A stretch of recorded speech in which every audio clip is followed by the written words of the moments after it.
Please be seated.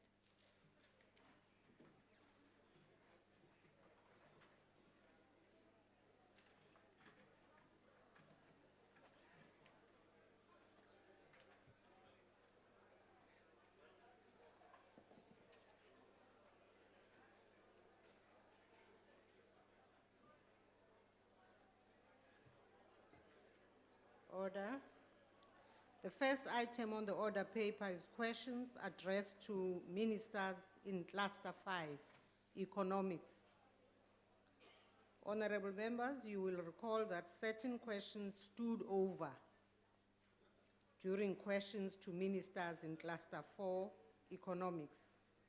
As requested and agreed to by the Speaker in terms of Rule 109(3), the questions will be taken out of cluster today. For this reason, there will be an additional 30 minutes added to the time allocated to questions for oral reply today. These additional questions will be taken between 1700 and 1730. Question number 211 has been asked by the Honorable MSF De Freitas to the Minister of Transport. The Honorable the Minister, I have been informed that the Deputy Minister will be answering questions on behalf of the Minister. The Honorable the Deputy Minister. Thank you, Honorable Speaker, members of the House. As stated by His Excellency, the Honorable Deputy President, Mr. Ramaphosa, the new dispensation will be implemented in phases over a period of 18 months.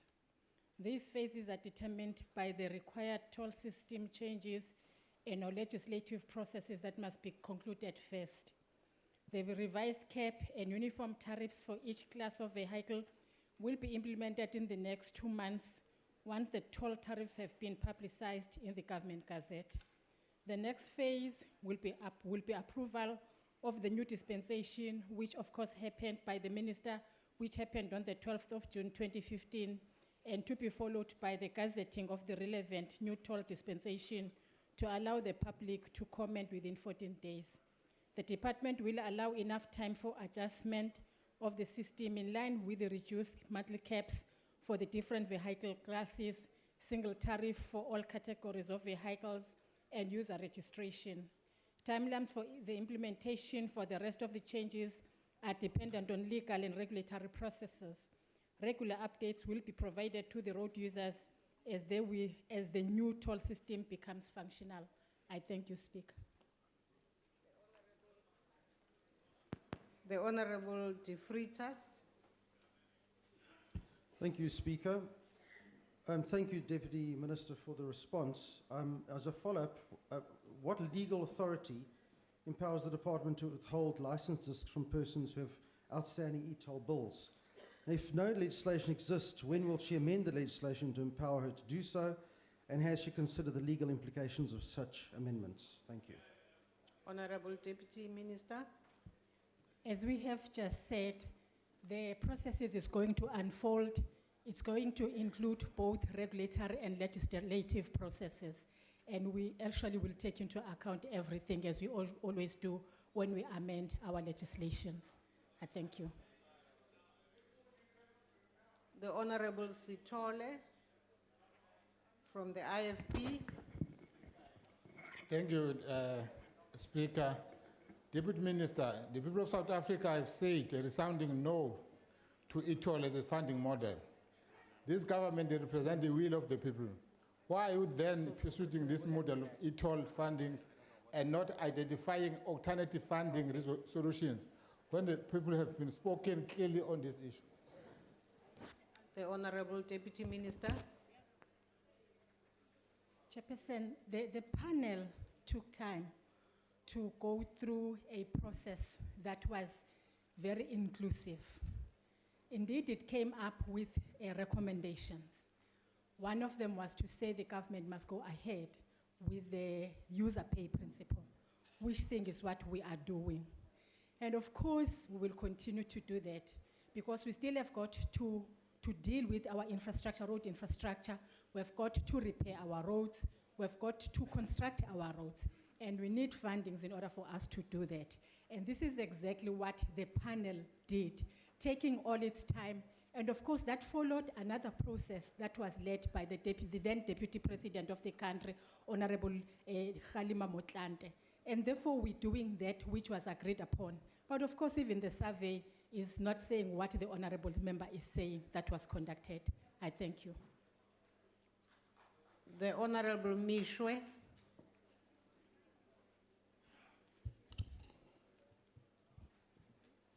Thank you, Speaker.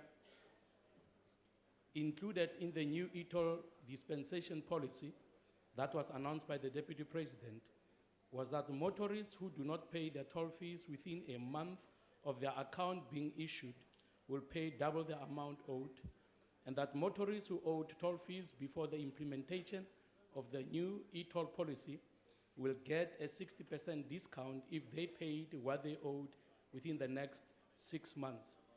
What I want to know from the Honorable Deputy Minister is whether that means that there is now a moratorium on SANRAL officers during this 6 months period when motorists are expected to settle their accounts, because we know that SANRAL officers have been stopping motorists on the way, demanding payments, and whether motorists who are out of the country for more than 30 days, for whatever reason, will be forced to pay double the amount owed on their return to the country.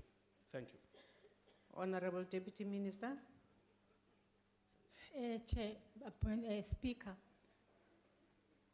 the car that pays is the car that uses the road.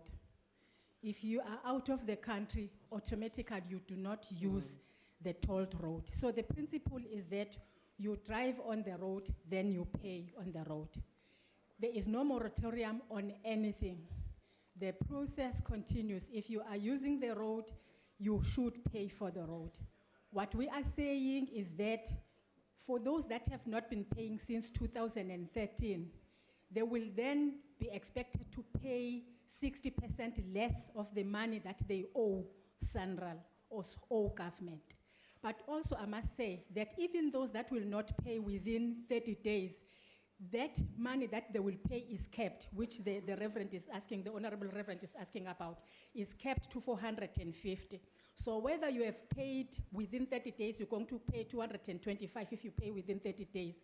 If you do not pay within 30 days after you've traveled on the toll road, you therefore will pay not anything more than 450 in a month if it is a lighter vehicle. I'm making an example. So that is what is actually going to happen.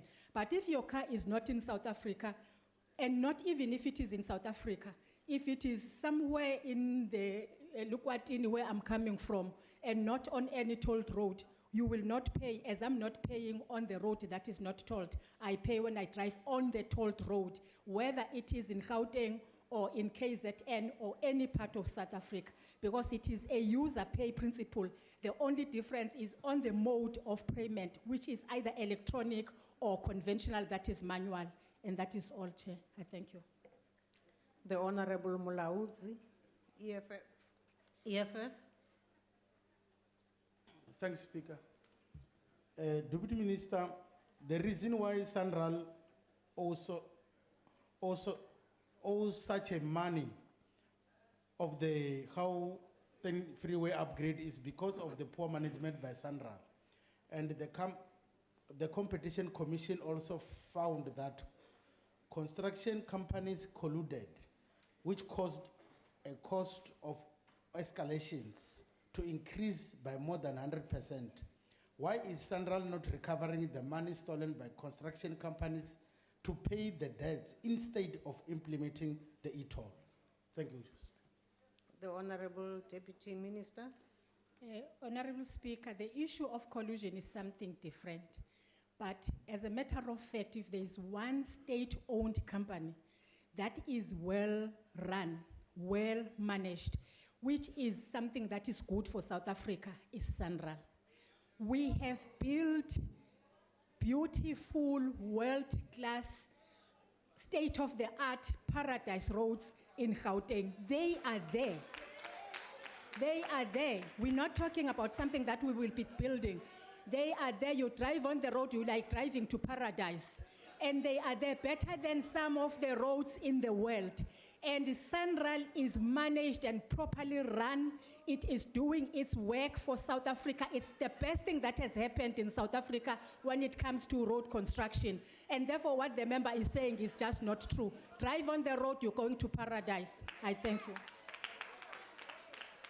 We now come to question number 179 that has been asked by the Honorable B.T. Ngobo to the Minister of Tourism. Honorable Minister. Thank you, Madam Speaker. The reply to the Honourable Ngobo, the first part of it is yes, I have engaged with Minister Gigaba on the possible unintended consequences of both the unabridged birth certificate and the in-person visa application requirements introduced by the Department of Home Affairs. The issue was also discussed at the Cabinet Lekgotla prior to the announcement by His Excellency President Zuma during the State of the Nation address that the visa regulations would be reviewed.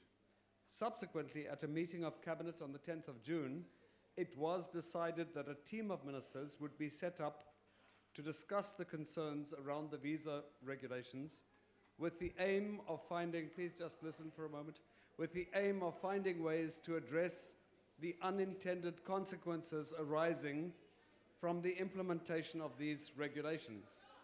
On the second part of the question, I have received the industry report on the impact of the regulations. It puts the figures on potential loss of tourists at 270,000 and those of sector job losses up to 21,000. With our high level of unemployment, of course, even one job loss is one too many. That is why Cabinet has taken the step to look into the unintended consequences that this well-intended policy may have on the economy. We all support the strengthening of security measures for the country, and we all support efforts to combat child trafficking. However, the measures applied to achieve these objectives must take into account the possible negative impact on tourism and investment. We will be conducting a rapid survey on the impact of the regulations, which will inform the tourism input on the examination of their unintended negative consequences as resolved by Cabinet. This will be done in collaboration with tourism travel trade from the key markets. It is also our intention to work with the Department of Home Affairs and other stakeholders in the formulation of a survey questionnaire, as this will assist us all in gaining deeper insights on what needs to be done. It will include, but not be limited to, trends and/or statistics with respect to forward bookings, cancellations, market perceptions, and private sector marketing investment. On the third part of the question, Madam Speaker, tourism arrival figures from China and India for the last quarter of 2014, as obtained from Stats SA, were significantly down when compared to the same period in 2013. In fact, the only countries that showed a downward trend were countries requiring visas to visit South Africa. This was before the unabridged birth certificate requirement came into effect just over 2 weeks ago, which, according to reports received, has already resulted in a number of cancelled bookings from our biggest markets. The International Air Transport Association, IATA, which includes more than 80% of airlines flying to South Africa, has reported that ticketing for June 2015 is 32% down on June 2014. Madam Speaker, unlike in some sectors, determination of policy impact on tourism does not require a long time after implementation of the relevant policies. Forward bookings, regular market operators' brochures, and levels of investment in marketing spend by private sector are some of the key indicators in this regard. I thank you. The Honorable Ngobo. Thank you, Minister. Thank you, Speaker, and thank you, Minister. Tourism industry is predominantly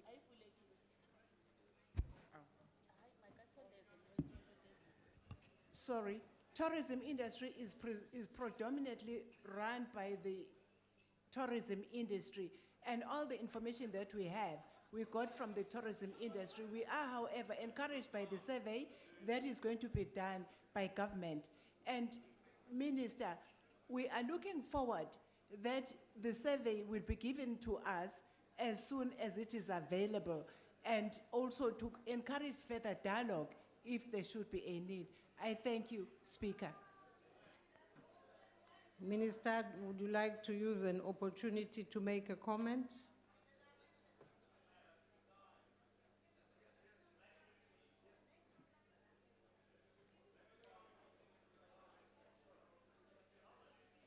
Thank you. Yes, Madam Speaker, just very briefly. It is true that we get information from the industry. It is the industry, after all, that takes bookings, but we should see the industry in its wider context. The airlines also then constitute part of the industry. We look forward to getting a full report from the SAA, the South African Airways. But as I said during my initial answer, we are getting information from a variety of airlines that have bookings to South Africa, into South Africa and out of South Africa. We do rely on that kind of information. We rely on information from tour operators, but we will indeed come back to the Portfolio Committee with the questionnaire, and we will keep the Portfolio Committee appraised of the progress as we go along. The Cabinet decision is very clear. We should hear the concerns. We should analyze the extent to which these regulations may have unintended consequences, and upon doing so, we should look at ways of trying to address the situation. Thank you. The Honorable Nkomo. Thank you very much, Madam Speaker.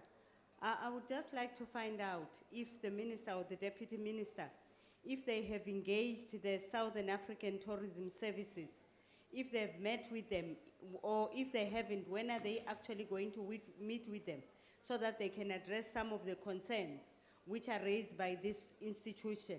Secondly, what are the short-term, medium-term, and long-term areas which have been discussed between the two ministers, as it has been stated that there has been meetings that have actually taken place on this matter? Thank you. Honorable Minister. Yes, indeed. Madam Speaker, I personally and the Deputy Minister as well, we engage with the industry constantly. We engage and have several meetings with the Tourism Business Council of South Africa, which is chaired by Mavuso Msimang. That constitutes or consists of a number of associations. We meet with the associations individually, and we meet with the umbrella body called the Tourism Business Council of South Africa. The engagement with the Department of Home Affairs, it's happened at a variety of levels.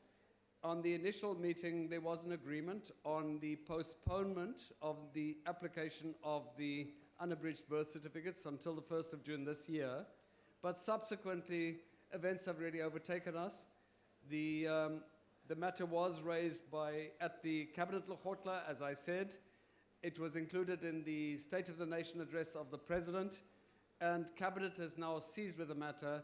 Cabinet is saying, before we decide on what the necessary measures are and what changes might need to happen, we need to be fully aware of what the situation is. We need to know to what extent these regulations may be having a negative impact on tourism growth in South Africa, and upon getting the full information, decide on what are the appropriate measures that need to be introduced. Thank you. We will do so, by the way, Madam Speaker, without compromising. Of course not. We will never compromise on our country's national security interests.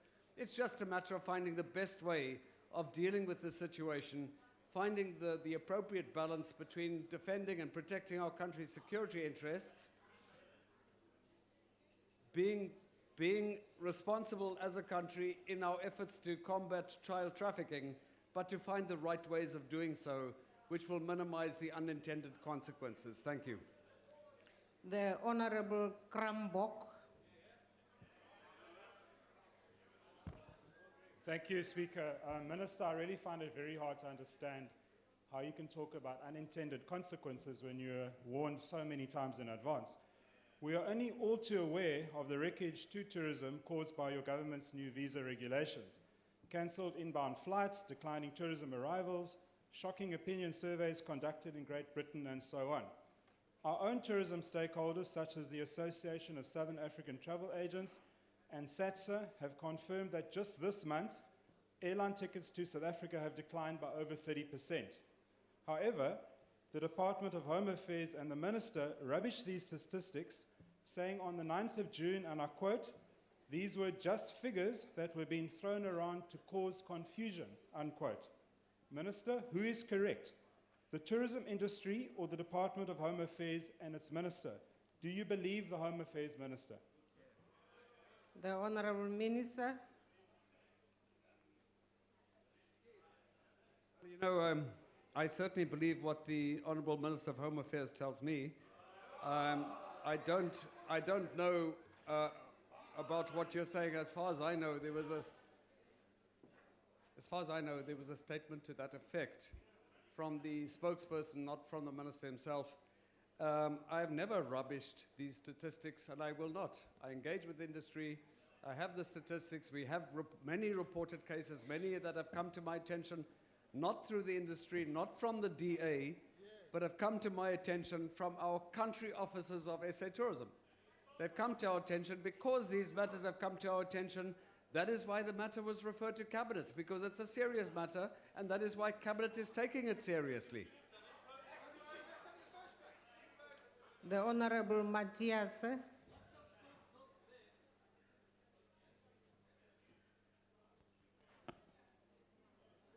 The Honourable Matthias has become the Honourable Mbatalia. 3. Thanks, Honourable Speaker. I apologize, I'm seated in his chair. Honourable Minister, my question is, under normal circumstances, any changes that are proposed by government, firstly, there should be some extensive consultation with stakeholders inside and outside government. And on this one in particular, it looks like you completely overlooked that, both yourselves together with Home Affairs. So it may look that both of you are actually on a collusion course. And the question is, how are we going to escape this now? Because the flights are already being cancelled by various countries, to name a few.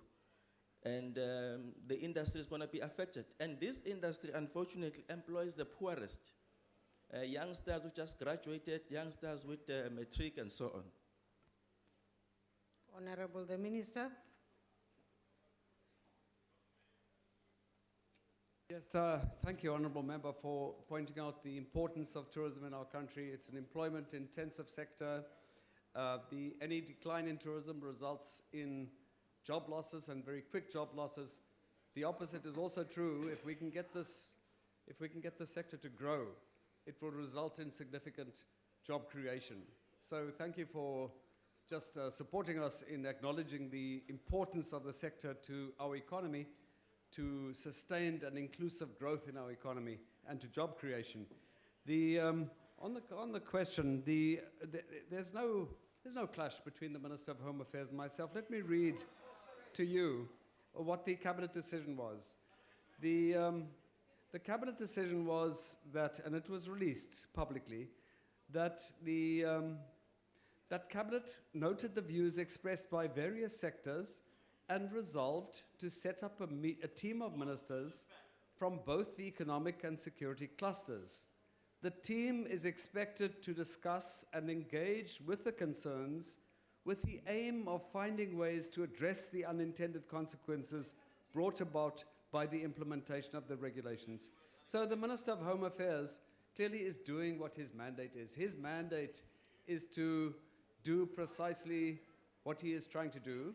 Our engagement has indicated that in these particular measures that have been introduced, that they have had some negative impacts on tourism and on travel to South Africa. We're aware of some of the figures, and that is why, in our frank discussion at Cabinet, that is why we agreed to follow the following process as I've outlined, so that we can not based on hearsay, not based on occasional incidents, but in a rigorous way to assess the real impact of these well-intended regulations so that we can find appropriate and well thought out ways of addressing some of the problems. Thank you. Honorable members, we now move to question number 180, which has been asked by the Honorable M.D. Kekana to the Minister of Science and Technology. The Honorable the Minister. Thank you very much, Speaker. Our department has a number of interventions that seek to support postgraduate female students from disadvantaged backgrounds and to support them to completion of their programs. Our NRF-funded bursaries support or target students who are deemed financially needy, that is, students from families whose total family income is less than 300,000 per annum. They're given priority and provided with support, which includes tuition fees, accommodation, stipends, and research-related costs.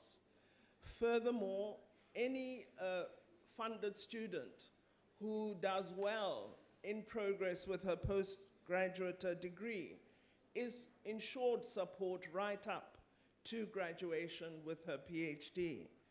We also provide extension of funding to students who do not complete their qualifications within the allocated time, but who can provide motivation for such extension. In the past 6 years, we've more than doubled the number of postgraduate student bursaries, and 55% of these are awarded to female students. We've also increased the average per capita bursary values, which have more than doubled in the last 7 years. Furthermore, we provide recognition to women in science by providing them with awards annually. These are for women emerging researchers as well as established scientists. We profile them as role models for younger women, and those who've shown outstanding ability receive fellowships and scholarships to encourage them to study further. Beyond this, we have a range of other programs, such as the Tutuka program, which has been funded by government to the value of over 1.2 billion rand to fund young people, both men and women, who are pursuing postgraduate studies. Thank you very much, Speaker. The Honorable Kekana. Thank you, Honorable Speaker. Honorable Minister, other than funding, what other programs or initiatives are implemented by the department to specifically retain deserving female science students? For example, workshops that provide support in terms of balancing career and family obligations. Even though bursary values have doubled, is the current value attractive enough for students to continue their studies? Number two, is the Honorable Minister able to provide specific timelines as to when these results will be made public? I thank you. The Honorable Minister. Speaker, due to not having a proper set of data on exactly what the challenges are facing particularly Black postgraduate students and female postgraduate students, we have commissioned the Center for Research on Science and Technology to do a study on the retention and conversion of students from undergraduate to honors, masters, and doctoral levels. This study has now provided us with a report which we are using to devise further strategies. At the recent Agenda Summit, which South Africa hosted for the first time this year, women scientists revealed a number of barriers that they're confronted with. We do have workshops in South Africa. We are providing young women graduate students with support to attend conferences, to write their initial paper, and to make presentations at international conferences in order to meet the requirements for students at that level. We are also providing posts at university level where if women have to take leave due to a range of reasons, including maternity, then an appointee is funded by us so that the researcher can then come back into her post, into the establishment. The information on the report from SESTI will be made available as soon as we've studied it. However, we do have the NACI study, which has provided very useful information. It is a public report, and all members have access to it. Thank you very much, Speaker. The Honorable Bozzoli. Thank you, Chair. Minister, bursary values have increased, which we're all grateful for, but nevertheless, the average NRF bursary for full-time postgrad students is between 40 and 60,000 per annum for masters and 60 and 110,000 for doctorals. And the Minister must know that this is entirely insufficient to cover the costs of most of our students, in spite of the special schemes that you have mentioned, especially students from disadvantaged communities who have no other support. So what can the Minister do to improve the situation? And B, what are the implications of this for the development of a new cohort of graduate students from disadvantaged backgrounds to become our future academics and hence transform our university staffing profile? Thank you. The Honorable the Minister. I think, Speaker, the study that we've done through CRESTI will assist us in understanding exactly what the challenges are and will help us to then devise the appropriate solutions. I agree with the Honorable Bozzoli that the funding is not adequate. We need much more money. We've been appealing for support from this House for many years with respect to the need to provide greater support for research, development, and innovation.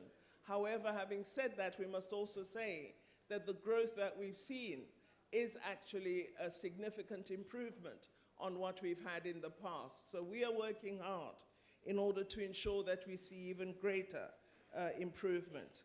What can we do? Well, first, we should ensure that we have appropriate support from public finances. Secondly, I think we should look at far better relationships between the public and private sector in terms of collaborative support for postgraduate students, especially at the PhD level. I think there are strong possibilities, but at the moment, the partnerships are quite inadequate. So that's one area we're investigating. Better use of international opportunity is also something that we're looking at.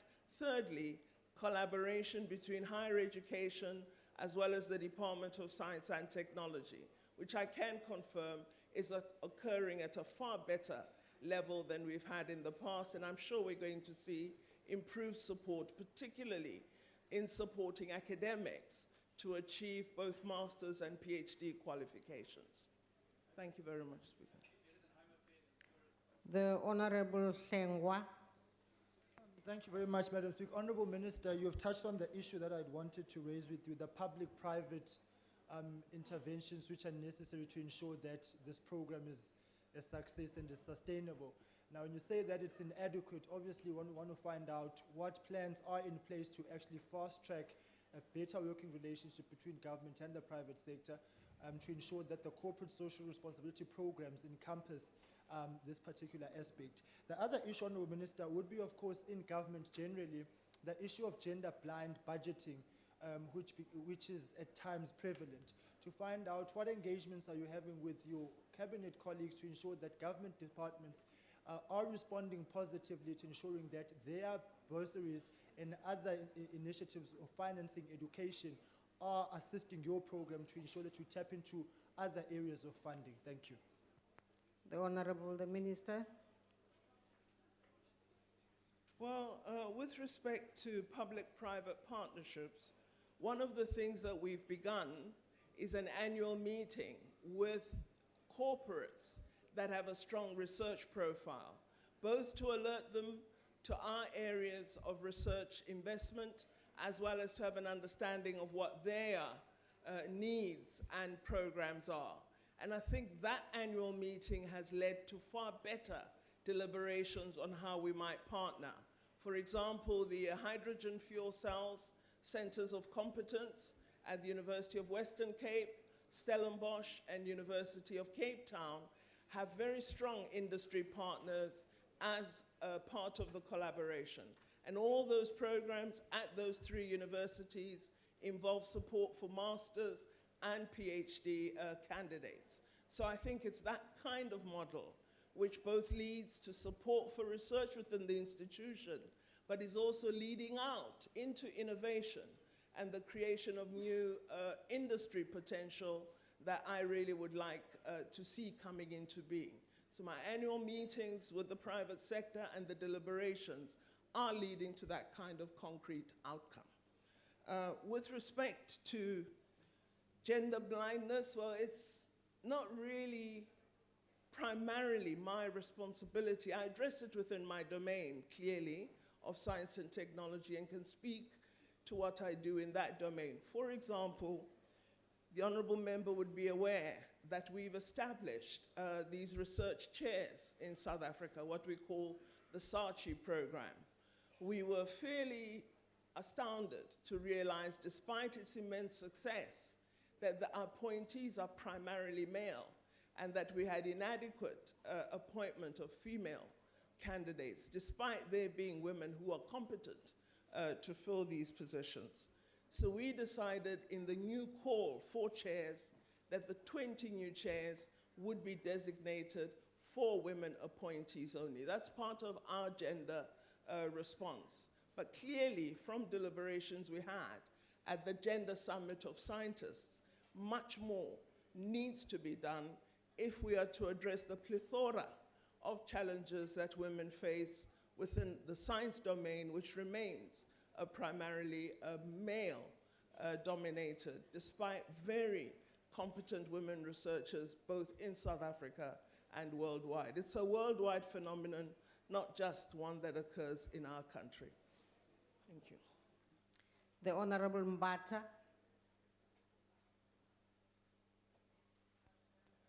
Thank you, Honorable Speaker. I pressed this button. Thank you very much, Minister. You referred to graduates, but we would like to know, and yeah, I refer to the poor and humble we, not the royal we. When it comes to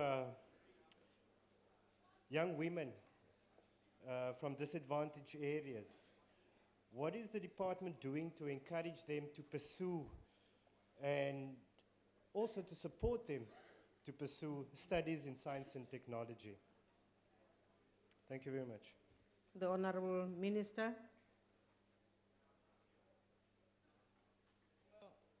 As I have said, we are designating that of our funding, the funding must go to persons who are financially disadvantaged. That's number one.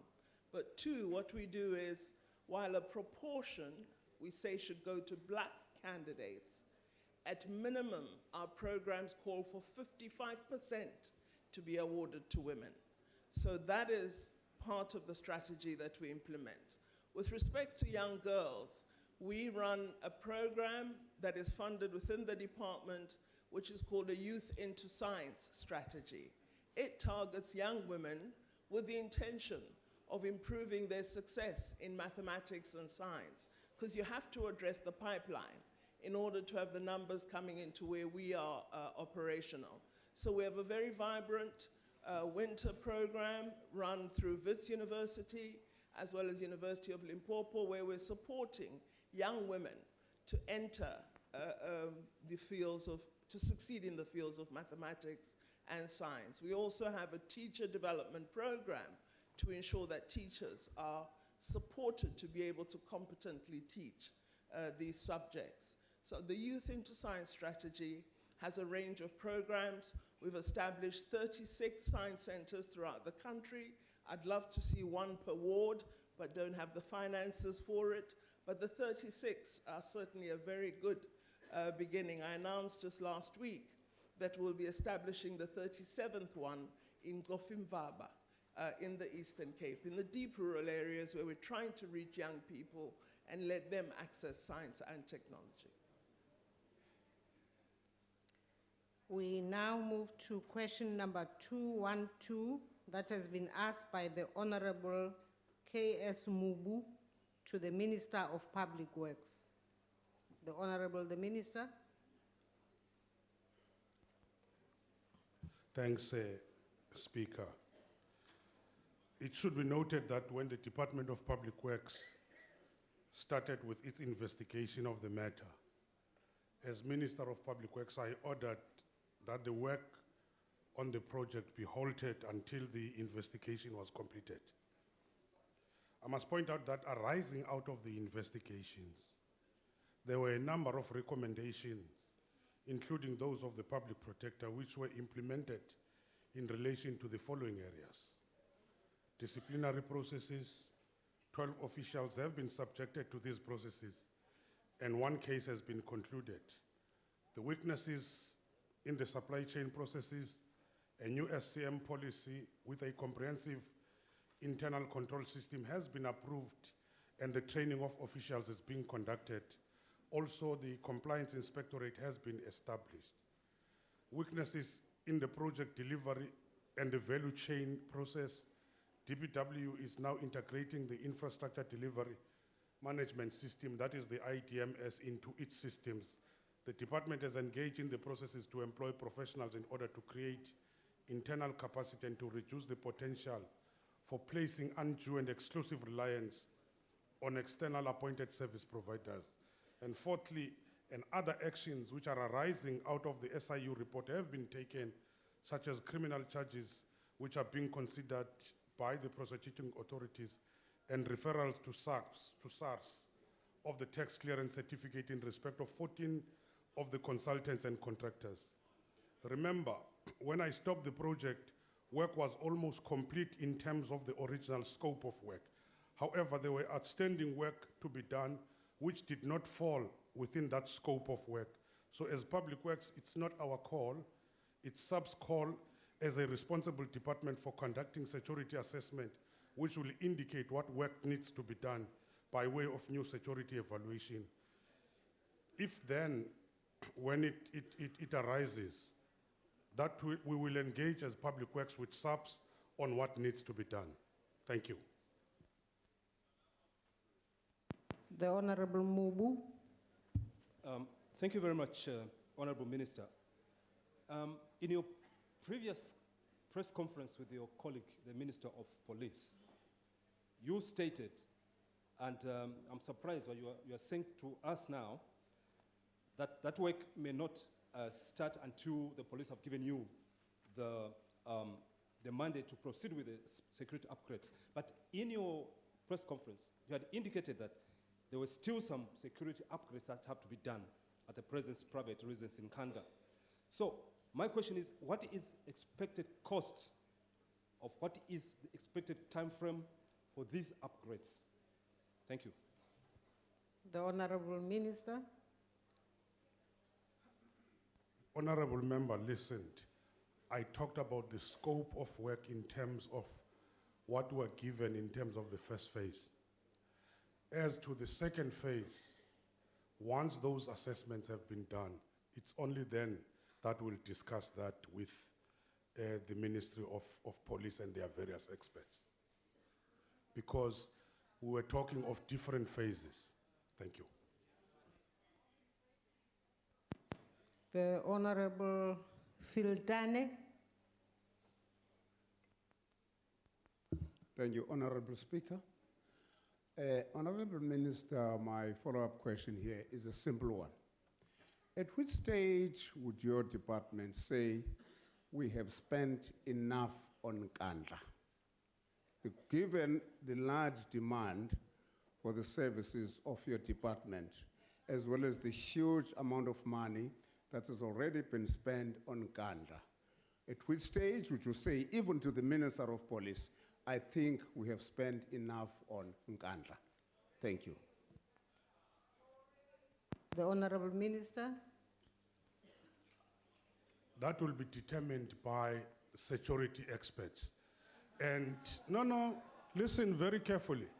All security arrangements are reviewable And those who are expert in the field will be the ones to say, we have made this assessment, you need this. It's not something which is just static, it's dynamic, it's ever changing, depending on what experts are saying.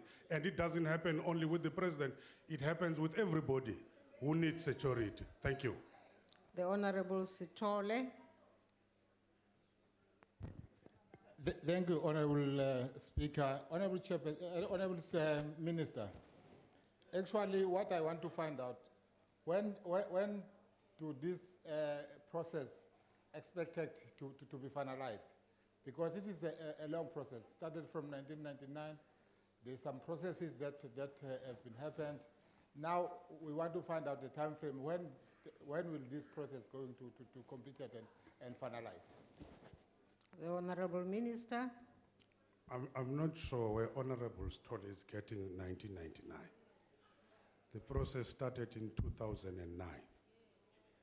And I'm saying, and I insist, any security arrangement depends on those who do the assessment. They can do it and say it's enough for now. They can come back after 5 or even 10 years, depending on what is happening to that particular security. If there's a need to upgrade it, you do it. It doesn't just happen only with this particular project. It happens with all the projects. Thank you. The Honorable Mashabela.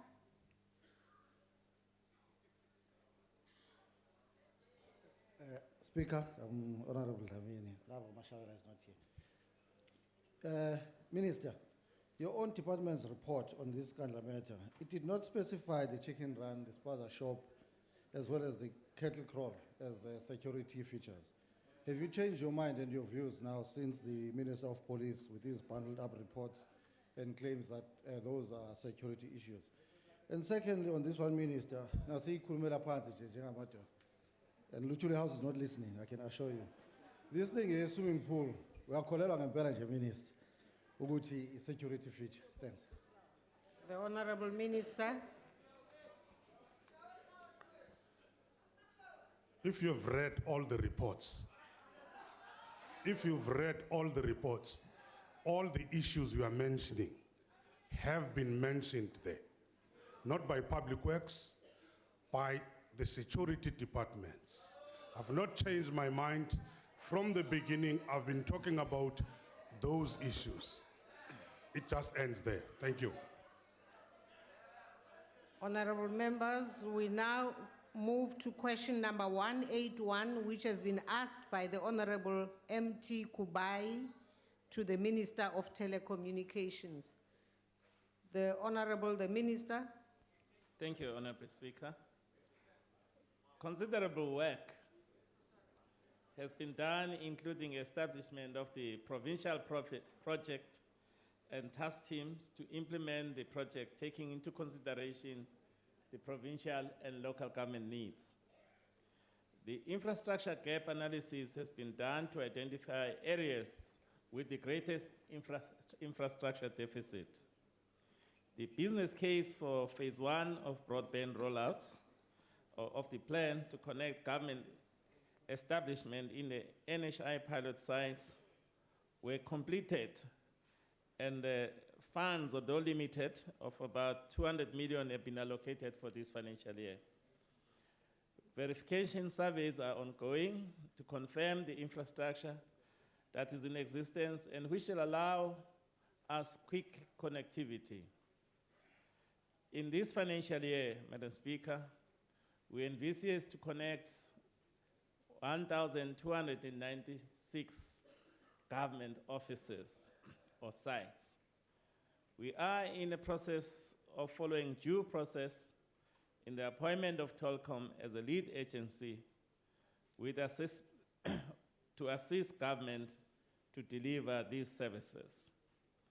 This is in line with the announcement by His Excellency President Zuma in the 2015 SONA, where Telecom was designated as a lead agency.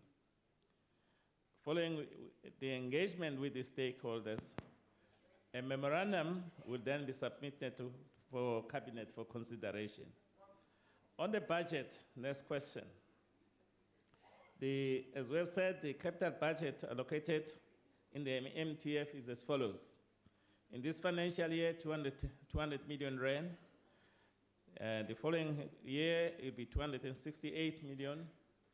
And 2017-2018, 271, totaling 739 million in the MTF. There is also a budget of about 21 million, which is the operational budget for broadband planning, which has been allocated for capacity building within the department. Part 2, which is almost a separate question,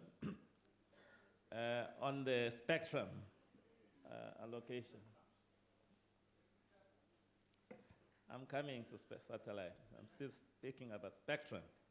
The assignment of spectrum should be yield effective and efficient use of spectrum, as we know that spectrum is a limited resource, national resource. The assignment of spectrum should take into consideration technology evolution and ensure gain in net economic and social benefit. There has been changes to the approach to the release of the spectrum. First, there was a consideration to award on a standalone basis, a 2.6 gigahertz access spectrum. Then there was a process about the exploitation of the digital dividend, which was at that time 800 megahertz. The finalization of this spectrum direction, however, was surpassed by the events of the World Congress, Radio Frequencies Congress 2012, which resolved to allocate 700 megahertz for the mobile broadband with the same status and use the right as the existing broadcasting services. The WRC 12 decision resulted with a technical and regulatory studies to consider sharing between the mobile and broadcasting services. The department, in collaboration with the industry experts, submitted studies to the International Telecommunications Union to ensure that the use of mobile in this band is possible without interfering with the broadcasting services below the 700 megahertz spectrum band.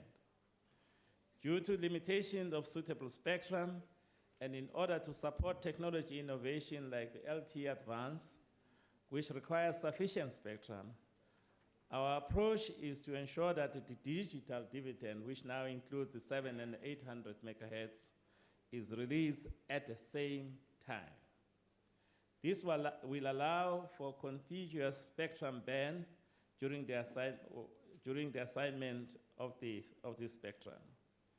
The ITU will finalize the regulatory principles only in November this year. Government has committed to finalize the spectrum policy before the end of this financial year. Thank you, Madam Speaker. The Honorable Kubai.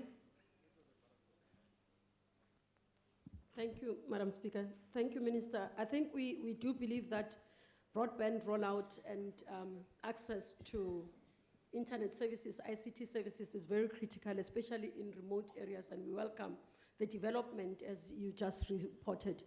Just what one can just try to understand, Minister, in terms of the other role for entities, such as USASA and your BBI and others that within the telecoms family, what role would they be able to play in order to ensure that the rollout happens effectively, and also that especially our remote areas, and we are happy that the districts that are identified are mainly in the rural areas, that we are able to ensure that services are accessible to ordinary people and efficient services based on ICT. Thank you. Honorable Minister. Thank you, Honorable Speaker. Yes, we envisage that there will be a role for all other state-owned agencies which are involved in the broadband rollout, such as USASA and Broadband Infraco. You must remember we designated the Telkom as not as a lead agency, not the only agency, because of its capacity. So we are also in the process of rationalizing the state-owned entities which are involved in this infrastructure rollout. In terms of what is currently happening, all these state entities are collaborating. We have directed both ICASA and Broadband Infraco to align their plans to what has been announced by the President, focusing first on the 8 priority districts, which are very underserved districts in our country, in the rollout, so that we don't spread our resources, because we do have limited resources. I did say that much as we have planned, we couldn't get, because of the budget constraint, all the resources which were necessary to be allocated. So we have to use them wisely.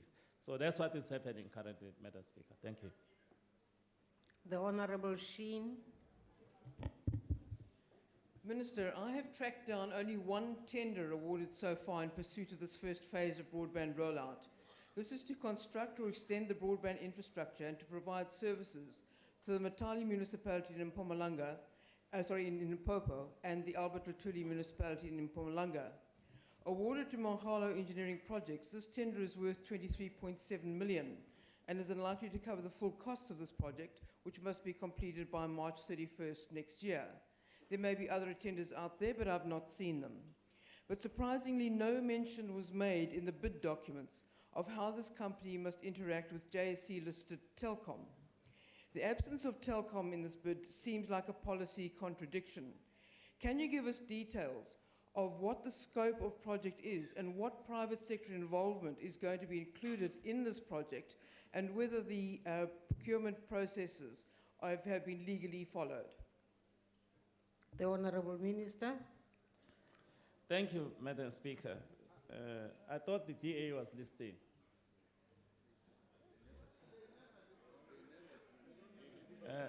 We have not, as a national government, issued any tender. I've said we are still following the due process, even in the appointment of Telkom, which was identified as a lead agency. The project is not going to be completed next year, Honorable Shen. As we have said, the project will only be completed, the phase 1 will only be completed by the year 2017-2018.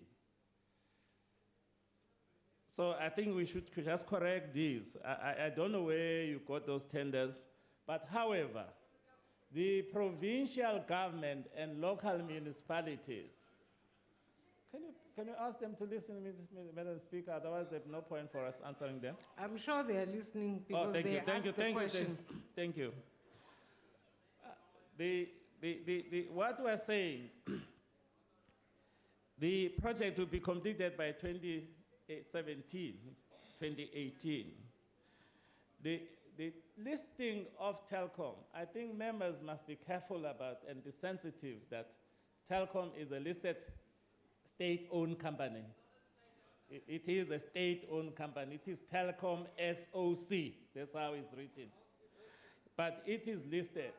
You might have noticed that during the release of their result a week ago, they did announce what we have been calling for, the separation of Telkom from the retail and the wholesale side, which will assist us in undertaking these massive infrastructure projects, because our interest as a state is more on the supply side of the Telkom, where we want to use the existing infrastructure to make sure that, because the rural people and all the people of South Africa do have access to broadband.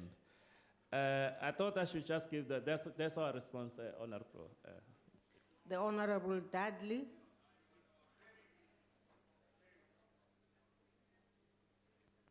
Thank you, Madam Speaker. Honourable Minister, you mentioned policy by the end of the financial year. Will the rollout then precede the policy, or will it be held up in terms of awaiting completion of the policy? Currently, some spectrum bands are heavily used while others are unused or underutilized. What are the department's plans to address this? The Honourable the Minister. Yes, it is important to have policy. Because if you don't It is important to have spectrum policy because spectrum is a limited national resource. If we give it willy-nilly, we'll create winners and losers. And that's what we don't want that to happen in South Africa. We want all companies to have a fair access to this limited resource.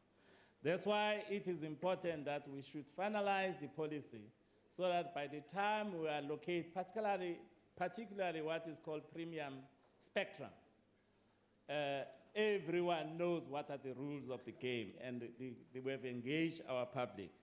So it is our intention to expedite, Honorable Dudley, the finalization of this policy because we understand the challenges which are happening particularly along the mobile. But the spectrum is not only required by mobile. Even the fixed operators do require the spectrum. With the convergences which are happening now within the sector, it is important that we become ultra careful in the allocation of the spectrum. And I'm sure you will be able to participate through the policy processes so that we can have a policy which will satisfy all the needs of South Africa. Thank you, Madam. Honorable Ketabahle.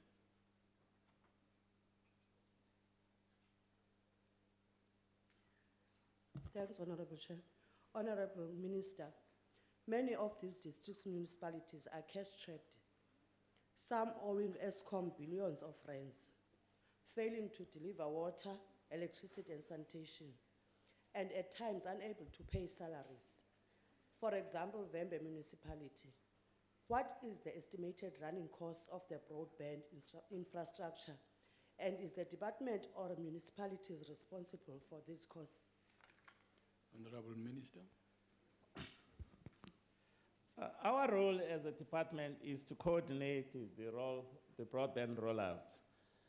The reason why we are spending so much time going to this district municipality, interacting with the mayors at a district level, at a local level, and interacting with provincial governments, is to ensure that we align our plans. We don't have all the resources. We are working with National Treasury. We are working within the C15 where we are coordinating all these activities.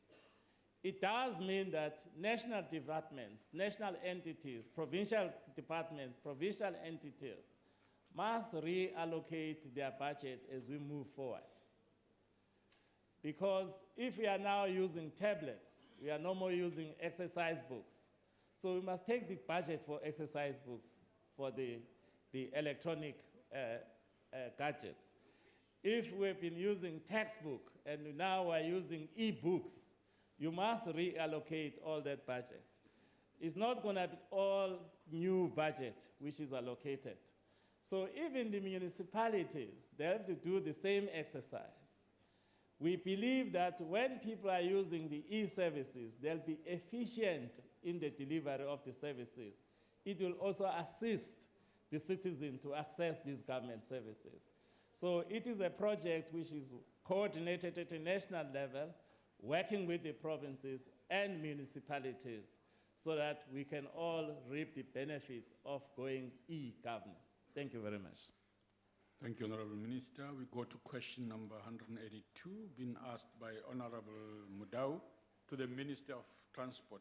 Honorable Deputy Minister. Thank you, Chair. The department is aware of road D3610, which is a municipal road in the Sekhukhune District Municipality and Northern Vembe District Municipality of the Limpopo Province. Based on information provided, the description of the road perfectly fits the description of the road D3712, which links Sibasa Township within Thulamela Municipality and Zimulwi Township within Mutale Municipality. The road D3712 is approximately 14 kilometers in length. A total of 5 kilometers of this road was previously paved by the Vembe District Municipality, while the remaining 9 kilometers is still gravel. Since Vembe District Municipality assumed the status of being a water services authority in terms of the Water Service Act, the municipality started focusing its attention on water issues and could therefore not be in the position to complete the remaining 9 kilometers portion of the gravel road. As an intervention measure, plans are currently underway to have the remaining 9 kilometers portion of the road completed by the province. While these plans are unfolding, the provincial department has prioritized its resources to have Road 3, D3712, and others in similar situation re-gravelled and upgraded to ensure that the road remains safe and accessible. I thank you, Chair. Honorable Mudau, do you have a follow-up question? Nda, ndolebwa, buche. Mbudziso yanga, Deputy Minister. Ndolebwa pendura yawe ye barfa yone. Weze Deputy Minister ndi ombela zwa ore. Honorable member, just give her a chance for translation. She's getting her equipment into her ear. Go ahead.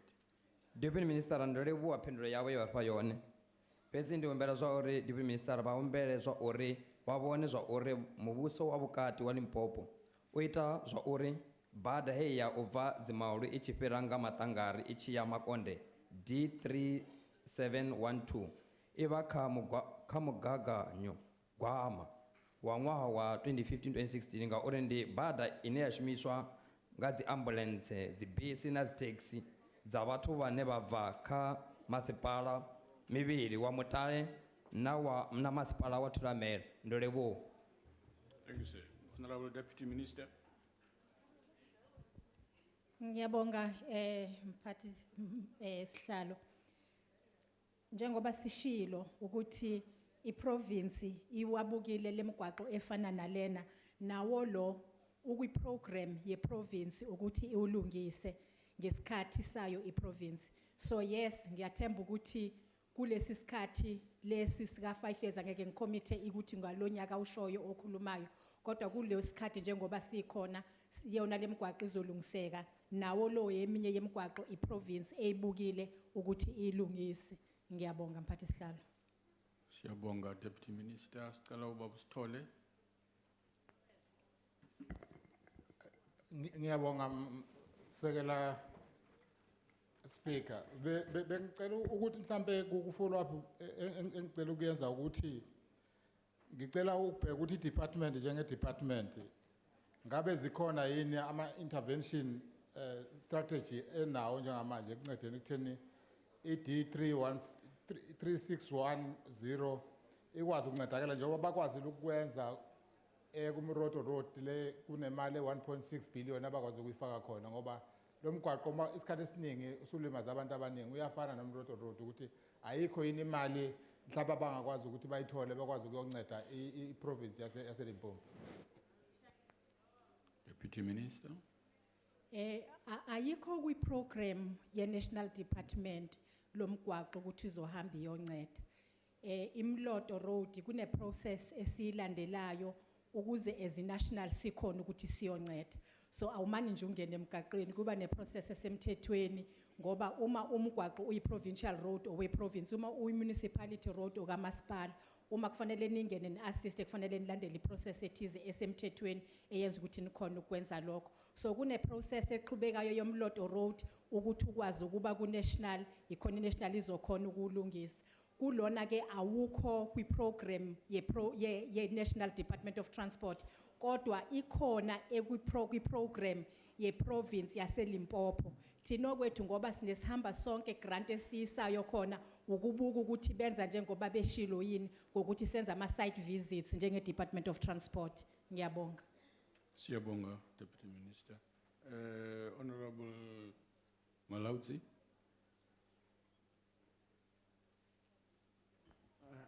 Ndiyaliwa muthusa chipikara. Mbuso ikuri dzibhadha njie dzange mahayani. Riko tanganyisana nebhadha yobva matangari ichiadzimaulwi. Dzoluchedziwa dzothe dzina migodhi atsatogomeliwa. Zvino tshelede yahone yodzithogomela nori dzidove dzive dzavhuḓi. Tshiṅwe tshifhinga ri wana zwori aingo shumisiwa kha budget yo allocatiwaho. Tshiṅwe tshifhinga ri pfa upfhi ngavha dziṅwe dzi tou dzo tswiwa. Zwino ri khou ri vho minister ndi zwifhio zwine vha ḓo ita uri vha ita zwo ri dzi bada dzashu dzi upgradeiwe dzi dovhe dzi maintainiwe zwavhuḓi ri vha songo dzi sedzela dubo ni and ri khou ḓivha zwo ri vho budgeta vhugai u itela dzi bada dza mahayani sa hanengei Dzimaulwi na musi ri tshi ya Maṱangari na bada no bva Ilimu ri tshi ya Banderekopo. Nda. Okay. Honorable Deputy Minister. Ngiyabonga mphathi sihlalo. I-department inesihamba sonke program esihambisile imali esihambisa kuma provinces. Isihamba sonke ifocuse kakhulu ekuvaleni kwama potholes. I-budget esisayo kuma provinces as national sihambise khona 60% wayo ufanele ubuke ekuphetsheni ama potholes and then u40% ubuke ekwakheni imigwaqo emisha. Ilokhu ke esikwenzayo mangabe sibuka. Kodwa mphathi sihlalo angisho ukuthi iSouth Africa ine network ewu750,000 kilometers and le migwaqo kuyona 40% irange ekubeni mihle nokuba mihle kakhulu bese kuthi 60% iqala ekubeni fair iye kubad. And uma kufanele ukuthi sikhona ukuyilungisa yonke lemigwaqo tahle esi department honorable member uyazi ngoba uhlala ku portfolio committee sidinga u200 billion rand ukuthi sikhona ukwakha imigwaqo nokuthi si maintain. So ilokhu ke esikwenza ngale mali ke ye budget esitholayo siyahambisa kuma provinces njengoba sisho isihamba sonke ibuka lapho vele. And umsebenzi ukhona we have ama reports eswatholayo ukuthi kulesi sikhathi kusukela iqalile isihamba sonke cishe sesihambe safika 1.9 million square meters esivaliwe ama potholes zakha namathuba emsebenzi engaba wo 55,456 amathuba emsebenzi esiyenzile. Kodwa njengoba ngisho inetwork yomgwaqo yethu is 950,000 kilometers isibeka ku number 10 in the world in terms of ubude bomgwaqo yethu.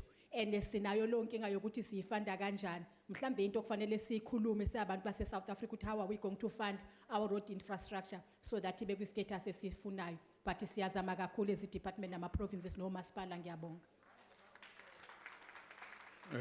Honorable Tarablanche. Deputy Speaker, sorry, I pressed the wrong button. Thank you. Okay.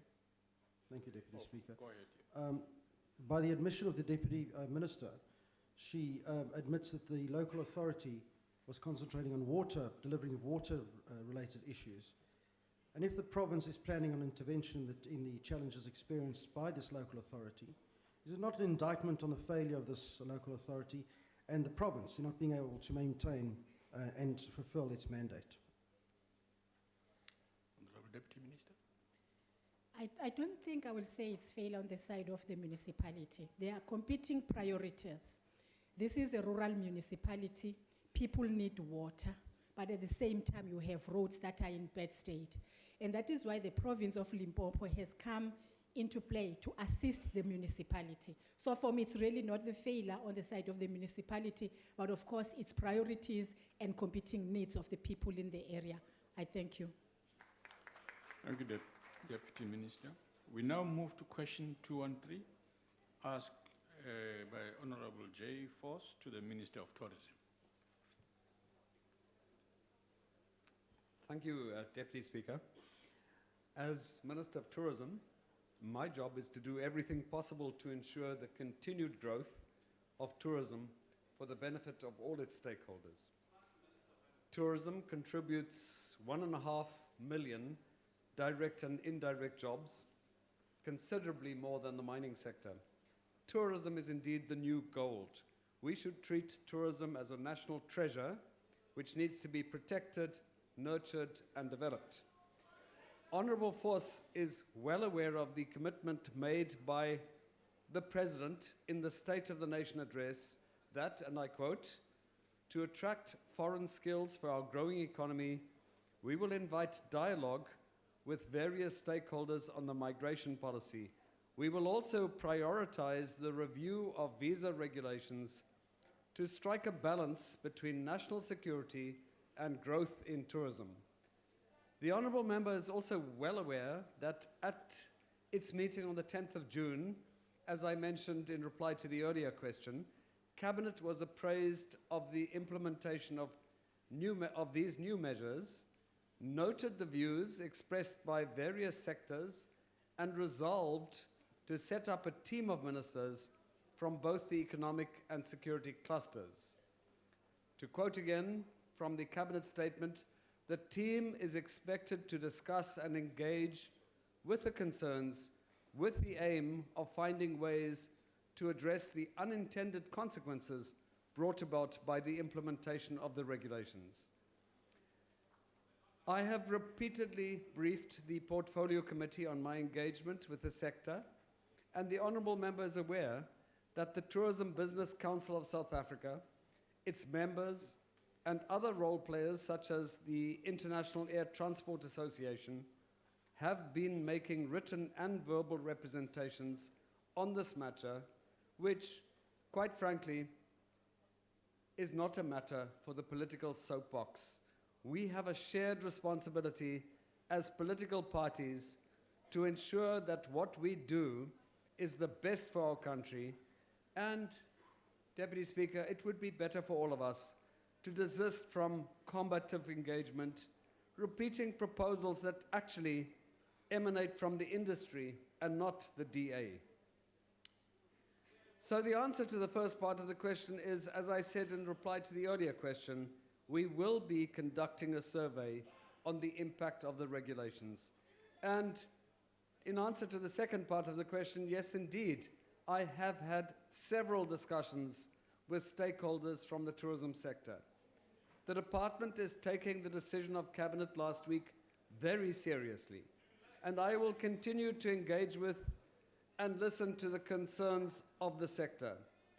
I will share these concerns with my colleagues in the Special Committee, which will be considering the unintended consequences of the new measures, bearing in mind the good intentions of securing the interests of the state and acting against child trafficking. Thank you. Thank you. Honourable Foss, any follow-up? Thank you, Mr. Deputy Speaker. My follow-up to the Honourable Minister of Counter-Tourism is as follows. Here are the facts. These so-called unintended consequences... Order, please, Honourable Speaker. Yes, Honourable Deputy Speaker. The point of order? If I heard the Honourable James Foss correctly, he referred to me with a title that I do not have. If I heard him correctly, he said the Minister of Counter-Tourism. Could we ask the Honourable Minister, the Honourable Member, to please correct that and withdraw? Right, It's a political statement. Respond to it later, Honourable Minister. All right, thank you, Mr. Deputy Speaker. Well, here are the facts. These so-called unintended consequences are, in fact, intended consequences because you have been warned all along, and you are quoting from the Tourism Business Council of South Africa in terms of the statistics that they have provided. So these things have been coming on a very long time, Mr. Minister. Furthermore, these regulations are also what we should call tourism terminating regulations. Such a pity, because tourism creates jobs, and eloquently you've unpacked it here today by indicating how important tourism is in our economy. And it seems to me that the ANC has missed this trend completely with the implementation of these regulations. So, Mr. Minister, why shift the responsibility? It is your job to protect and support this industry. You are continuously referring to discussions that you had with the industry. Discussions is no longer needed. What is now needed is real action. So therefore, why did we wait for Air China to cancel their long-awaited flights to South Africa? Why did we wait? Your time has expired, Honourable Member, and you haven't asked your question. Honourable Minister? Well, clearly, Honourable Foss is back on the soapbox and is simply trying to exacerbate a situation. Order, Honourable Members. You will be orderly. And is not trying to make constructive suggestions as to how we can move forward together. There's, of course, the consequences, and that is a complete distortion, that any consequences that emanate from these measures, that they are intended consequences. That is a complete distortion. I do not want to repeat myself all the time. We will study the impacts, the effects of these regulations very carefully. We have heard, we have had information. That information was shared with Cabinet colleagues, and the Cabinet colleagues made the right decision that these unintended consequences should be properly studied, properly analyzed, so that we can consider the best way of dealing with this situation, which will not compromise the security interests of the state and which will allow us to continue combat our efforts and our endeavors to contribute towards the global efforts to combat child trafficking. We will continue engaging. I will continue my discussions with the industry, which are not combative, which are done in a very good spirit. And the industry, as repeatedly says, it understands the mandate of the Department of Home Affairs. It has repeatedly said that it does not support child trafficking, and our engagement with the industry is a very constructive one, and nobody is shouting at one another the way you seem to be keen to shout at me from across the floor. Thank you. Thank you, Honorable Minister.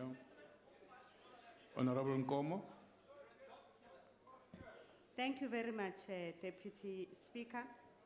Given the perceived negative impact these new visa regulations may have on our multi-billion rand tourist sector, which employs about 1.5 million people, do you not think we should be looking at alternate visa regulatory models that may have less of a negative impact on tourism to South Africa?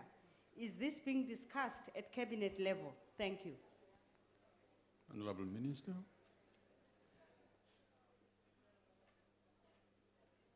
Thank you. Of course, we should be looking at other ways of doing it. That is the purpose of the meeting, is to find ways of securing the interests of the state, combating child trafficking in such a way that it minimizes the negative impact on tourism flows to South Africa. So I would imagine, although the discussions will happen at a special cabinet committee, that we will look at all sorts of ways in which we can achieve the dual objectives of securing our national interests, the interests of the state, combat child trafficking, and at the same time minimize the negative impact on tourism through these measures. So no doubt we will be looking at alternative ways of achieving the same objectives. Thank you.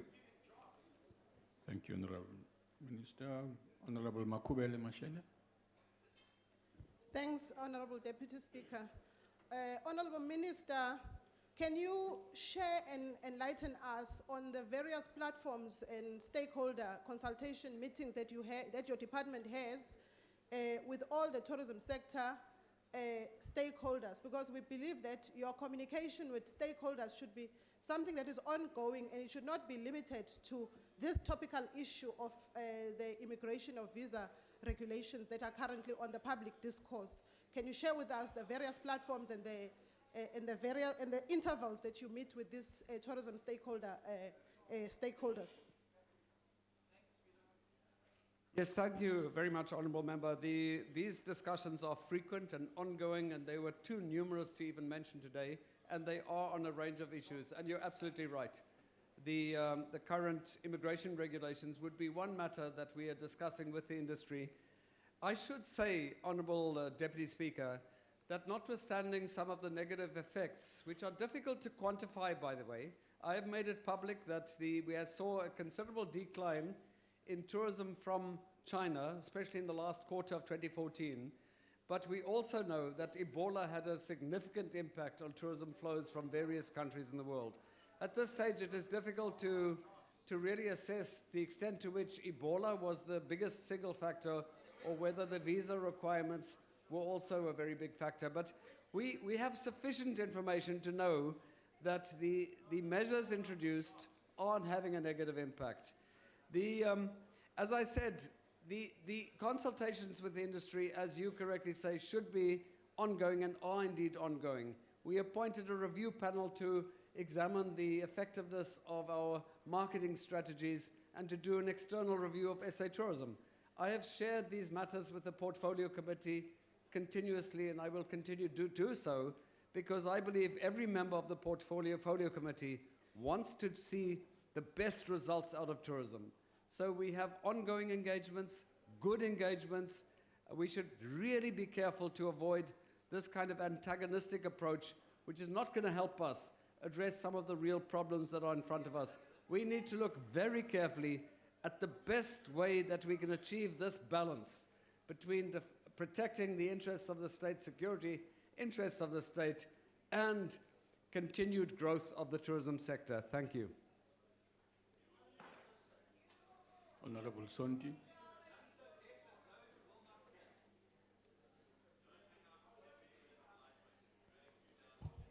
Ngiyabonga, Deputy Speaker.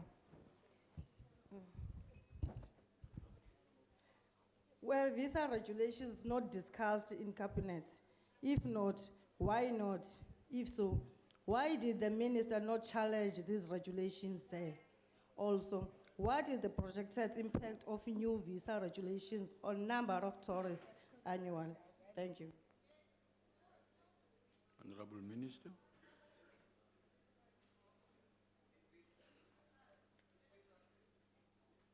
These visa regulations were discussed in Cabinet on the 10th of June. And Cabinet made certain decisions which I've already shared with this House. And we will be looking at the impact of these regulations very carefully. And we will be considering the best way of finding the appropriate balance between defending and protecting the interests of the state to allow the Department of Home Affairs to continue fulfilling its mandate, and at the same time to do so in such a way that the negative impact on the tourism sector is minimized, but without, as I said again, without in any way compromising the security of the state. Thank you. Thank you, Honorable Minister. We move to question 198, asked by Honorable Matiasi to the Minister of Rural Development and Land Reform.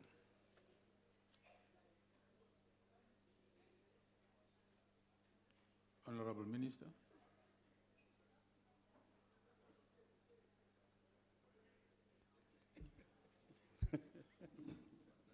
Honorable Chair, 184, just to confirm that. Am I right? Sorry? 198. 198. This young man in front of me. There is a time when you should not listen to young men sometimes. No.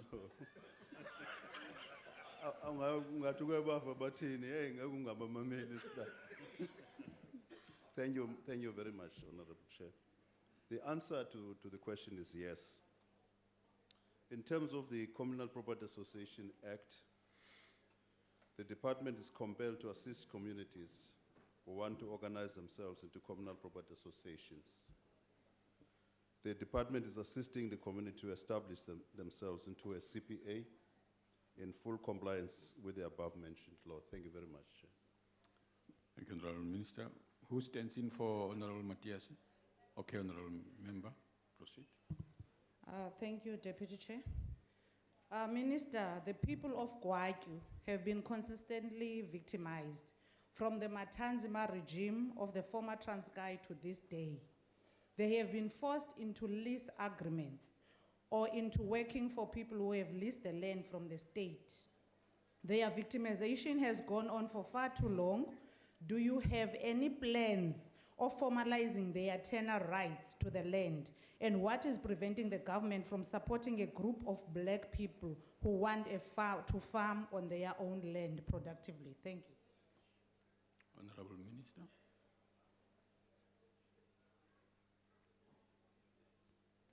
Thank you, Honorable Chair. No, it's not a question of not wanting to assist, Honorable Chair. It's a question of, you're talking about, for example, 3 groups of people.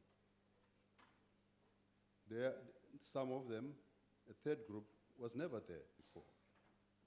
You have to get them together, otherwise they will fight. And there'll be no production, no development there.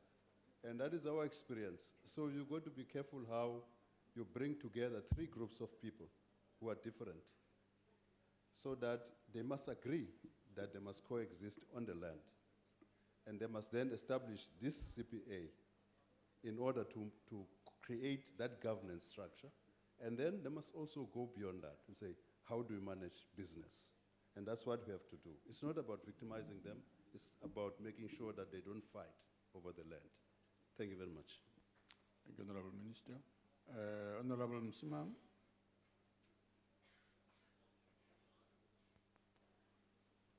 Thank you, Honorable Deputy Speaker. To the Honorable Minister, since this is a worthwhile project where the department is assisting these emerging farmers, I would like to know what is the department doing to assist farmers to become associations, and how successful has this program been so far? Thank you.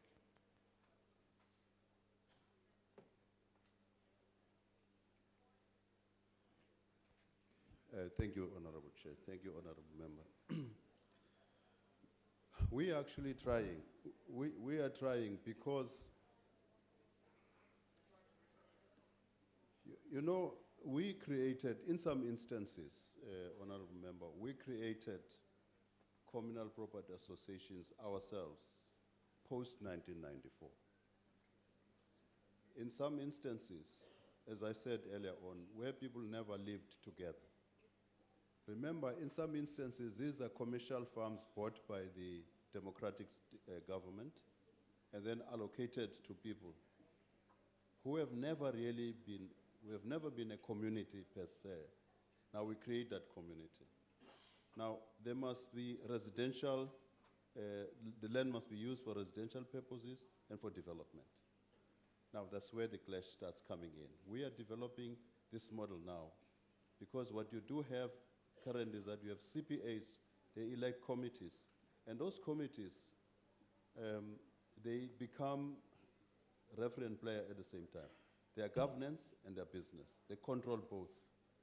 And they don't want to even account to people in some instances. So that is why we'll come to the South with a proposal to amend the legislation so that where it was commercial land acquired, you have this 1 hectare, 1 household regime. But then we do have the governance structure to govern the land, that is the corridor of development. And then you separate the governance from business. That will stop the fight, we think. And that's what we're busy engaging them on right now. Thank you, Chair. Thank you. Honorable Nchabile. Thanks, Honorable Deputy Speaker. Honorable Minister, given the answers you have given about the training that people have to go through before we can commit resources, how long will it take to implement this process, given that the people in that area are ready to meet? Actually, they are ready to form to meet with the department.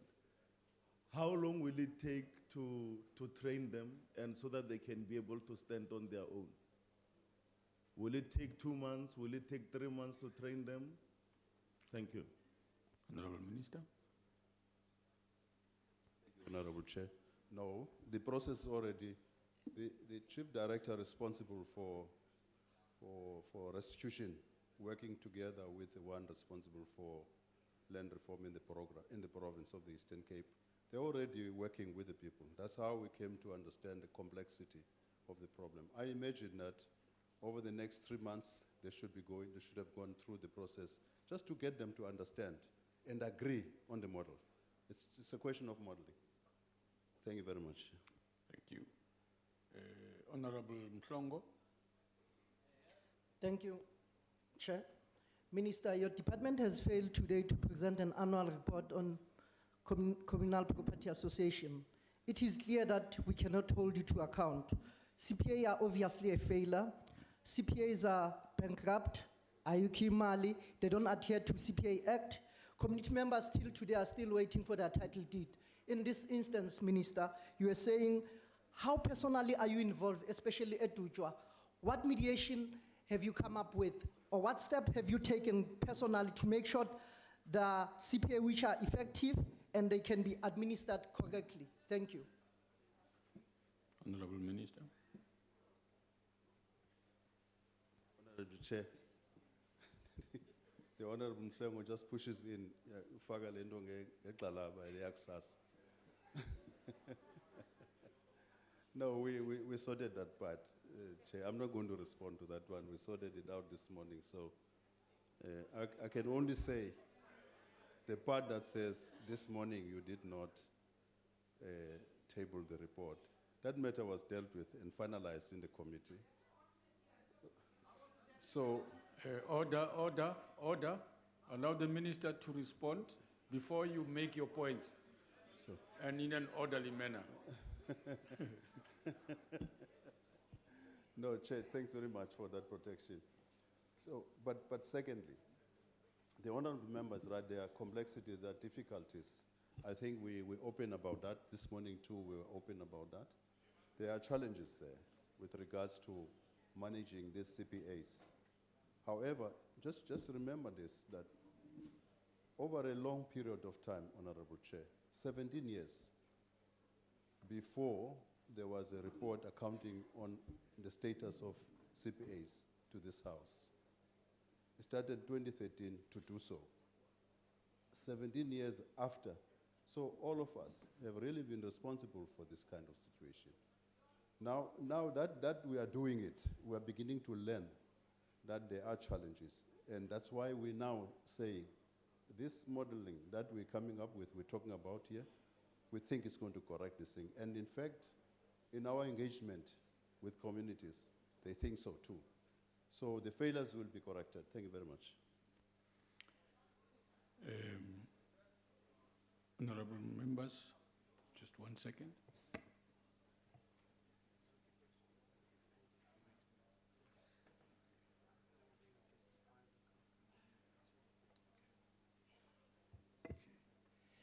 Honorable members, let's go to question 183, asked by Honorable Ramokwase to the Minister of Small Business Development.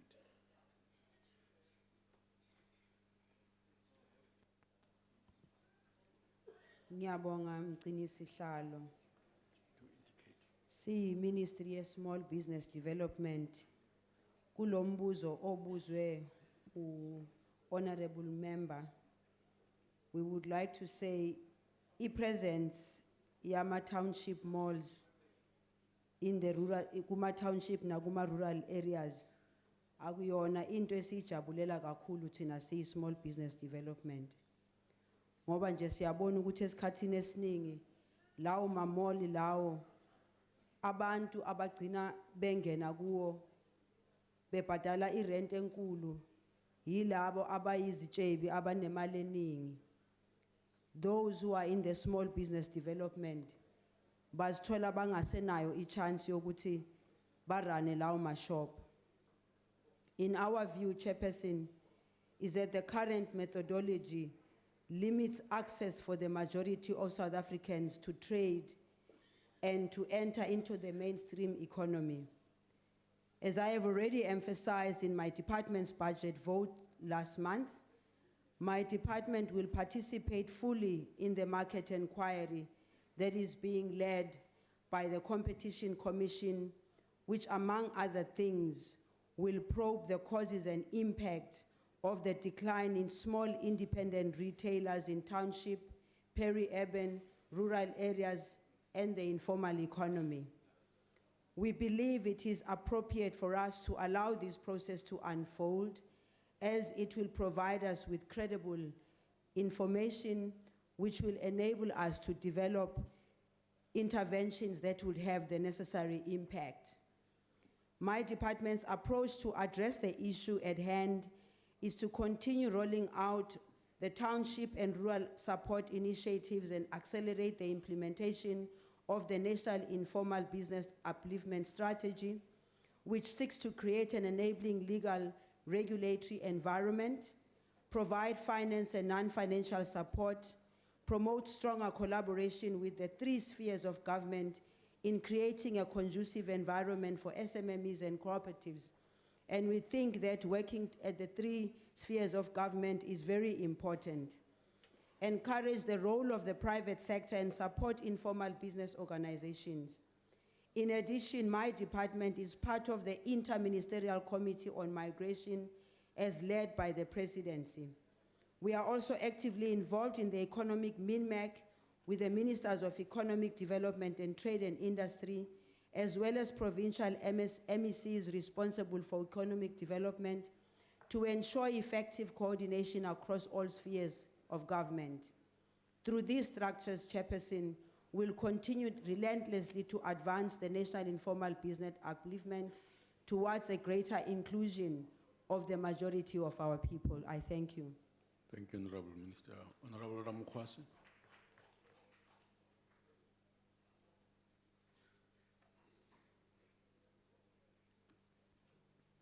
Thank you. Is it fine? Is it audible? All right.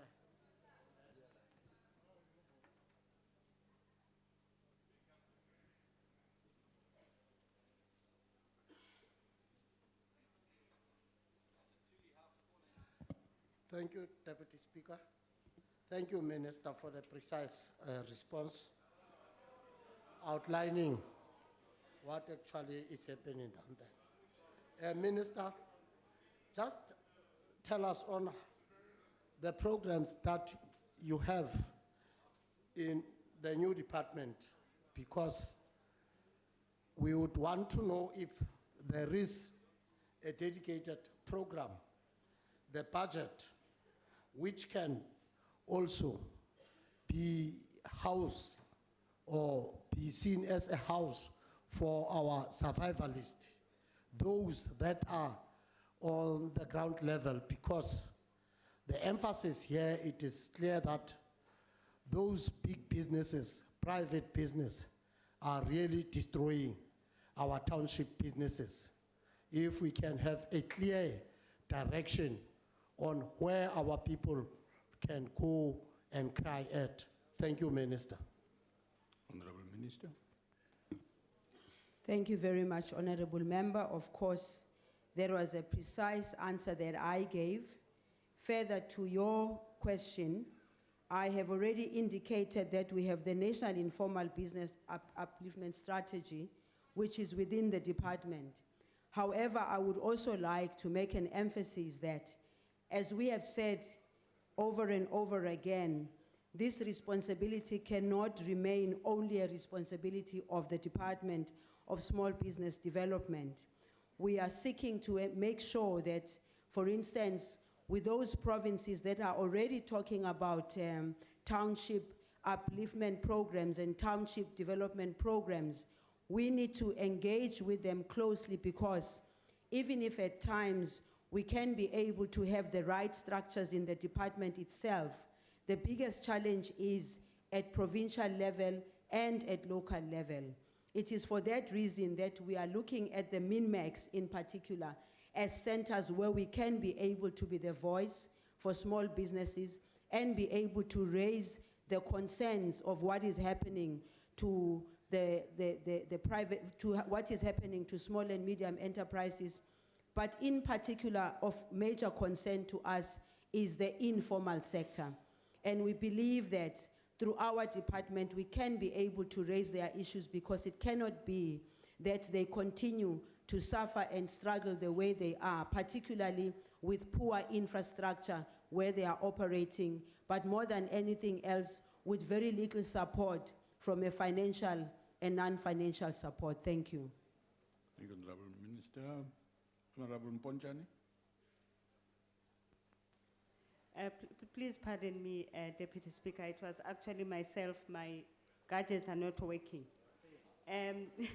These gadgets are working properly. It's no, you. not this one. If I may continue, Chair. Go ahead. What assistance is your department, Minister, giving to spaza shops, tuck shops, and general dealers, employees, and owners in the form of ongoing further training as entrepreneurs, so that they may further enhance their individual business models, and in so doing, maintain their market shares and growth to township malls and rural malls? Thank you. Honorable Minister. Thank you, Honorable Chairperson. As the member is aware, we have Small Enterprise Finance Agency, as well as Small Enterprise Development Agency. Those are the arms that we are currently using to make sure that we give greater support, as well as uplifting, as well as increasing the support, because again, as a department alone, we do not necessarily at the moment have the complete infrastructure of being able to reach each and every individual South African. So through CIFA and CEDA, there are programs that are targeted at assisting our people from skills development and empowering them in order for them to be able to know how to run their businesses. But also, Chairperson, I might just as well say that not only is the government supporting, but there's also NGOs and the private sector, which has also running quite effective programs, which we believe if we were to tap into them and begin to work with them very closely, we will be able to fulfill our mandate in supporting our people. I thank you. Thank you, Honourable Minister. Honourable Malotsi.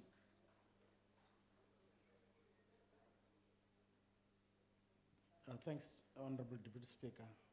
Honourable Minister, again, what support is government giving the local general dealers and spaza shops, specifically to the area where the mall are moving, to make it a point that those businesses, spaza shops and the general dealer for the black people around the area, they become sustainable and not driven out of business, mostly by white-owned businesses who are infiltrating the townships and the villages. Thank you, Chairperson. Thank you, Honorable Member. I did indicate from the very beginning that we are not very happy as a department when all these malls are propping up in places where you wouldn't even think they would put up a mall. And I've already indicated that the main reason why we are not happy with that is the fact that we can see that small and medium enterprises, your spaza shops, are dying simply because they do not have those big pockets of those big companies who are able to rent in those malls. What I also indicated, Chair, was that we can only work with the local structures as well as provincial structures, because we cannot deny the fact that those investors that come to the rural areas as well as into the townships, they are also collaborating and talking to some of our people. And at the end of the day, you ask yourself the question, who gives them the license? Who gives them a permission to build these malls? So we're saying it's something that we will focus on very much, because we truly believe that the importance of your spaza shops in the townships are very important, and therefore the empowerment of our people in ensuring that they occupy that space is important. But if I also may say that in the infrastructure development, which is lacking in the township, and of course government has got a plan, that's why I said earlier on some provinces have already declared on their infrastructure development. We're saying we shall not be left out in the discussions of ensuring that that infrastructure that is being built, it has to be an infrastructure that benefits those small spaza shops as well as informal traders. Thank you. Thank you, Honourable Minister. Honourable Charles, take your chance.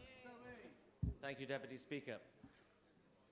Minister, it's common cause that spaza shops are being squeezed at the top by malls and at the bottom by foreign traders that are coming into the country. Now, earlier this year, you were quoted as saying, and I quote, "Foreign business owners in South Africa's townships cannot expect to coexist peaceably with local business owners unless they share their trade secrets." Now, I'd like to know, Minister, whether any of those trade secrets have been revealed to the interministerial task team that you are a member of, and if so, what those trade secrets are, and if they haven't revealed them, could you perhaps explain why not? Thank you. Thank you, Honorable Speaker. It is very unfortunate that I have to keep on repeating it over and over and over again, that I never said they must share their secrets. I will repeat it again. And I do believe in what I'm saying. I did say that it would be important for foreign nationals who are owning spaza shops to share their experiences with our local people. And I based myself on the fact that many of the foreign-owned shops that are in the townships are run by foreign nationals who, for many, many years, have been engaged in this business. Many of them experienced that from childhood, which, by the way, from a South African perspective, the majority of our people never had that opportunity. Secondly, the foreign nationals that we have engaged through the task teams have themselves declared that they have absolutely no problem in sharing their experiences because they fully understand the background of South Africans, and in particular, Black South Africans who never had the kind of opportunity that they have today. So we are working together with those organized formations of foreign nationals who are very willing to share their experiences in this regard. I thank you.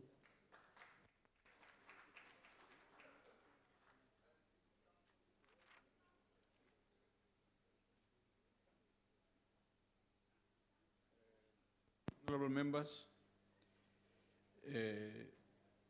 we go to question 191 from Honorable Stolle to the Minister of Transport. Deputy Minister. Thank you, Chairperson. The question is whether her department will intervene in the ongoing crisis and failure of provincial municipalities to issue permits to taxi owners. Chairperson, currently, no municipality has been assigned the function to form municipal regulating entity with the power to consider operating licenses applications in terms of the National Land Transport Act number 5 of 2009. Only provinces have this function that is performed by either the provincial regulating entities established in terms of the NLTA or provincial operating licensing boards established in terms of the now repealed National Land Transport Transitional Act number 22 of 2000 as amended. Also, in terms of the same NLTA permission to operate public transport, including taxis, is done through the issuance of operating licenses and not permits anymore. The National Department also does not issue operating licenses directly, but is a custodian of the National Land Transport Information System established in terms of the Section 6 of the NLTA that has terminal in all provinces who then are responsible for issuing the licenses in respect of successful applicants. Therefore, the department maintains the NLTIS to ensure that it is in working condition at all times without or with minor glitches. On the other hand, unsuccessful applicants can lodge appeals with the Transport Appeals Tribunal that has been established at the National Department in terms of the Transport Appeals Tribunal Act. The department is upgrading the NLTIS to ensure that there are less or no breakdowns that are system related in the future. The upgrades would include creating a module on the NAT's platform. I thank you, Chair. Honorable Minister, Honorable Deputy Minister, Honorable Stolle. Ngiyathokoza Sera Somlo. Ngicabanga ukuthi uMinister umbuzo wami ubuqondile ukuthi iziphi indlela abanazo njenge National Department ukuthi bancede ukuthi kutholakale noma ngakuthiwa ukubiza ngeoperation license noma ukubiza ngepermit. Abantu bama taxi njengamanje abawatholi ama permit abo noma ama license yokuthi bakwazi ukudrive. Last week bekunomsindo eThekwini bengawatholanga. Monday bebavimbe iboard bebavimbe Steel Day. Abakwazi ukudrive ukuthi imali bayibhadele yokuthi bakwazi mhlawumbe ukuthola ama permit abo. Abawatholi ngokuthi omasipala noma mhlawumbe iprovince isebenzisa amabhasi endaweni lapho nabo besebenzisa khona ngalo ndlela ke kulikhulu ukuthi babanikeze lokhu ama license abo. Uma sicela ukubuza ukuthi iyiphi indlela i-department engayenza noma enayo ukunceda isimo sokuthi labantu bakwazi ukuthola ama permits abo. Honorable Deputy Minister. Ngiyabonga kakhulu. Njengoba ngishilo mphathisihlalo, uma ngabe o-applyele i-permit engayitholi ku-province, kungamjabulisanga lokho, uyakwazi uku-appeala kwi-Transport Appeals Tribunal. So uyakhona ukuza a-appeal. Kahle umthetho uyavuma nokuthi uma ngabe kudlula isikhathi sokuthi umuntu be-applyile but akayitholi i-license yakhe, angadlula aye ku-national ayoyi-applyela khona. Ngoba uma ngabe umphathiswa njoba umhlonishwa ekhuluma ukuthi komasipala, umasipala ukuthi abe namandla okunikeza ama-licenses unikezwa uminister we-transport. Uminister we-transport ke akakanikezi omasipala lawo mandla, isenziwa kuma-provinces. Uma ama-provinces o-applyile ngakujabulelanga kahle, uya ku-Transport Appeals Tribunal ayothi khona nayo indaba yami ebesiyibuka ikhutshela i-province ukuthi mnike i-license yakhe noma ngenxa yezizathu ezithize akakhona ukuyinika lokho. Noma uma kudlule isikhathi sesithize sokuthi umuntu benga-applya ingaprocesseki, uyakhona futhi ukuya phezulu ku-national ayocela ukuthi kade ngicelile i-license yami ayizi kimi, ngicela ningi-intervenele, i-national iyakhona ukwenza lokho. So kunaleyo process ekhona. Ngiyabonga kakhulu.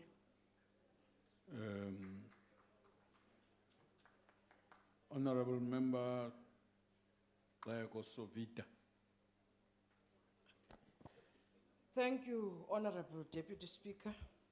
Deputy Minister, I welcome your explanation on who is doing what with regards to the issuing of operating licenses. My follow-up question is to check whether there is a plan of making sure that an ordinary taxi owner or taxi associations do understand this appeals body that we have just mentioned, including its benefit and where and how to make use of it. Thank you, Deputy Speaker. Honorable Deputy Minister. Chair, sharing information can never be enough or adequate. So we can't say we have reached a stage where we think we can no longer share the information. However, as the Department of Transport, we do work with taxi associations to share this information or any other information for that matter. Santaco, for instance, they have offices within the Department of Transport offices in Pretoria, and we share this information with them. But of course, I will agree that as the Department of Transport, we need to continue doing that. But also, as we're sharing this information here in Parliament, we are saying to members of Parliament, you can then share the information with, of course, taxi associations. But of course, this information is also obtained in the NLTA, that is the act that was passed by this House itself, and it is readily available to members of Parliament. We can always share with members, of the taxi industry out there. But of course, we have to do more. Thank you. Thank you, Deputy Minister. There are two people in the EFF. One of them is Honorable Malema, who's not here. Who pressed his button?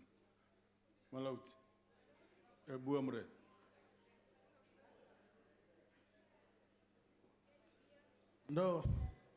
Ndoli bua muthu sa chipikara. Mbudziso yanga yono kudaka bu minister. Ndi ya uri fasi ya muvhuso wa ANC vho radzithekhisi vha khou vhonala vha khou kundelwa vhukuma ngauri vha sedza nomboro ya vhathu no hwalwa nga dzithekhisi i paḓa dzimilioni dza 14 na vhana vha zwikolo vha shumisa dzithekhisi na zwisiwana.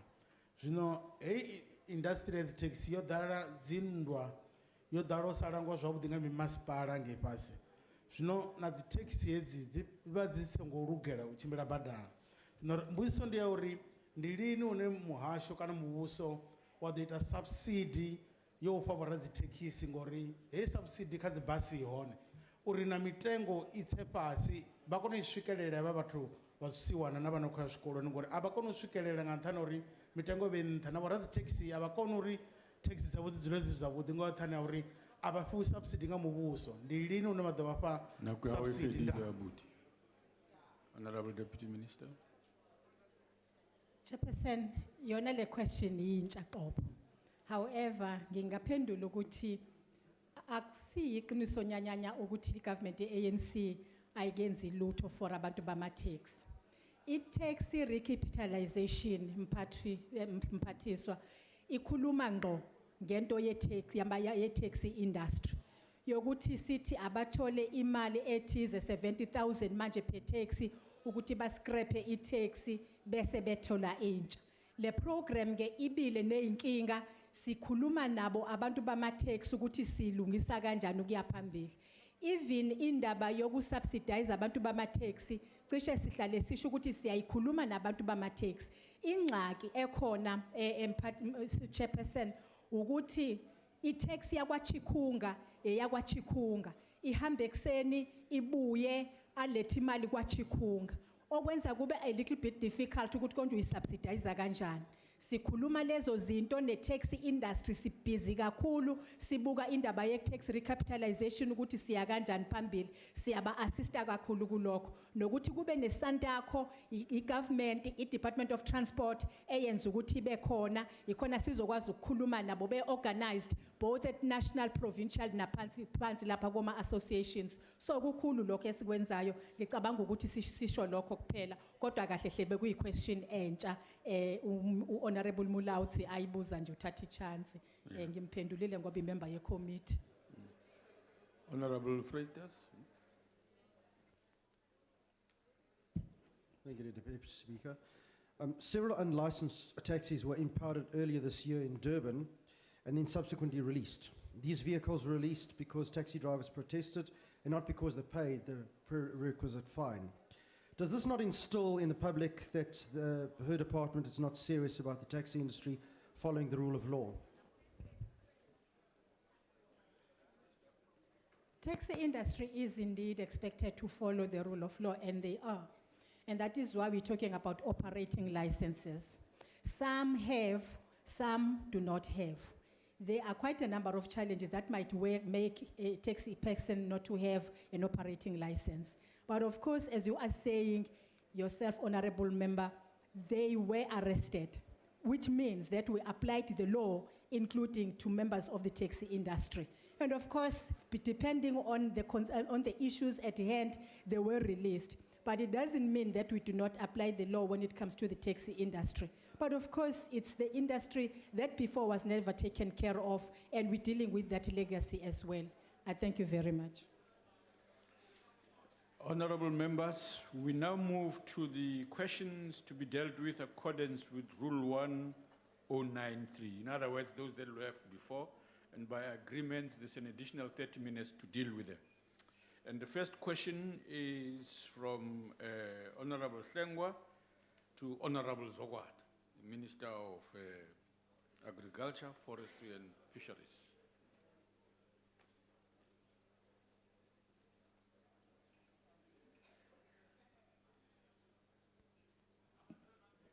Diabonga, Deputy Speaker. The question refers to progress that we made to establish agri-parks. And the answer is that agri-parks is a collaborative effort led by Department of Development and Land Reform in terms of the land acquisition, infrastructure development, and assessment costs. We play a role to support to make sure that it is provided by our provinces using earmarked funds. So our role is to ensure that by the time those parks are functioning, we have got enough programs that will feed them, because those parks will start with transportation of products into finished products, addressing the issue of APAP, which speaks of e-value chain and food processing. Our role, therefore, is to ensure that in that process, we have got people who are sitting in the team to make sure that we are part going through that. And we know that currently, the modeling and selection of agri-park sites are still underway, and they are near completion. The other process will be followed by development of business plans and completion of feasibility studies, which will in turn indicate financial and functional possibilities. It features that the commercial report program and Ilima, Litsima, and cash funds will be used, as I've said, to ensure that those products, which will be key in those areas, to make sure that our people can therefore realize the meaning of not only planting, but also seeing their products being finalized and be in a finished state. We are convinced that this is the right path to take. We don't believe that as the government we should not work together. I can make a point that we are working together with that development to ensure that this is realized in all the 44 districts identified.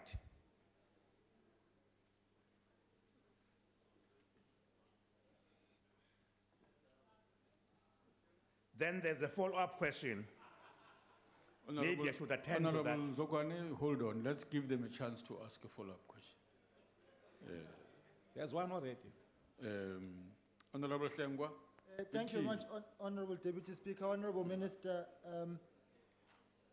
Specifically on this issue, it was announced in this very house by the your own deputy, with much fanfare in the SONA debate.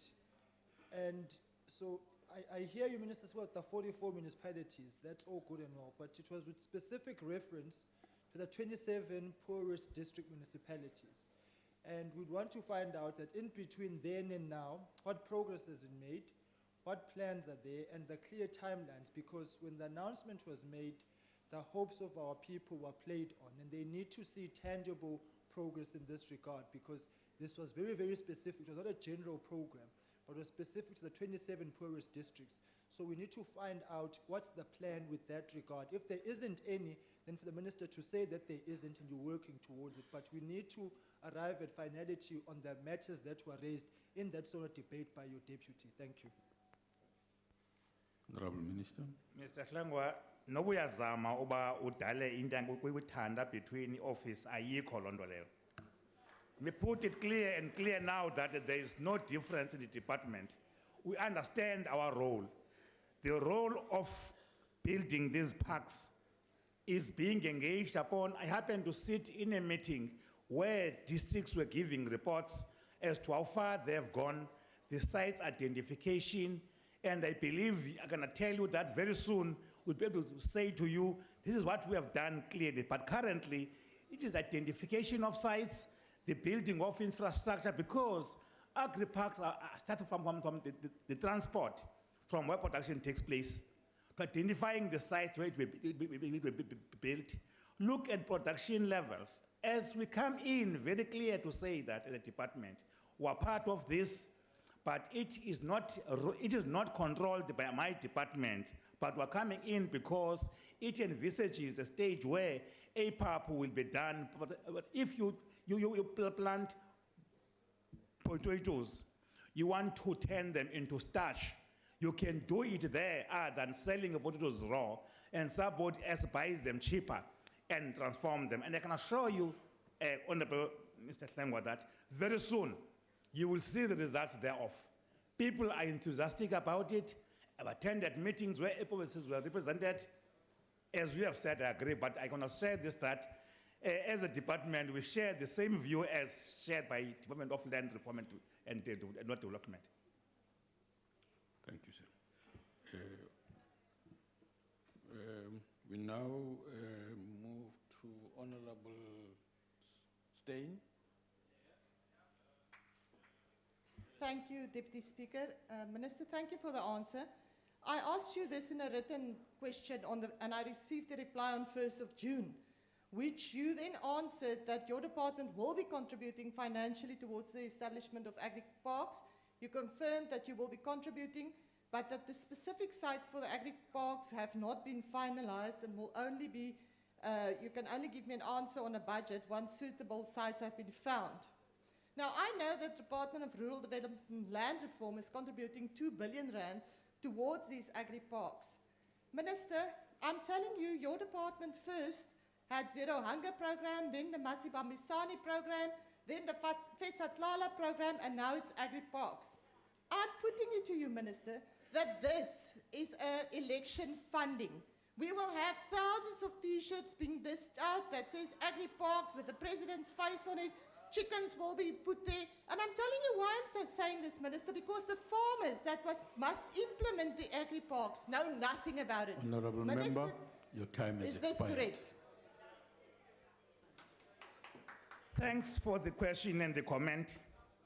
I happen to have attended many meetings with Honorable Ms. Day at the exam at Jocheviers Bay, Port Elizabeth, where farmers were showing us that the number of black farmers on board in Wool Growers Association is multiplying through a partnership. Today, we have just signed an agreement with one of the food producers to say to them that you won't buy beans from Brazil to transform them to a product in South Africa. Tell us where you want them and how many you want them. We'll engage with our local farmers to produce them. So, politique. And wherever you have been, Ms. Stein, I've been with you, and I've spoken to farmers. Luckily, I don't depend upon telling me how farmers are feeling, because I have been with them in most of the forums. They share the idea and the goal that we're traveling. Thank you, Honourable Minister. Honourable Lowe, EFF. Thank you, Honourable Deputy Speaker. Minister, Honourable Minister, will you pay attention? Honourable Minister, you recently opened a food garden at Santos Football Club, a club on the Cape Flats, an area which is very dear and near to me. Would one of those 44 districts that you have identified for agri-parks be on the Cape Flats? Although the Cape Flats is not in one of the poorest districts in the country, it's in the Cape Town Metro, but people on the Cape Flats are experiencing high levels of poverty and unemployment, and such an agri-park can help address these issues. Thank you very much, Minister. Thanks, Deputy Chairperson again. A week ago, I launched the youth program in Western Cape with Santos as a club, met young money. We played together because we believe that sport and nutritious foods are related. We agreed to make sure that we look at the issue of family gardening.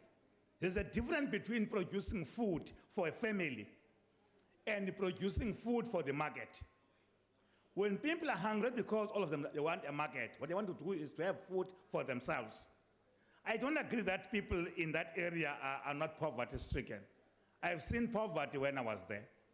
So we have agreed, therefore, that we're going to work with every community to find a way that they agree with us on. We're not doing this because elections are coming. We're doing because we care for the people who are staying in those areas. Thank you, Honourable Minister. Honourable Tom? Sorry, Chair. It's me. I'm here. It's me, sorry. Honourable Ramkhwas. Yeah. Chair, it Okay. is on the basis of the agri-parks. Thank you, Minister, once more for a very brilliant response. Now, it is on the basis of the market. I just want to find out if the Minister can indicate the plans that he's having in the department once these agri-parks are finalized. Now, the Minister must be able to take us on steps on how he's going to make sure that there's market for these agri-parks. Thank you. Honourable Minister. Thanks. Thanks for the question. Thanks, Deputy Speaker. As a department, we're proud because not only internally, we do have people placed in different strategic ambassadorial areas. One of those people received the Order of Merit of the Minister of France for the sterling work she has done to create markets for our country. We signed last year an agreement with China on maize and apples. I can assure you, people who are in the apples industry are so much interested, and more trees are being planted. But as I said that earlier, today we signed an MOU with one of the very big companies that are in the food industry. who are looking for tomatoes, soya beans, sorghum, maize, and many other things. And we are saying that if you want to succeed with our smallholder farmers. Inform us what you want. We will make sure that we assist them.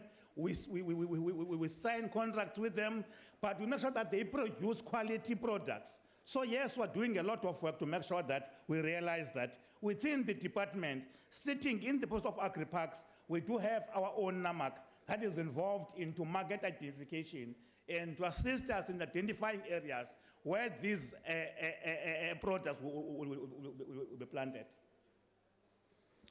Thank you, Honorable Minister. We move to the next question asked by Honorable Hlengwa. To you, Minister. Question 141. Thanks. I have met with, thanks, Honorable Minister Hlengwa, on this question. My last meeting with the AFASA was a day after the budget vote speech. They were the first people to meet with, and we looked through a number of issues that we debated.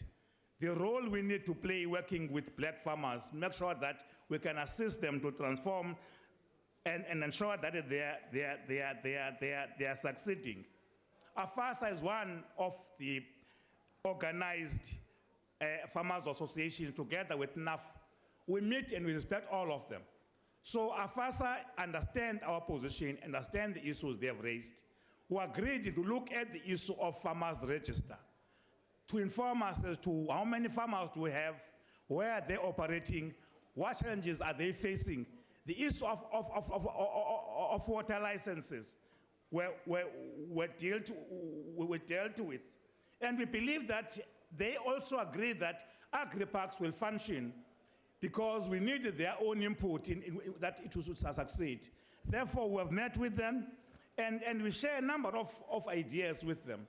So my answer to you is that yes, we have met with them a number of occasions.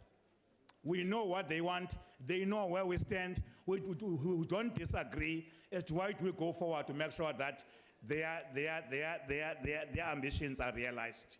We are aware of the challenges that they are faced with. Honorable Hlengwa, follow up.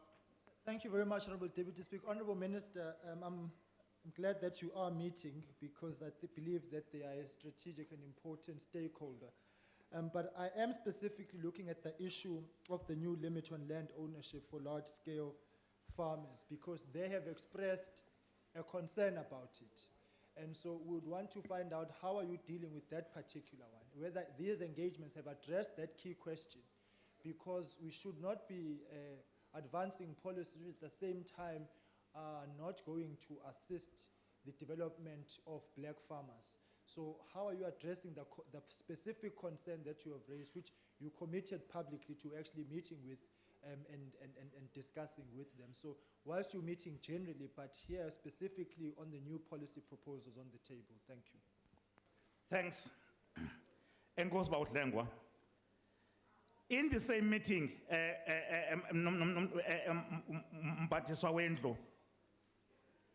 in the same meeting we held with AFASA, a number of issues were raised. Even the same issue was raised.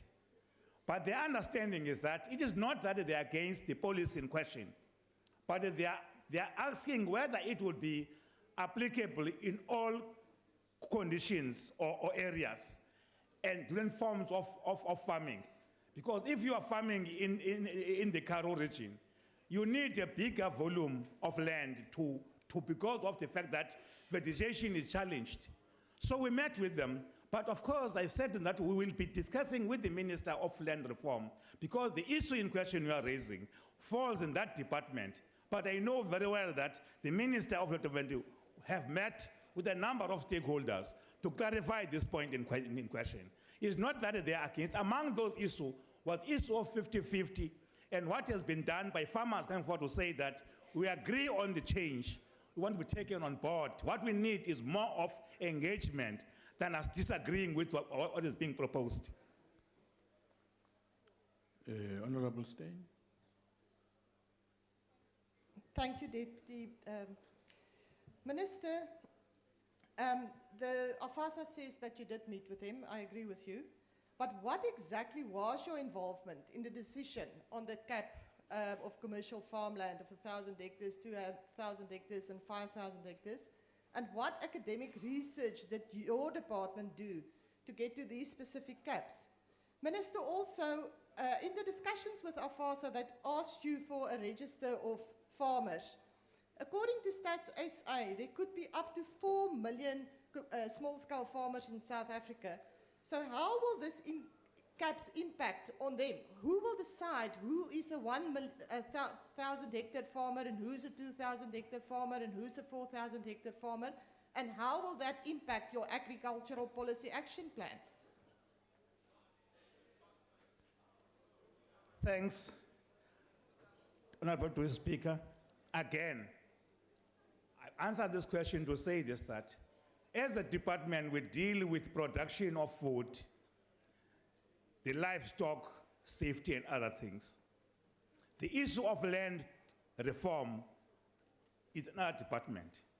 But we have been discussing with them. We understand the rationale why this is done. Remember, as we speak, in the Western Cape alone, black farmers constitute 1%. In the Western Cape, 1%. Not much has been done to change the land. We can't wait until somebody comes and says there should be equal sharing of the land this country offers. We need to change, and the Western Cape should not sit and hope that we don't know. We know because not much has happened in the Western Cape. So the point I'm driving, therefore, is that there will have to be a dialogue between commercial farmers, people of land reform, and ourselves. We won't find answers in this forum. Even on 50-50, Honorable Mr. When it was proposed, there was a lot of people who were saying it won't work. Farmers came forward and say, we can do it, tell us how. That's why today people are quiet, because it has been found that it can function. It is not that farm workers must always work in farm forever. They have a dream of being farmers themselves.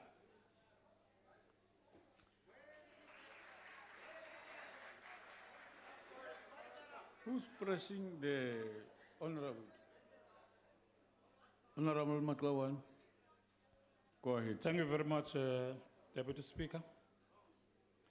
And thanks the Minister for the responses. Minister, we know that the loss of high-value agricultural land to other sectors of the economy is a serious problem for South Africa. You're also aware that your department has published the draft bill, the draft preservation and development of agricultural land framework bill. Can Minister indicate when the bill will be ready to come to Parliament and whether it is possible to expedite the processes, as this matter is really affecting the sector? Thank you very much.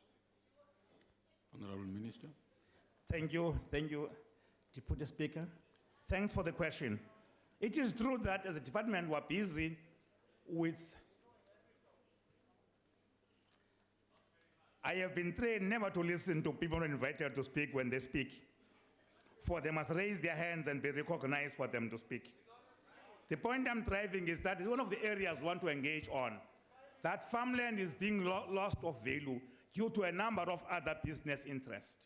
As a department, whether by the end of this year, this process should be finalized, where people must give us public comments so that we're able to say that we cannot rely on the 1970 Act on the issue of land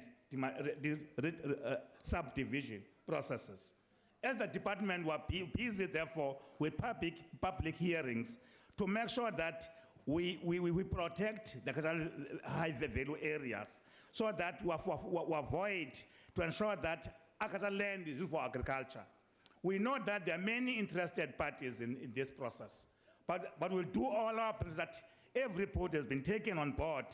By the time it is finished, we are clarified of what we intend to do. Intend to do is to promote food security, deal with people who go to bed without food because land is being changed into something else. So by the end of this financial year, our aim is to bring it to Cabinet for its approval. Thank you, Honorable Minister. Honorable Low. Thank you very much, Deputy Speaker. Minister, you speak about limiting African ownership of land, of agricultural land. Shouldn't we rather discuss how we will address the limitless ownership that white farmers have in agricultural land and how we will access that land and redistribute it amongst Africans? I also believe, and Minister, it's a fact that here in the Western Cape, in the Hex River Valley, 12,500 hectares of table grape land, only 48 hectares. So this 1%, it is not even close to 1%. It is a fraction of 1% that is in the hands of black farmers. It needs serious redress, and something drastically has to be done. And Minister, when it comes to food security, the reason why it is black people starving to death is because agricultural land is in the hands of white people in this country.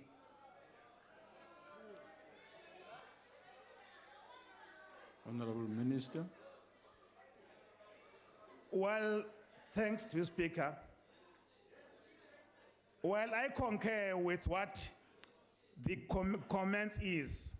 We want to make sure that everything we do as a government is based on a rational, well-canvassed policies. I share with you that one of the causes is that valuable land is in the hands of a few, but also there is vast land lying in other areas unused by our people. We must go back and promote them to use that land to make sure that it's utilized. I said, I agree with you, but you won't tell me as a minister whether I should abandon the policies of the government I am under and follow yours. So if you want to talk with me, you have raised your hands and speak. If you want to do what you are doing, I won't participate with you. What you are promoting here is to say that the reason this process is being done is to do exactly what I'm doing, not the way of taking land without following the processes. We won't do that.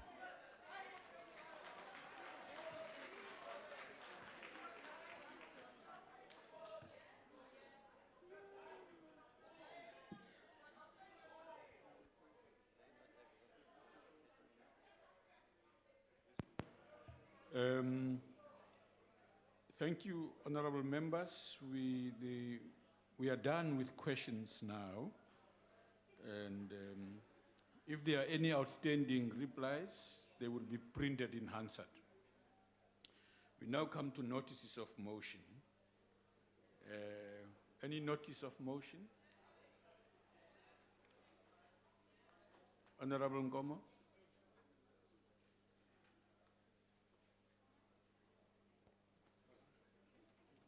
Yes, honorable member, please go ahead. But I'm not honorable. Thank you. I'm sorry, my apologies. Thank you, Chair. In view of the ongoing missing of children in preschools and those that are being taken from elderly people at Home Affairs and those that are taken at the backs of women who are walking in the streets of Mthatha, I move on behalf of the United Democratic Movement that this House, on its next meeting, we debate the ongoing crisis of human trafficking in South Africa. I so move. Thank you. Honorable member, right at the back there. Thank you, Honorable Deputy Speaker.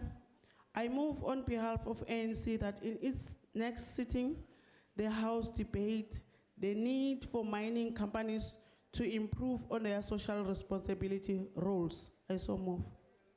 Honorable member. Thank you, Deputy Speaker. I move on behalf of the ANC that in the next sitting, the House debates creating more programs that will assist the unemployed youth of this country, especially graduates. I so move. Thank you. Yes, honorable member. Yes, honorable.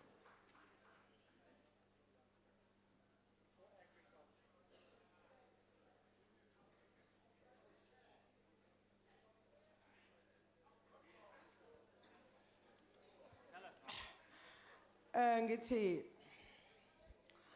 njenge EFF ngokulandelayo Bengizocela ke kukhulunywa ngokuvikelwa kwabadayisi basemgwaqweni, indawo abadayisela kuyona, ukuphepha kwabo nokuhlanzeka, amadolobha onke ase-South Africa, ngaphandle kokuba bahlukunyezwe amaphoyisa, laba abajaha mihla yonke ebaphuca izimpahla abadayisa ngazo, abondla ngayo abatababo ukuxosha ikati eziko nabafundisayo. Ngiyabonga. Thank you, Honorable Member. Honorable Singh. Who's that? Honorable Mwango, go ahead. Thank you, Deputy Speaker. On behalf of Inkatha Freedom Party, I shall move at the next sitting of this House that the House debate how patriarchy in the workplace, particularly in academia, is stifling the career advancement of women and the measures that can be put in place to address gender equal transformation in this area. I thank you. Okay. Honorable Member. Thank you, Honorable Deputy Speaker. On behalf of the National Freedom Party, I move that at the next sitting of the Honorable House, the members deliberate on the issue of the anomaly between life sentencing and the granting of parole, mindful of the fact that South Africans who fear the brunt of violence and crimes deserve to be protected from violent crimes and who are entitled to expect that life sentence should mean exactly what the word says, imprisonment for the remainder of the convicted person's natural life. I so move. Yes, Honorable Members. Thank you, Deputy Speaker. I hereby move, on behalf of the Democratic Alliance, that at its next sitting, this House debates linking the annual salary increases of the President and Cabinet Ministers to the growth and performance of South Africa's annual GDP. I so move.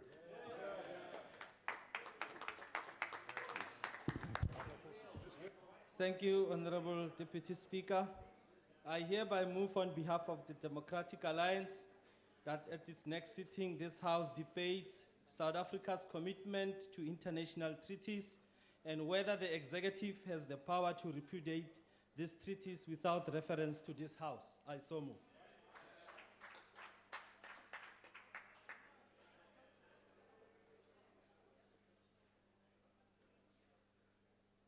Deputy Speaker, I rise on behalf of the economic freedom fighters, the government in waiting, that in its next sitting, the House debates investing heavily in green energy sources, including windmills, solar water heaters, and all forms of solar energy, with the intention of moving away from coal energy dependency. I so move.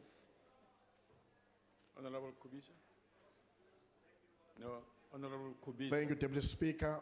On the next sitting day of this House, I shall move on behalf of the National Freedom Party that this House deliberates on the need for Africa to adopt its own bold and creative approach aiming at financing Africa's development, which in the Allah includes power stations, roads, railways, telecommunications, factories, and many other big commercial operations, with the hope that this will aggressively respond to the geopolitics and the growing population and economic demands for Africa, for the African continent. I so move. Thank you, Honorable Member. Honorable Lowe.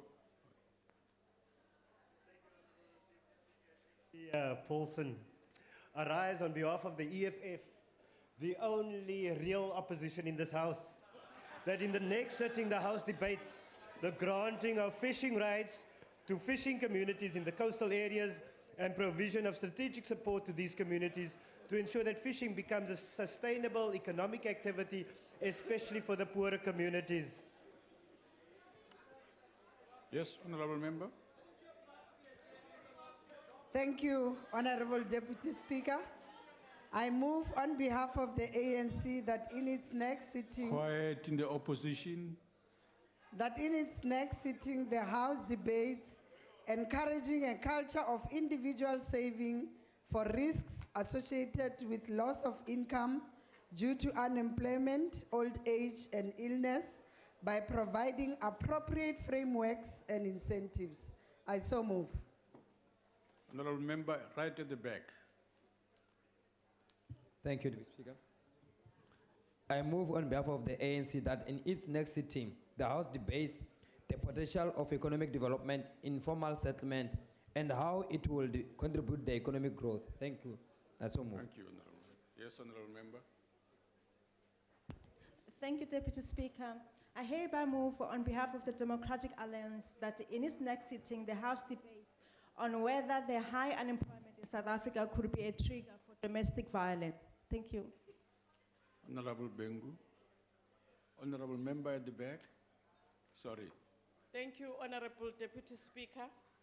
I move on behalf of the ANC that in its next sitting, the House debates strengthening South Africa's postgraduate training in research and innovation as means to improve the country's global competitiveness. I so move. Thank you. Yes, Honorable Member.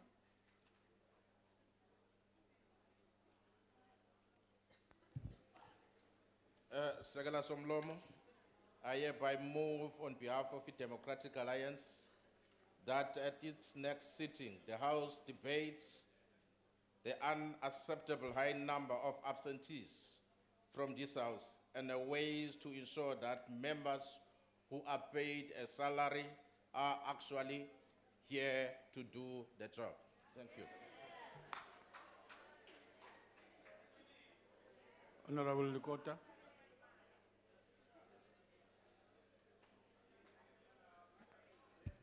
Thank you, Deputy Speaker. I hereby move on behalf of the Congress of the People that in the next sitting of the House, this House discuss the new status of South Africa that is growing into a rogue status because our leadership protects the international criminals who have broken the law that we have signed the treaty to. Thank you.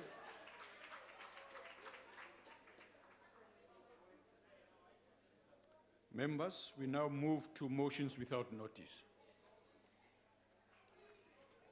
Yes, Honorable Member. Thank you, Deputy Speaker. On behalf of the ANC, I move without notice that the House knows that Dr.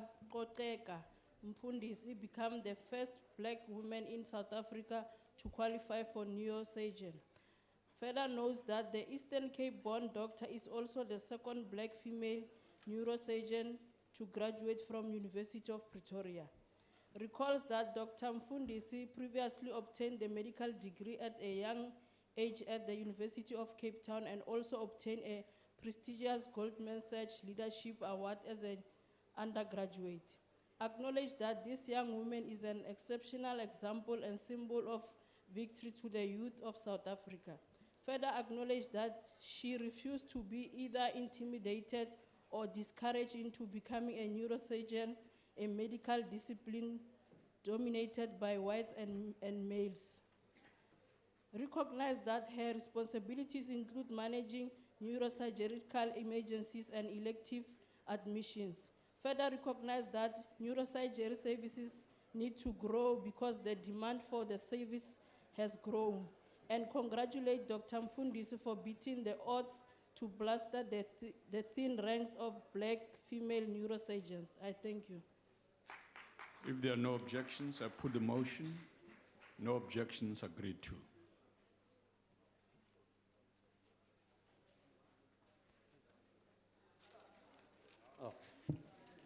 Thank you, Honorable Deputy Speaker. On behalf of the National Freedom Party, I move without notice that this Honorable House notes that on Friday, the 12th of June 2015, 4 school children from the Victory Christian Academy, a school in La Lucia, died in a tragic accident near Belito, just outside Durban in KwaZulu-Natal. Further notes that the children who died tragically are Caitlin Oliver, age 14, Tanya Suprasad, age 13, Saisha Shamprasad, age 14, and Andrea Tava, age 17. Further notes that a teacher from the school, Chris Ackerman, was seriously injured in the crash and is currently on a ventilator after being induced into a coma to facilitate surgery. And further notes that another pupil, Mukile Kwabe, was injured in the accident and is recovering in hospital. Further notes that in the words of the principal of the Victory Christian Academy, We have lost learners of the highest leadership qualities, the future leaders of our country, and indeed a great loss to our nation. Wherefore, we call upon this Honorable House to convey its condolences to the grieving families of the children who died so tragically, and convey its condolences to the Victory Christian Academy, and convey its best wishes for a speedy recovery to Mr. Chris Ackerman and Mohile Kwabe, both injured in the accident. I so move. Thank you. Thank you, Honourable Member. Honourable Members, are there any objections? No objections. The motion is agreed to. Are there any further motions without notice? The EFF, Honourable Maxson. Thank you, House Chair. The Economic Freedom Fighters rise to move without notice that the House note the plight of over 4,000 telecom workers who will find themselves unemployed and unable to feed their families in the near future. Note that the ANC government is the controlling shareholder at Telkom, and it is the ANC government that is creating unemployment instead of creating sustainable jobs, causing more suffering for the ordinary workers. Note that instead of building internal capacity, Telkom claim that they are going to retain the skills of retrenched through appointing them as consultants, which is likely to cost more money, and it is against the national treasure containment measures to reduce wasteful and fruitless expenditure by limiting use of consultants. Further note that the enterprise development by Telkom has mainly benefited white small businesses who have access to capital and skills to contribute to Telkom core business, while majority of small black business remain marginalized and cleaners of Telkom businesses. More than 500 million that Telkom has set aside for early retirement packages must instead be used for protecting jobs, increased number of trainings and business development programs, and improved services. Acknowledge the claims by the unions and workers that Telkom has failed to follow proper consultation process. Condemns the ANC government and its state-owned entities to cause a further scourge of unemployment when the figures are already high and it is a ticking bomb waiting to explode. Condemns Telkom for prioritizing profits over the livelihood of workers. Calls on the government to take full control and ownership of Telkom, to use the state-owned companies to make ICT, especially mobile connection and prepaid airtime, more affordable to township and rural youth who depend on this service to look for jobs and start businesses. The FF commits itself to continue to call for a greater state control and ownership of state-owned companies to serve the interests of the poor instead of profit. I so move. Honourable Members, I now put the motion. Are there any objections? Object, Chair. There are objections. The motion is not agreed to. The IFP. Honourable Chair, I hereby move the Inkatha Freedom Party without notice that the House 1 recognizes World Ocean Day, held every June 8th, is the United Nations recognized Day of Ocean Celebration and Action to Protect the Ocean. Acknowledges this year's theme of Healthy Oceans, Healthy Planet, quote unquote, with a particular emphasis being made on the eradication of plastics pollution in our oceans. Further acknowledges the crucial role the sea plays as a source of food, oxygen, and medicine, and the role we need to play in order to maintain a sustainable and balanced marine environment, and in particular the top predatory role that sharks play in maintaining health and balance in our marine ecosystems. Calls upon the Departments of Environment, Affairs and Agriculture, Forestry and Fisheries to work closely together in order to ensure the sustainability of our marine ecosystems, which are currently being depleted through pollution, overfishing, shark finning, poaching, and shark nets, and further calls for greater research and development that will one day allow for the substitution of shark nets along our coastline with non-invasive protection measures. And finally, applauds the tireless efforts of organizations such as Shark Warriors and Afri-Oceans Conservation Alliance, who encourage people to become active guardians of nature through informative and transformative human nature experiences and promote the conservation of our natural heritage. I so move. Honourable Members, I put the motion. Are there any objections? No objections, agreed to. The Democratic Alliance? Thank you, Chairperson.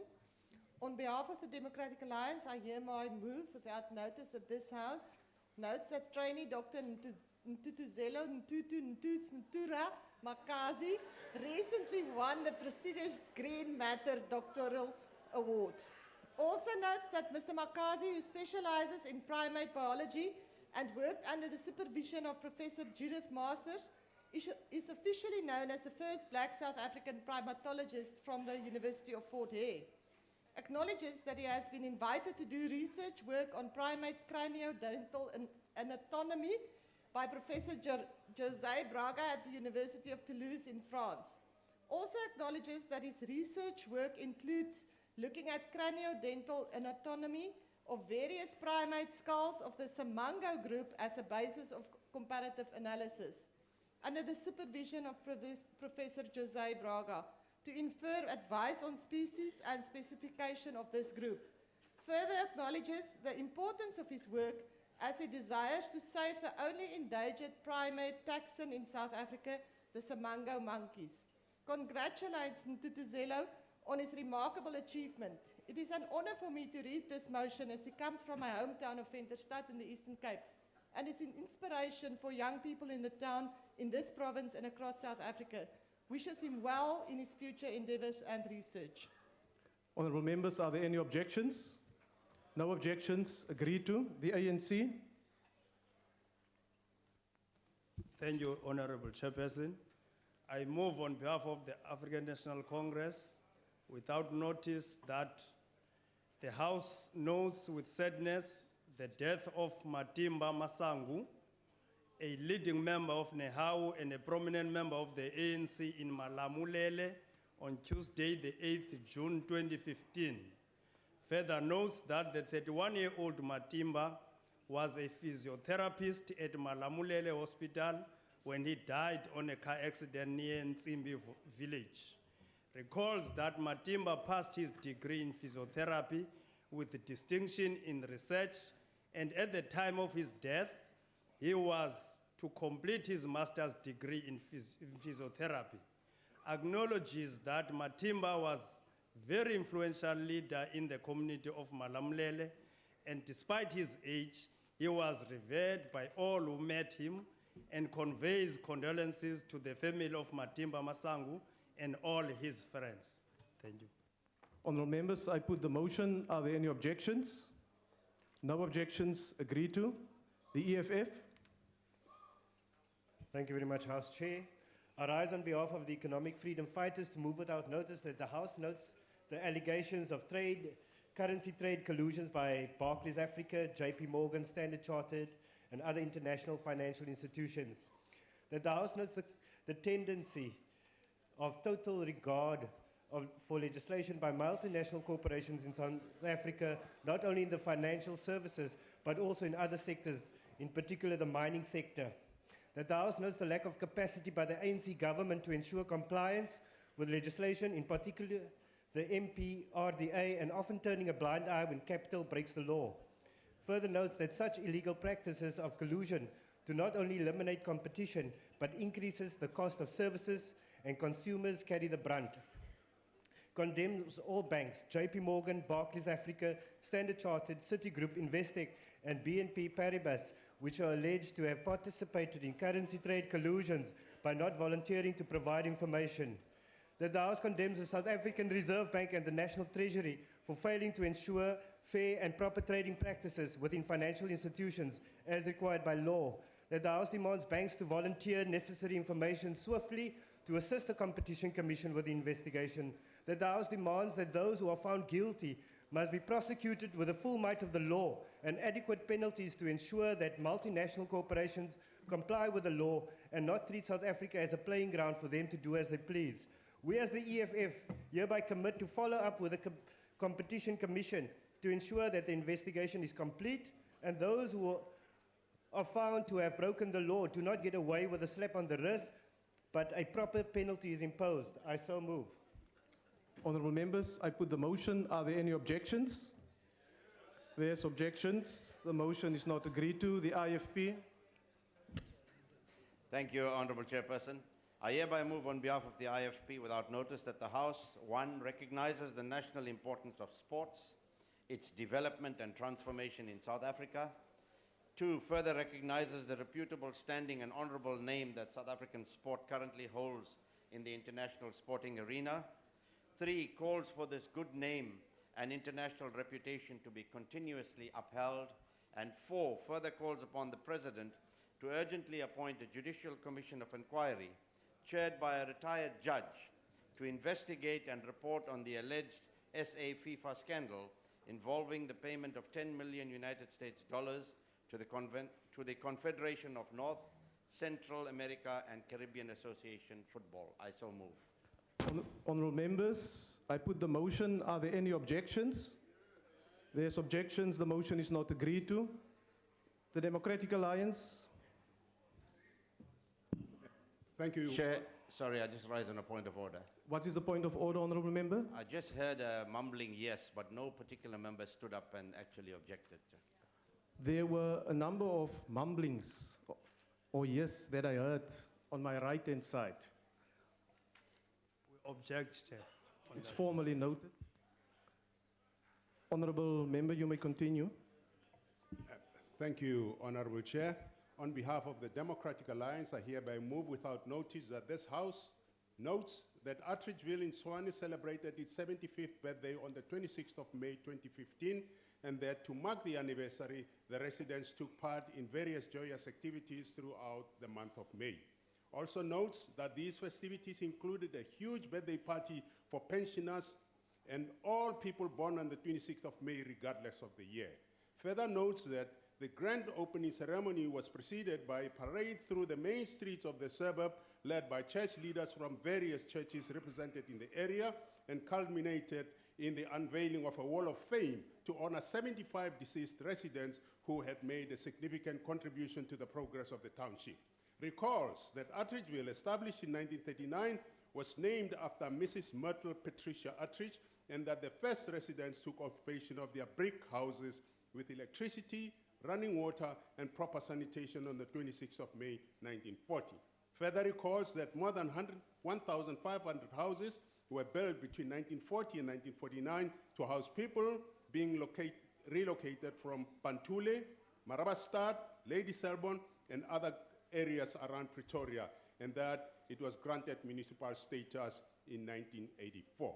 Acknowledges that Attridgeville has been the home to stalwarts such as Jafta Kalabi Masemula, who served an extended period on Robert Island for his role in the PAC, outstanding athletes Sidney Marie and Rosina Sidibani, renowned international soccer star Steve Kalamazoo Mokoni, soccer wizard Mekro Masterpieces Muripe, Deputy Chief Justice Jikang Museneke, Dr. William Frederick Nkomo and his son, Dr. Ebi Nkomo, who spoke at the unveiling, and singer Linda Kekana, to name but a few. Further acknowledges with gratitude that the celebrations were coordinated by P3 Proudly Peli Projects under the directorship of Mr. Jerry Barry, Mrs. Riabetswe Sebola, Mr. Johnny Quinana, and Ms. Tokozani Ntuli, to name but a few. Also, the DA congratulates the people of Attridgeville for advancing the country's social cohesion and nation-building project with these celebrations. I so move. Honourable members, I put the motion. Are there any objections? No objections. Agreed to. The NFP. Thank you, Honourable House Chair. On behalf of the National Freedom Party, I move without notice that this Honourable House notes that the Western Cape Education Department has released a document analyzing the logistical backlogs at schools throughout the province.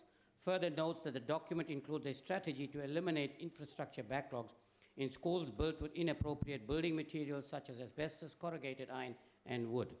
Also notes that the department had taken a decision not to replace schools built with inappropriate material if such schools have less than 250 pupils. Finally notes that the decision of the department effectively means that up to 323 schools in the Western Cape face potential closure, affecting some 80,000 learners. Wherefore, we call upon this Honourable House to reiterate its commitment to assess to access education for all South African children, and urge the Western Cape Department of Education to revise its strategic plan in order to prevent or at least minimize the closure of schools in this province. I so move. Thank you. Honourable members, I put the motion. Are there any objections? There's an objection. I now recognize the UDM.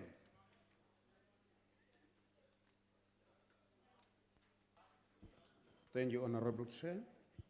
I move without notice on behalf of the United Democratic Movement that the House notes that lack of transformation in institutions of higher learning, poor career prospects, non-attractive salaries, and the dysfunctional school system remains a barrier for the country to produce desperately needed black professors in academia. Further notes that this has not only limited the number of black doctorates produced, but created a negative view towards academia as an unattractive profession. Acknowledges that the number of black professors in the country remains a great concern as it stands at only 18% of the 4,073 professors across all universities. This figure is inclusive of associate professors. Further acknowledges that the Department of Higher Education and Training launched a program called Staffing South Africa's University Framework, amongst others, to address this problem. Welcome the intervention by the said department and employ it to do everything possible in addressing this anomaly as a matter of priority. Further calls on relevant stakeholders in higher education to support this intervention and drive transformation as a matter of necessity of choice. I so move. Are there any objection? No objection. Agreed to. The ANC. Thank you, Chair. On behalf of the ANC, I move without notice that the House knows that on Friday, 11 June 15, women who have played a prominent role on the continent were celebrated as African foremost heroines at the gala dinner at the AU summit in Sandton. Further notes that awards were held at Sandton Michael Anglo Hotel in recognition of the 25th African Union Summit held this year from June 7 to 15. Acknowledges that the ANC stalwart Winnie Madikizela-Mandela and AU Commissioner Chairperson Dr. Nkosi Zanatlamini Zuma, together with former Malawian President Joyce Banda and Liberian President Ellen Johnson Sirleaf, were celebrated as living legends. Further acknowledges that President Mandela's widow, Graca Machel, and Ghana's former First Lady, Nana Kanadu Wellings, were also awarded for their contribution to African society. Recognizes that these awards were in line with the 25th African Union Summit theme for 2015, Year of Women Empowerment and Development towards Africa's Agenda 2063, and congratulate all the winners of the awards and commend the organizers of the event for recognizing the power of African women. Thank you, Chair. Honourable members, I put the motion. Are there any objections? No objections. Agreed to. The IFP, the Honourable Nkonwe at the back. Thank you very much. I hereby move without notice on behalf of the Inkatha Freedom Party that the House recognize that the 15th of June 2015 marked the 800th year anniversary of the signing of the Magna Carta, also called the Magna Carta Libertatum, the Great Charter of the Liberties, at Runnymede near Windsor, England, on the 15th of June 1215. We acknowledge that this charter laid the foundations for parliamentary democracy, human rights, and supremacy of law.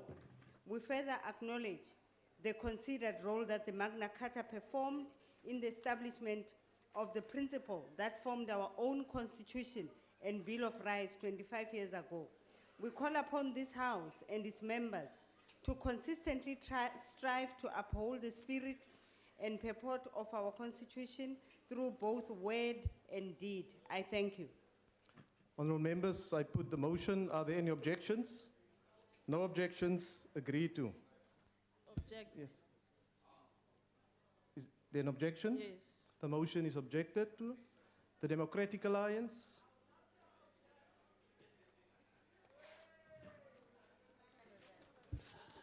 Thank you, Speaker.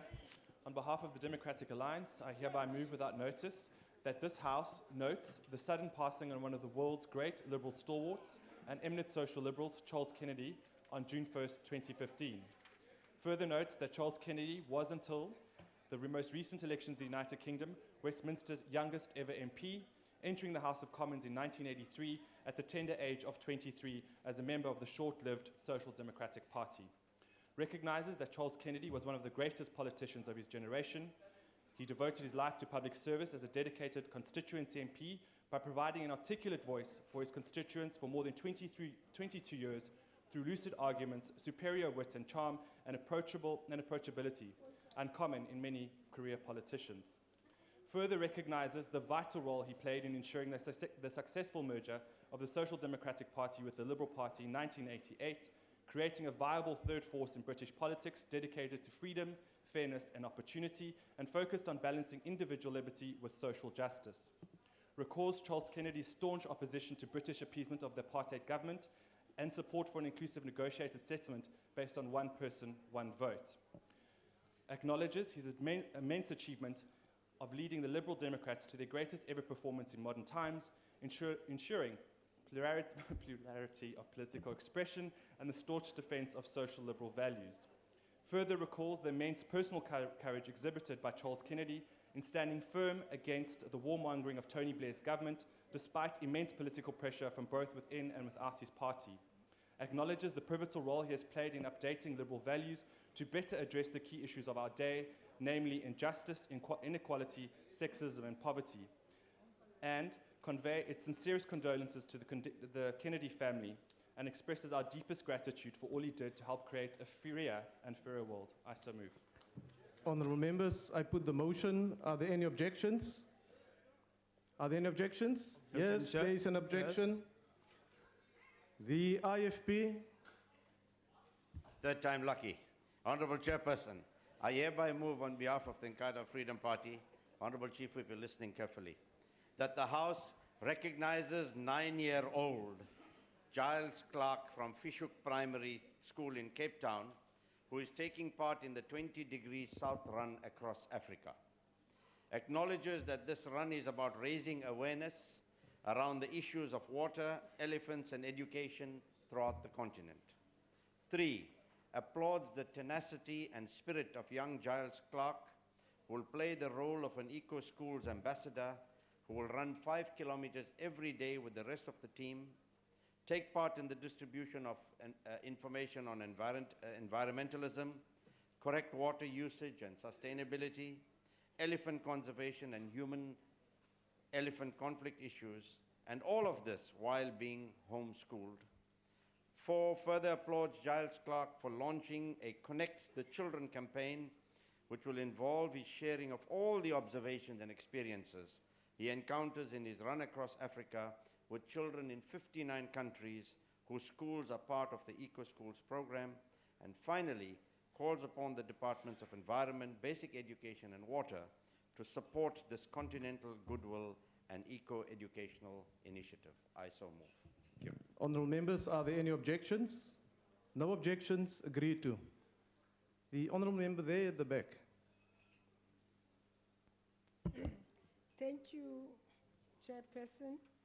I move on behalf of United Democratic Movement that the House notes that on the 8th of June 2015, Siboniso Mtembu, a 20-year-old, was sentenced to 25 years of imprisonment for rape.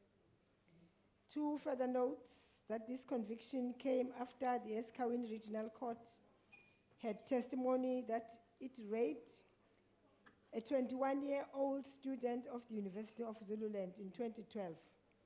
Thirdly, acknowledges Provincial Commission Lieutenant General Ngobeni for commanding the police for thorough investigation of this case, as rape is a serious offense in South Africa. Condemns violence by anyone of young people, in particular violence against young women. And lastly, calls on all members of society to dedicate the 29th anniversary of Youth Month in fighting for the protection of the rights of young women. I so move. I now put the motion. Are there any objections? No objections, agreed to. The EFF. Thank you, House Chair. Deputy Minister, you must listen carefully. The EFF rise to move without notice that the House notes that EFF Student Command successfully held the conference in Polokwane, Limpopo over a weekend. It was followed by a very successful June 16 rally. Some of the members fainted when they were watching news last night. That's why they are not here. Further note that the successful EFF Student Assembly declared to fight for free equality education in our lifetime. The hashtag Sofunda Ngenkani. Further note establishment of EFF Student Command Team will not rest until a child of a poor black woman is not excluded to the institution of higher learning due to the failure of the department to cater for the poor students. Further notes that the EFF Student Command will expose the minister of this department that he is no longer a communist but a capitalist of the century who does not care about the poor anymore. I so move.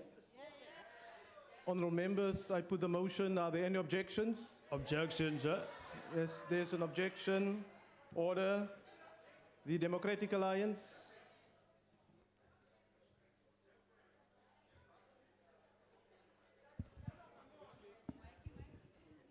Thank you, Honourable Chairperson. On behalf of the Democratic Alliance, I hereby move without notice that this House notes that Mozambique has taken a huge leap in the right direction by decriminalizing homosexuality. Further notes that on the 29th of June, Mozambique will officially join the ever-growing list of countries where love is not a crime. Acknowledges that after years of pressure by LGBT groups, former President Armando Guebuza signed a revised penal code into law in December 2014. Further acknowledges that this revised law has paved the way for homosexuality to no longer be recognized as an illegal act punishable by 3 years of hard labor. Congratulates Mozambique for joining the 20 other African countries where homosexual relationships are allowed. Laments those nations where innocent men and women are being imprisoned or murdered for being gay. Calls upon all South Africans to distance themselves from prejudice, homophobia, transphobia against lesbian, gay, bisexual, transgender, and intersex people in our country and our continent and around the world. I so move. Honourable members, I put the motion. Are there any objections? No objections, agreed to. The ANC. Thank you, Honorable Chair. I move on behalf of the ANC that the House knows that South Africa's Bafana beat Angola by 2-1 in an international friendly at the Chile Cape Town Stadium on Tuesday, the 16th June 2015. Further notes, Mashaba's men came into this tie on the back of a 0-0 draw against Gambia in their opening 2017 Africa Cup of Nations qualifier on Saturday evening. Acknowledges Tamsanga Kabuza and Ayanda Patosi helped South Africa recover from a goal down to end a run of 6 straight draws with 2-1 friendly win over Angola.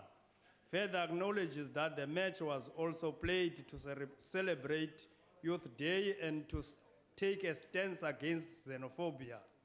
Recognizes that the good results of this match will go a long way in boosting the morale of the players and will restore smiles on people's faces, and congratulates Bafana on this deserving victory and wish them well in their next qualifying match against Mauritius on Saturday.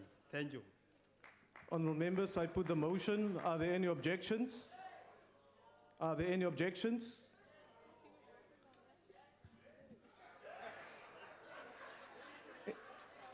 It seems to me there's no objection. The motion is agreed to. The NFP. Thank you, Honorable House Chair. On behalf of the NFP, I move without notice that this August House notes that the former Turkish President, Süleyman Demirel, age 91, died earlier this morning in Güven Hospital in Ankara. Further notes that former President Demirel was long-serving head of state in Turkey, several times as a prime minister during the period 1960 to 1990, and then as a state president between 1993 to 2000. Wherefore, we call upon this House to extend its condolences to the government and people of Turkey on the passing away of their former president, Suleiman Demirel. I so move. Honourable members, I put the motion. Are there any objections? No objections. Agreed to. Democratic Alliance. Thank you, House Chair. On behalf of the Democratic Alliance, I hereby move without notice that this House notes that the 6th of June marks the anniversary of D-Day, when in 1944, the Allied forces of Britain, the USA, Canada, Australia, and South Africa stormed the beaches of Normandy in France in what remains the largest seaborne landing in the history of warfare. Also notes that at a cost of tens of thousands of lives lost, with the sea turned red by their blood. This critical event marked the opening of the second front against the forces of Nazism and fascism by the Allies, providing much-needed relief for the Red Army of the Soviet Union that had been fighting the Nazis in the East since 1941. Further notes that along with the South African Air Force fighter ace Sailor Malan, who flew in the skies over Normandy, 114 South African Army officers seconded to the British Army qualified for the France and Germany Star, with many of them decorated for bravery. Acknowledges that among these, for their selfless disregard for their own personal safety, were Captain Lyle Lawrence Archibald Mackay and Lieutenant Cecil Arthur Douglas Bircher, both of whom were awarded the Military Cross for exceptional bravery. Recalls on a personal note that my father, Donald Mackenzie, fought throughout the Second World War and took part in the D-Day landings as a Chief Petty Officer in the Royal Navy. I know many of the honourable members of this House have family and friends, past and living today, who are also veterans of the Second World War, including the late Frank Sequali, whose son served in this House. Resolves that as we write the history of our new democratic South Africa, we should never forget the selfless bravery of all South Africans who fought to end the tyranny of Nazism and fascism. Their repulsive ideologies of racial and ethnic nationalism resulted in the deaths of more than 70 million people worldwide in the 6 years of World War II, and must never ever be allowed to take root and grow again. Honor those who lost their lives on D-Day in World War II and in all other conflicts up to this day, including those South Africans who lost their lives in the Central African Republic. Let us never forget that without the sacrifice of that generation that led to the ultimate victory over Nazism and fascism, this House would, in all likelihood, not be sitting in all its diversity as it is today. I so move. Honourable members, I put the motion. Are there any objections? No objections. Agreed to. Are there any further motions without notice? Thank you, Chair. On behalf of the Democratic Alliance, I hereby move without notice that this House notes that Democratic Alliance Councillor Christine de Prier, a ward councillor in the Maraleng municipality, was awarded the International Community Workers Award during the prestigious Women for Africa Awards held in the United Kingdom in May. Also notes that she received international recognition for her work as the director of Hoedspruit Training Trust, the Hlockomela Trust, that tackles HIV victimization through peer education, raising awareness, prevention, and treatment. Further notes that her efforts through Hlockomela Trust has educated and treated workers, including foreign migrants, in the agriculture, nature conservation, and tourism sectors in Maraleng, Bushbuckridge, and in Mpumalanga. Acknowledges that since she established the project, Councillor du Preez has collected other accolades, such as a finalist for the individual category, the Southern Africa Trust and Mail and Guardian 2008 Drivers of Change Investing in the Future Award, SA's most influential woman in civil society organization and related services, and the PPS Professional Woman of the Year in 2014. Also acknowledges that through her achievements, Councillor du Preez has set a clear example of genuine caring for her community and upliftment of the poor, and congratulates Councillor du Preez, who has made a difference to a Limpopo community and in so doing brought South Africa an international accolade to be incredibly proud of. I so move. Honourable members, I put the motion. Are there any objections? No objections, agreed to. Are there any further motions without notice? The EFF. Thank you, House Chair. The EFF rise to move without notice that the House notes that Gogo Popi Dijana of Mofontein in Pumalanga and her act of courage for not surrendering to threats by mining giant Glencore, which has failed to meet the mining charter. Notes dispute involving poor rural farmers and mining companies over land. Notes that Gogo Dijana and her neighbors have been on the patch of land since 1974, more than 40 years, with their livestock, and cannot be expected to just pack and go because mining companies operating illegally want to make more profit, and the ANC still mums on the matter. Further notes that due to the mining operations and blast in the ANC, Gogo Dijana's house has cracks, walls are coming down, and windows are broken, and the ceiling in her house has collapsed. Oh, what a good story to tell. Condemns Glencore Mine for failing to provide a suitable alternative land for families of Mofontein. Instead, they are moving them to an alternative waterlodge wasteland farm, not enough for livestock to gaze. George Koch condemns the Department of Mineral Resources for failing to ensure that mining companies comply with the MPRDA and the mining charter, but allow these mining companies to continue to operate illegally. Demands Glencore and other mining companies stop forcing people to move when they do not want to move, and allow them to continue with their sustainable livelihoods. EFF commits to the struggle against mining companies to exploit communities, leaving them landless and destitute while they loot millions through illicit financial flow. I so move. Honourable members, I put the motion. Are there any objections? There's an objection. The Democratic Alliance. On behalf of the Democratic Alliance, I hereby move without notice that this House notes that the South African musician Johnny Clegg is to become an officer of the Order of the British Empire from Queen Elizabeth II. Also notes that Johnny Clegg was listed on the Queen's 215 birthday honours list released on Saturday, the 20th of June 2015. Further notes that as an anti-apartheid activist, Johnny Clegg's contribution to nation building and social cohesion through his music and his work amongst vulnerable groups is immeasurable. Recognizes Johnny's unique services to the arts and his commitment to strengthening our democracy.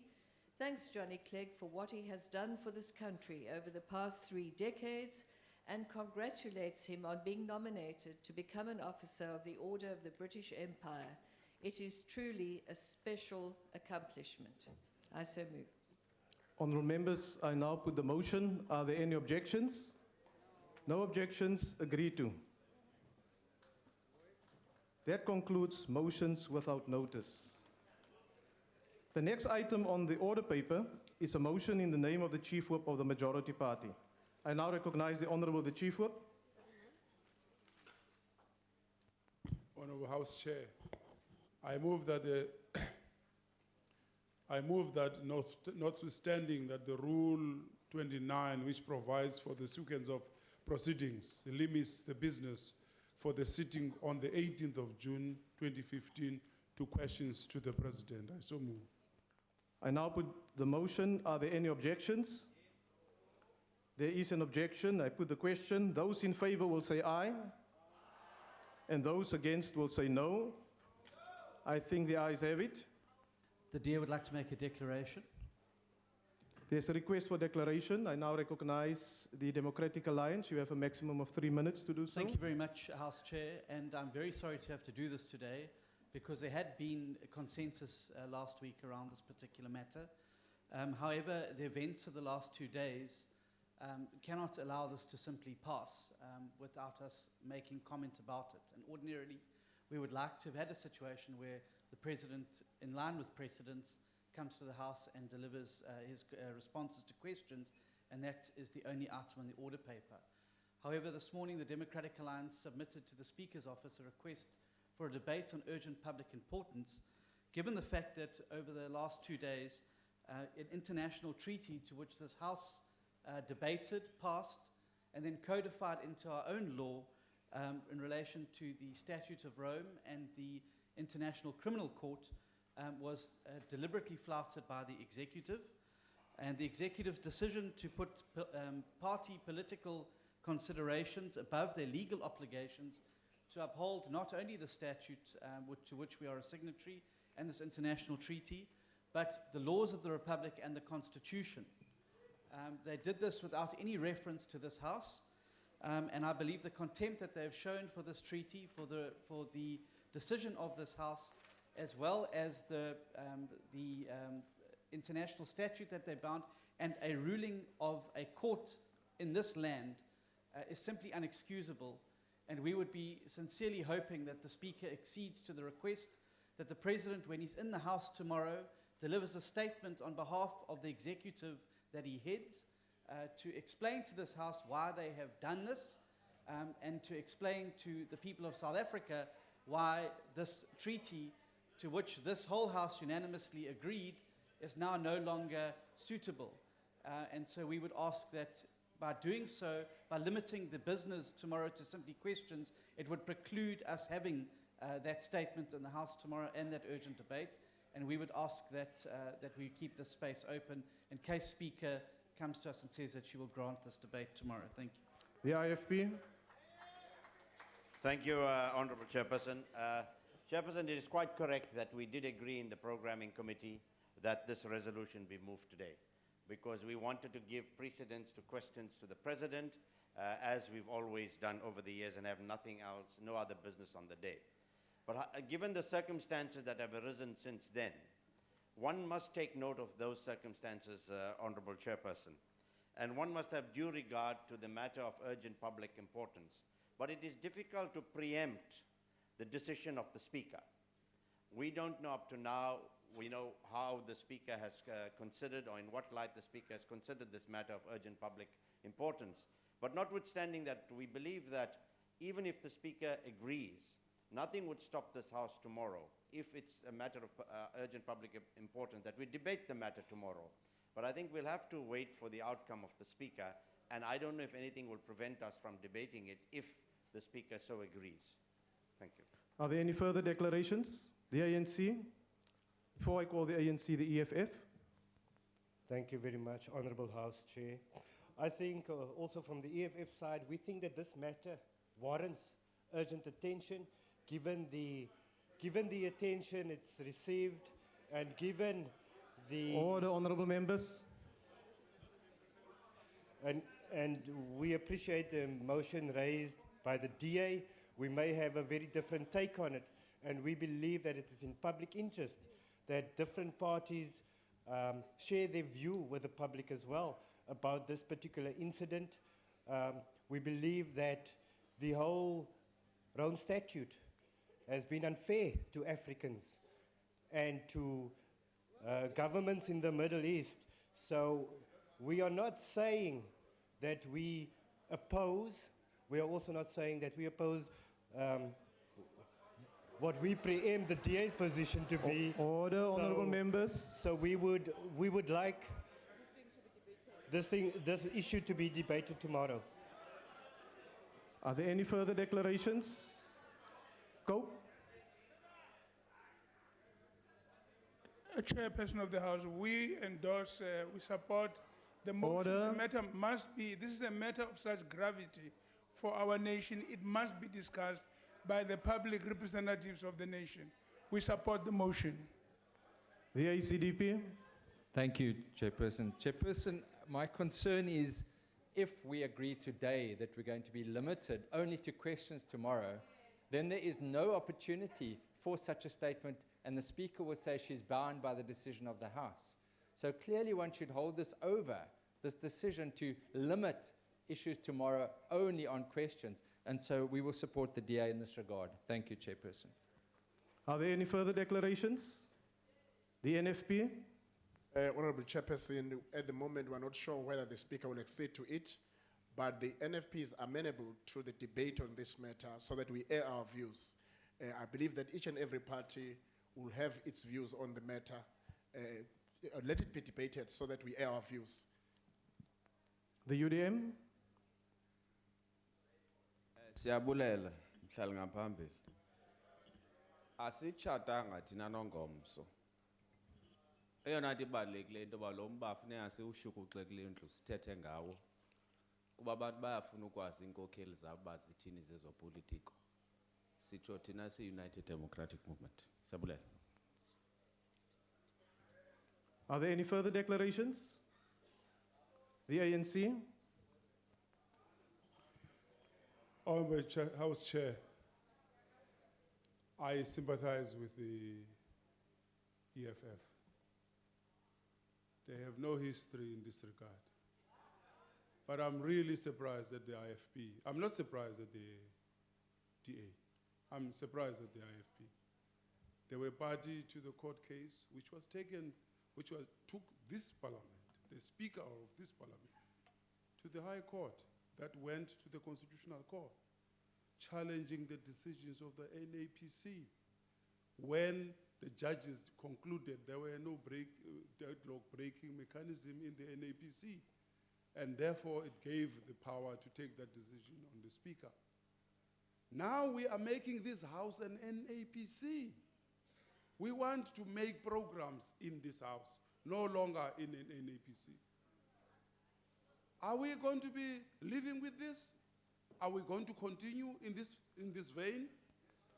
I don't agree that this House must be an NAPC. Can the member take a question, please? I sir? truly believe.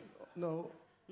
Honorable member, let's allow the Chief Whip to make his declaration, and then thereafter I'll recognize you. Thank you very much. I truly believe that the motion that you are supporting is misguided, misdirected. And I really am very, very worried again to agree in NAPC with the DA because they are not the persons of their words. We've made a point on this one that we will never agree with you again precisely because you cannot be trusted. I am surprised at the IFP. I really am surprised. I sympathize with the EFF. The ANC will not support that motion. Honorable member, why are you rising? I was rising to request if the member can take a question. I just wanted to ask him. No, just honorable, wait until tomorrow. honorable member. Wait until tomorrow honorable and hear member. our input. Thank you, sir. Honorable member, we are not in a question and answer session at the moment. Each party had the opportunity to make a declaration on the matter, and now I want to put the question to the House. Honorable Chief Whip of the DA, why are you rising? I'm rising on Rule 69, if I may, with your permission, House Chair. Yes, honorable member.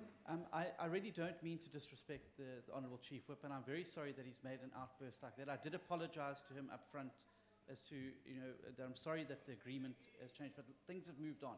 But say to you, we're not trying to do the work of the programming committee. All we're simply Honorable member, you had an opportunity to make a declaration. You're aware of that. Sorry, I've been accused of bad faith in the House. And No, I think you've clarified it now, that you have apologized, and we want to settle the matter. I would like to just say that we're not trying to do the work of the NAPC in this House. We're simply keeping the space open so that should the NAPC tomorrow decide to schedule it, it's not shut out. Thank you, honorable member. Honorable Singh, why are you rising? I rise in terms of Rule 69, Chairperson, because I feel I've been misquoted by the Honorable Chief Whip of the ANC. At no stage did I say that we are going to support the motion of the DA. I didn't say that. It's noted.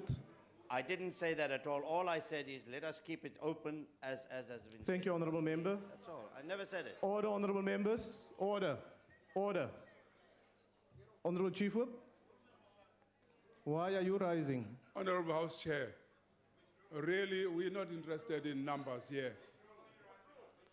Order, honorable members. Honorable Chief Whip, why are you rising? I'm rising on Rule 69.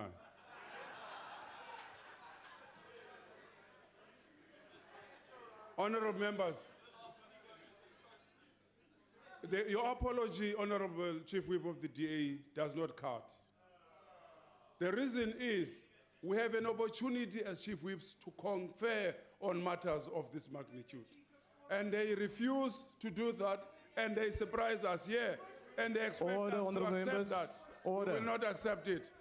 We will not support your motion. Order, honorable members. Honorable members, I'm not going to allow further debate on this matter. Order. Order. I now put the question to the House. Those in favor of the motion as moved by the Chief Whip of the majority party will say aye. And those against will say no. No. I think the ayes have it. Yes, honorable member. Thank you, Honorable Chairperson. Maybe ask for a division, please. There's been a request for a division, so the bells will be rung for 5 minutes.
EFF.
Order, honorable members, will you take up your allocated seats?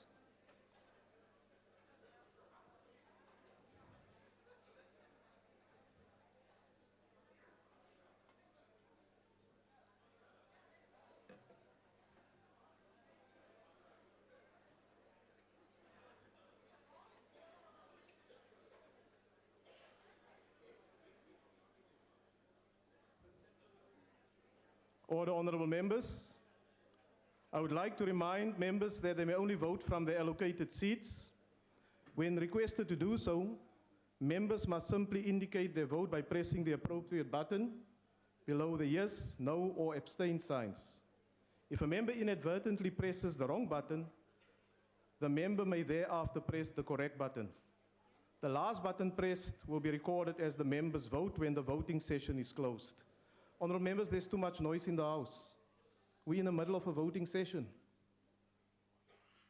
The question before the House is that the motion as moved by the Chief Whip of the majority party be agreed to. Are all members in their allocated seats? Yes. Voting will now commence. Those in favor of the motion should press the yes button. Yes. Those against should press the no button. And those wishing to abstain should press the abstain button. Have all members voted? Thank you. The voting session is now closed.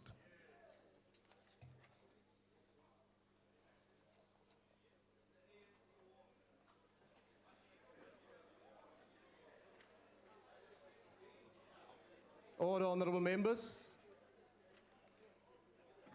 The outcome of the division is as follows. Those who voted in favor, 193. Those against, 77. And there's been 9 abstentions.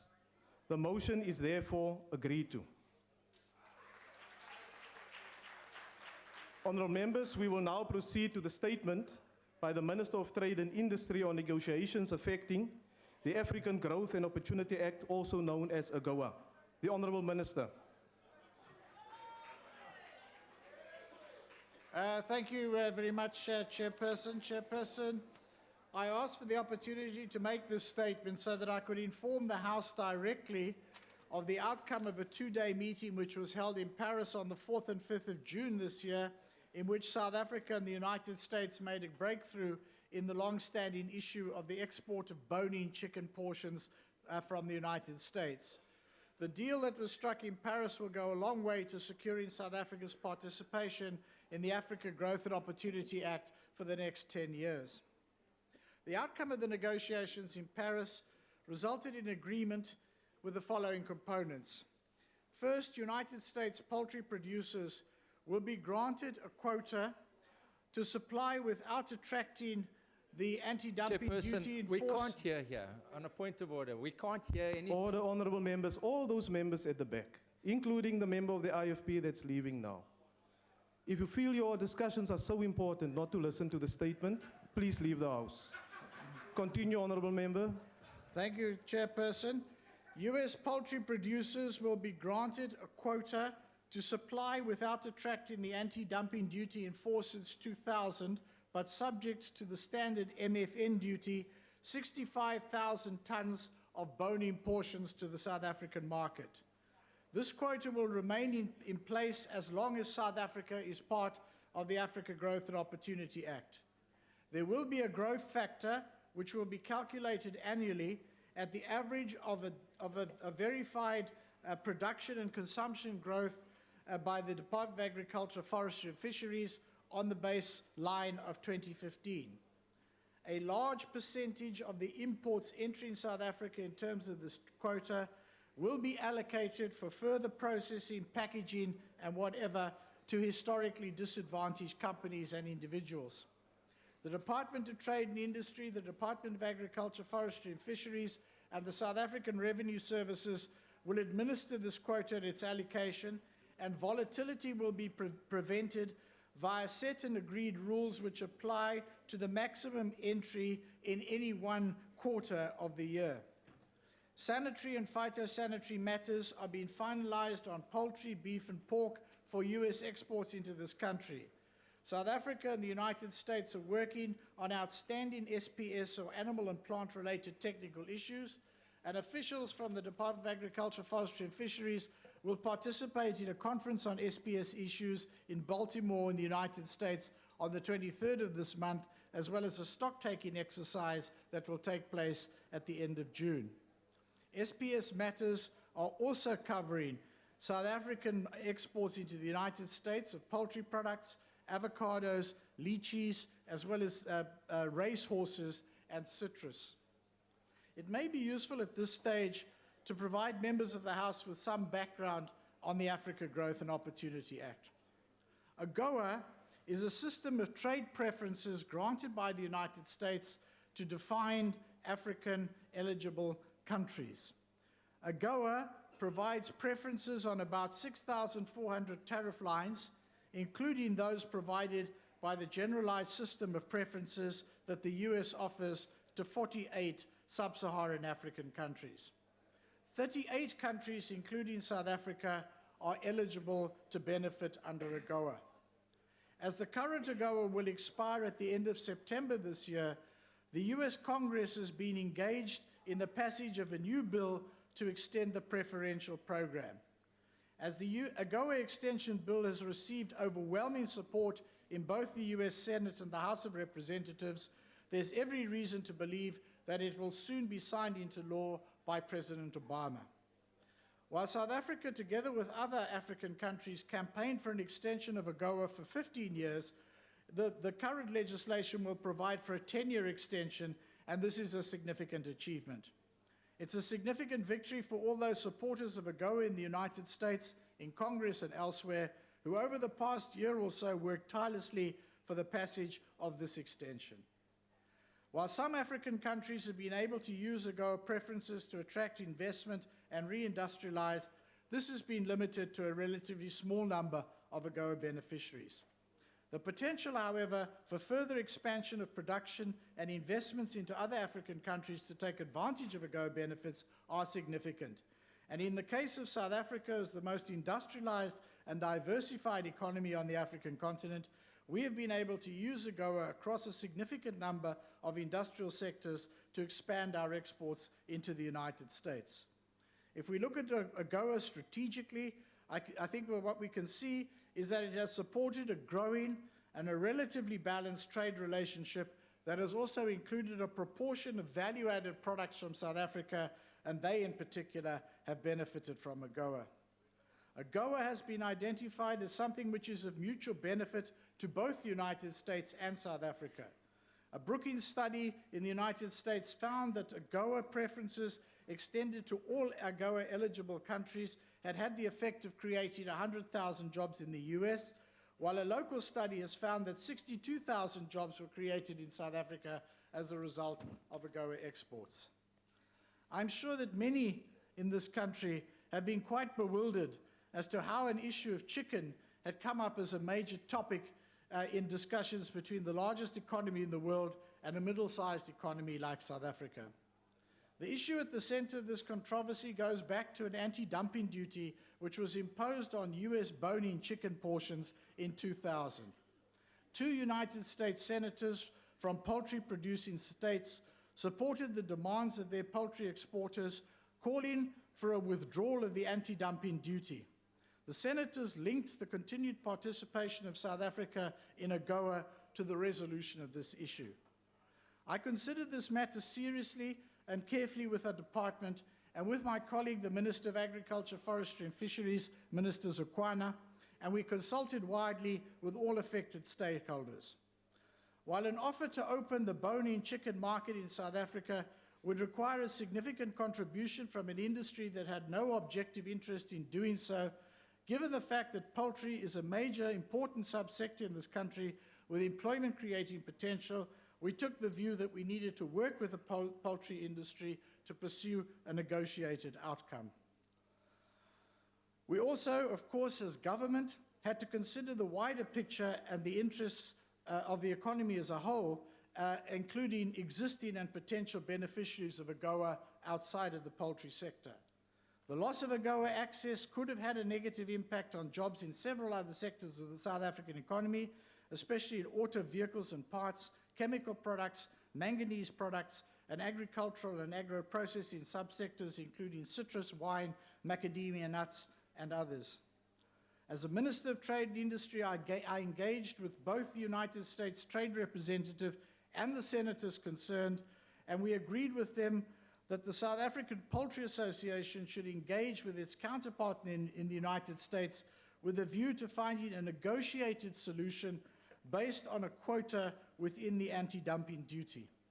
The first meeting between the poultry associations, facilitated by the Government of South Africa, took place in September 2014 in Washington.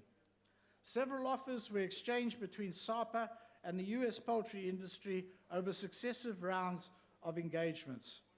Prior to the Paris meeting, SAPA's initial offer was 30,000 tons.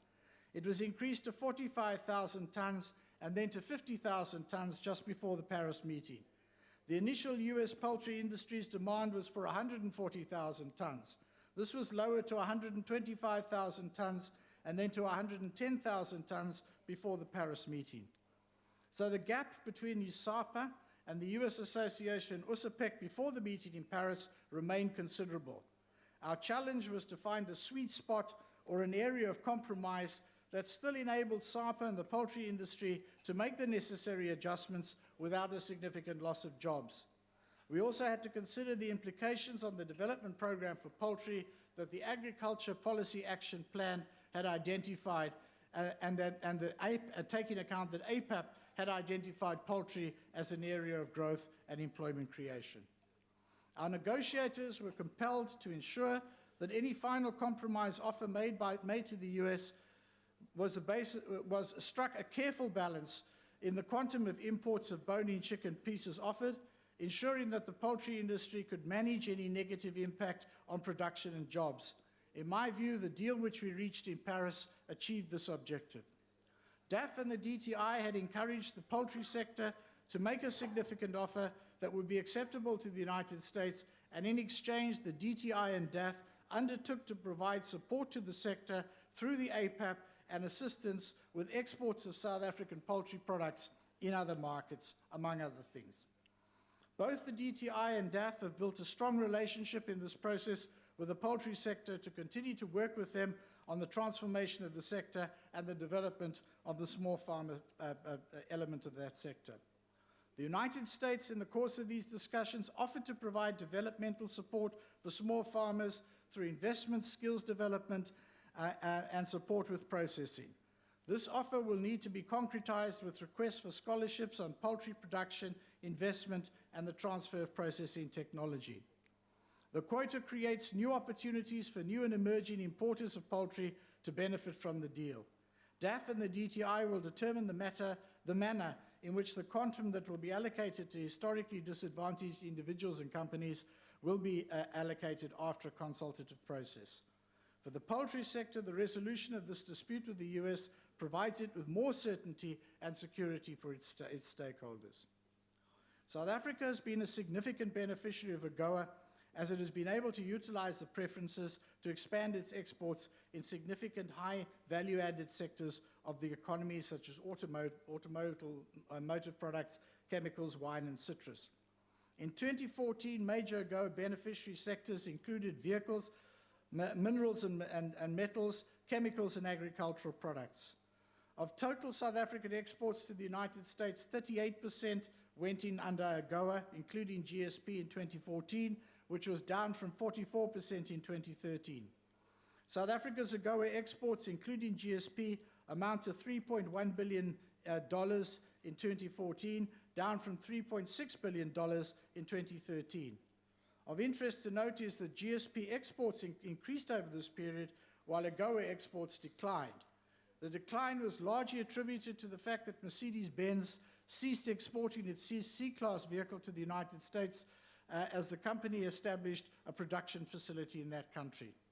However, a recent announcement by Mercedes-Benz that it intends to resume exports of C-Class vehicles to the United States will expand automotive exports into the United States, especially if Agoa is secured for South Africa for another 10 years.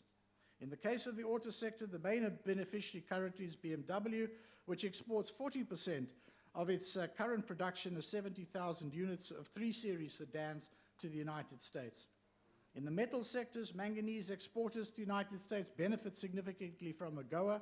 In chemicals, Sasol takes advantage of the preference to export chemical products. In the case of citrus, producers faced with challenges in the EU have been able to use Agoa benefits to expand their exports last year to 107,000 tons. Wines have gained a foothold in the US using Agoa markets, and as I said previously, the total number of jobs estimated by one study to have been created by Agoa for South Africa is approximately 62,000 jobs.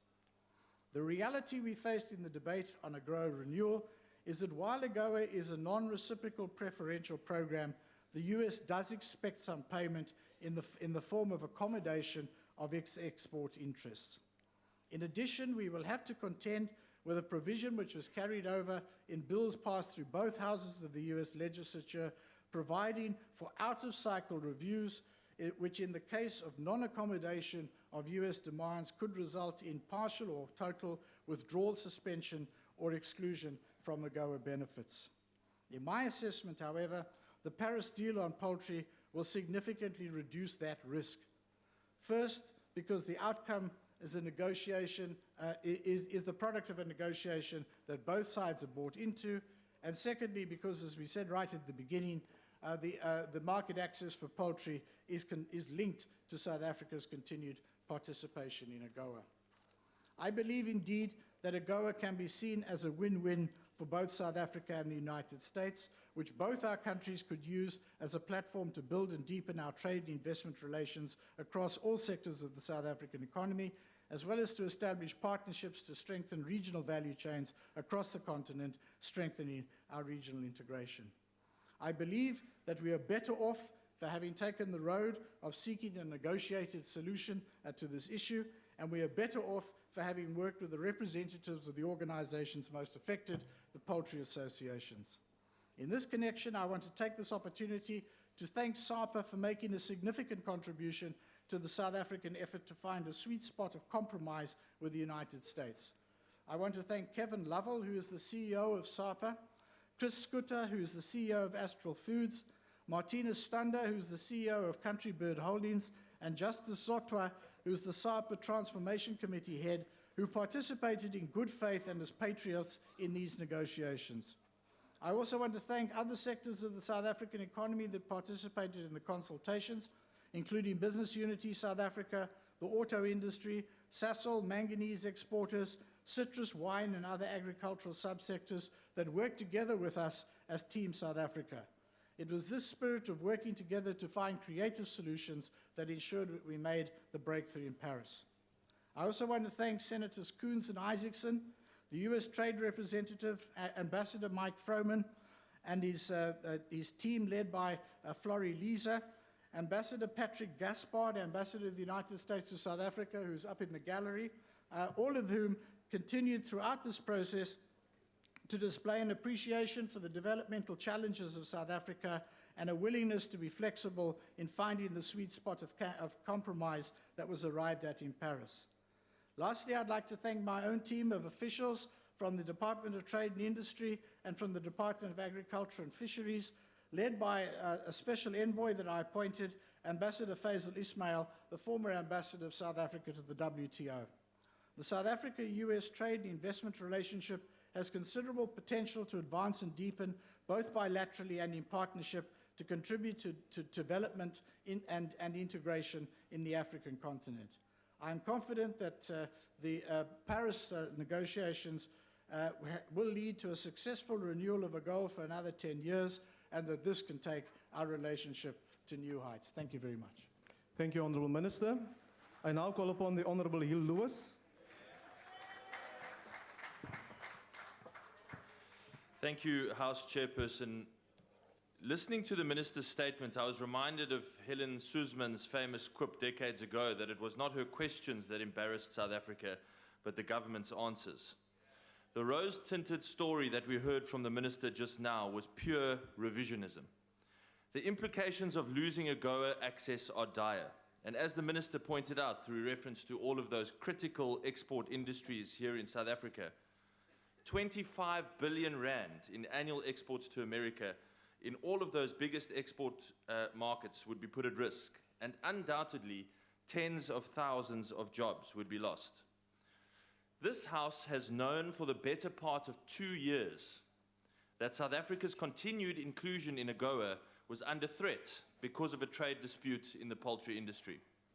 For most of those 2 years, honourable members, the Minister and the Department did not pay nearly adequate attention to the growing crisis.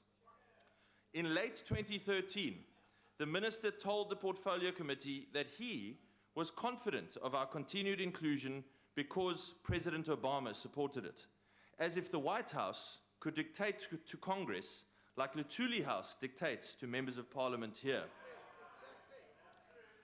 When more than 200 chief executives of American companies wrote to Congress about their concerns over our economic policies and asked them to exclude us, still, there was no sense of urgency from the DTI. After President Zuma and Minister Davies went to the Agoa summit in Washington, D.C., members of Congress and senators complained publicly that they waited months to receive basic answers to their letters. Most importantly, up until the last minute, the very 11th hour, the DTI allowed a private industry body, the South African Poultry Association, representing the biggest and most entrenched interests, to negotiate the trade policy of this government. The Minister spoke in veiled terms today about future threats on South Africa's policy sovereignty and the demand for a more comprehensive and bilateral trade relationship with the United States. But if he is honest, it is him that abdicated our country's policy sovereignty to one industry body. And just weeks ago, President Zuma answered an oral question from me in this House, which made it very clear that he was inexcusably uninformed about the extent of the crisis. I will not say that he misled this House, because I genuinely believe he hadn't even been properly briefed by his own trade minister. So for nearly 2 years, honourable members, the government dithered and hesitated while the crisis mounted and mounted. And then finally, only after 13 US senators signed a public letter to President Zuma objecting to the government's conduct, did the minister dispatch South Africa's most seasoned trade negotiator, Ambassador Faisal Ismail, to take over the negotiations. His efforts must be applauded from all sides of this House, and I certainly thank him. But the truth is, honourable members, that over the course of 2 years, we have been such poor negotiating partners with the USA. We have angered Congress so unnecessarily and inexcusably that it may well be too little, too late. We have behaved in such a way that one would swear there was no obvious and massive national interest for our country in maintaining our preferential access to the world's biggest economy. So let me be clear. We sincerely hope that South Africa will not be excluded from Agoa after the so-called out-of-cycle review. But if we are excluded, honourable members, then it will only be the result of the negligent and incompetent handling of this issue by this government and by this trade minister. All of the terrible consequences for our economy, all of the job losses, all of the families of the auto workers, the textile workers, the agricultural workers, all of the unemployed, they will only have the minister and the ANC government to blame. Now, last week, Thursday, the minister got this wrong, again, misinformed. The bill was actually passed by the House of Representatives last week, Thursday. They passed the Agoa extension bill, and that bill will soon go to the White House for signature. In that bill, we are the only country specifically named in the text of the bill. And the concerns it raises about this government's economic policy are numerous and very valid. Consider the text of the bill. It says, the out-of-cycle review must consider South Africa's progress toward establishing, and I quote from section 104A of the bill, a market-based economy that protects private property rights, minimizes government interference in the economy through measures such as price control, the rule of law and equal protection under the law, the protection of intellectual property. Order, honourable members. A system to combat corruption and bribery. And wait for it, in the light of the events of the last few days, South Africa's cooperation in international efforts to eliminate human rights violations. So, honourable members, how do we fare on these measurements?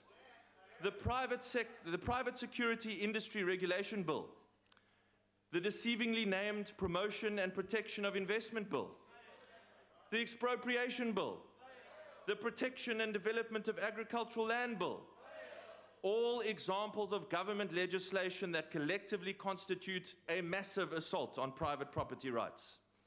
The MPRDA attempts to introduce price controls on minerals. There's the proposed ban on the export of scrap metal. The President daily undermines the rule of law by browbeating institutions of the criminal justice system to avoid any and all accountability for his own conduct. The government now frequently simply ignores court orders. And as for combating corruption and bribery, well, one word, nkandla. The proposed intellectual property policy, soon to be a bill, we are told, raises fundamental concerns about our respect for the intellectual property of foreign innovators. And lastly, honourable members, we do not cooperate in international efforts to eliminate human rights violations. In fact, we actively aid and abet thugs, dictators, murderers, and despots. We welcome Robert Mugabe for a state visit. And to your eternal shame, members of the ANC, you let Omar al-Bashir escape, quite possibly with your assistance. You cozy up to Putin, you send ANC study tours to Beijing, you worship Castro. The fact of the matter is, you may want to listen to this. Order, honourable members. Order. That's fine. There you go. Confirm it all. Wherever people are not free in the world, there you will find a friend of the ANC. No, honourable members, it is very clear. If we are reviewed, we will fail that review and we will be cut off. And when that happens, Order, honourable members. Continue, honourable member. And when that happens, this sorry story will just be the latest and most egregious example in the ANC's growing record of neglect and incompetence in economic policy. Honourable member, your time is now expired. When most South Africans have never heard of Agoa, it daily touches its lives. And when it's Honourable gone, member, your they time will is look expired. to you. Order, honourable members. The Honourable Maxon. Thank you, House Chairperson. Order, honourable members. Thank you, House Chairperson. There is overwhelming evidence the ANC government's obsession with foreign direct investment has benefited South Africa's economy, but in reality has benefited few wealthy individuals who will not think twice before moving their wealth to the next destination that promises quick returns. Trade and investment flow coming to South Africa in an economic environment where the state refuses to play a central role and a critical role, but chooses to sit on the sidelines, will not lead South Africa to any economic growth. It is okay to acknowledge that US is one of South Africa's biggest trading partners, but the minister cannot work on the assumption that inflow trade and investment in future will create jobs, while willing to lose 6,500 guaranteed jobs. We have seen in the past growth without jobs, not even a single job. The ANC government must stop pleasing the West at the expense of ordinary workers. The interest of Africa must always be prioritized and protected. Today is chicken, tomorrow it's a different industry. The US will not hesitate to protect their industries first before they look at a win-win situation. More than 75% export to the US on duty-free market from Agoa countries include oil and mineral commodities. We are not exporting finished goods. We are not in the global value chain position, which benefits or grows our economy. The products that we export, for example, the BMWs that the minister have spoken to about here, are not even our finished products, but products which we have to buy rights to produce, and multinational corporations continue to shift profits to tax havens. Trade agreements benefit economies who are industrialized. In the business of producing finishing goods, South Africa is not. The ANC government must have the courage of its conviction to localize production, build domestic industries, and stop pandering to the whims of the US government, who dictates terms all the time. Not until South Africa has developed its own natural resource, only then will be considered as an equal partner in any form of trade. I thank you. The next speaker is the Honourable Nsimang.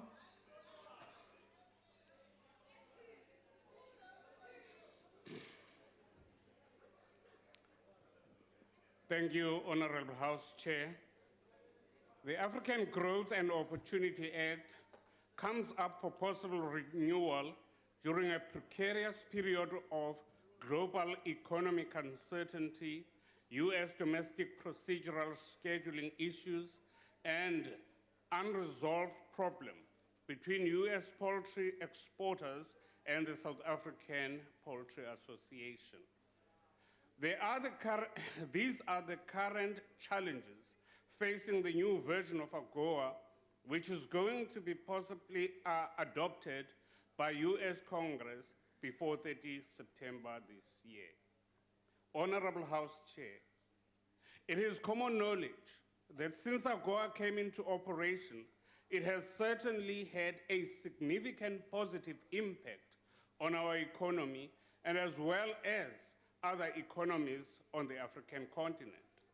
It has directly contributed to job creation and income generation during its 2 previous 5-year terms. It is a policy instrument that has tremendous benefit, not only for South Africa, but for the entire continent at large. It now seeks another 10 years after its bill was jointly introduced before Congress earlier this year, but is being met with resistance from inside the US, centered around South African Agoa participation because of a long-standing grievance by American poultry exporters about local import barriers on US poultry exports.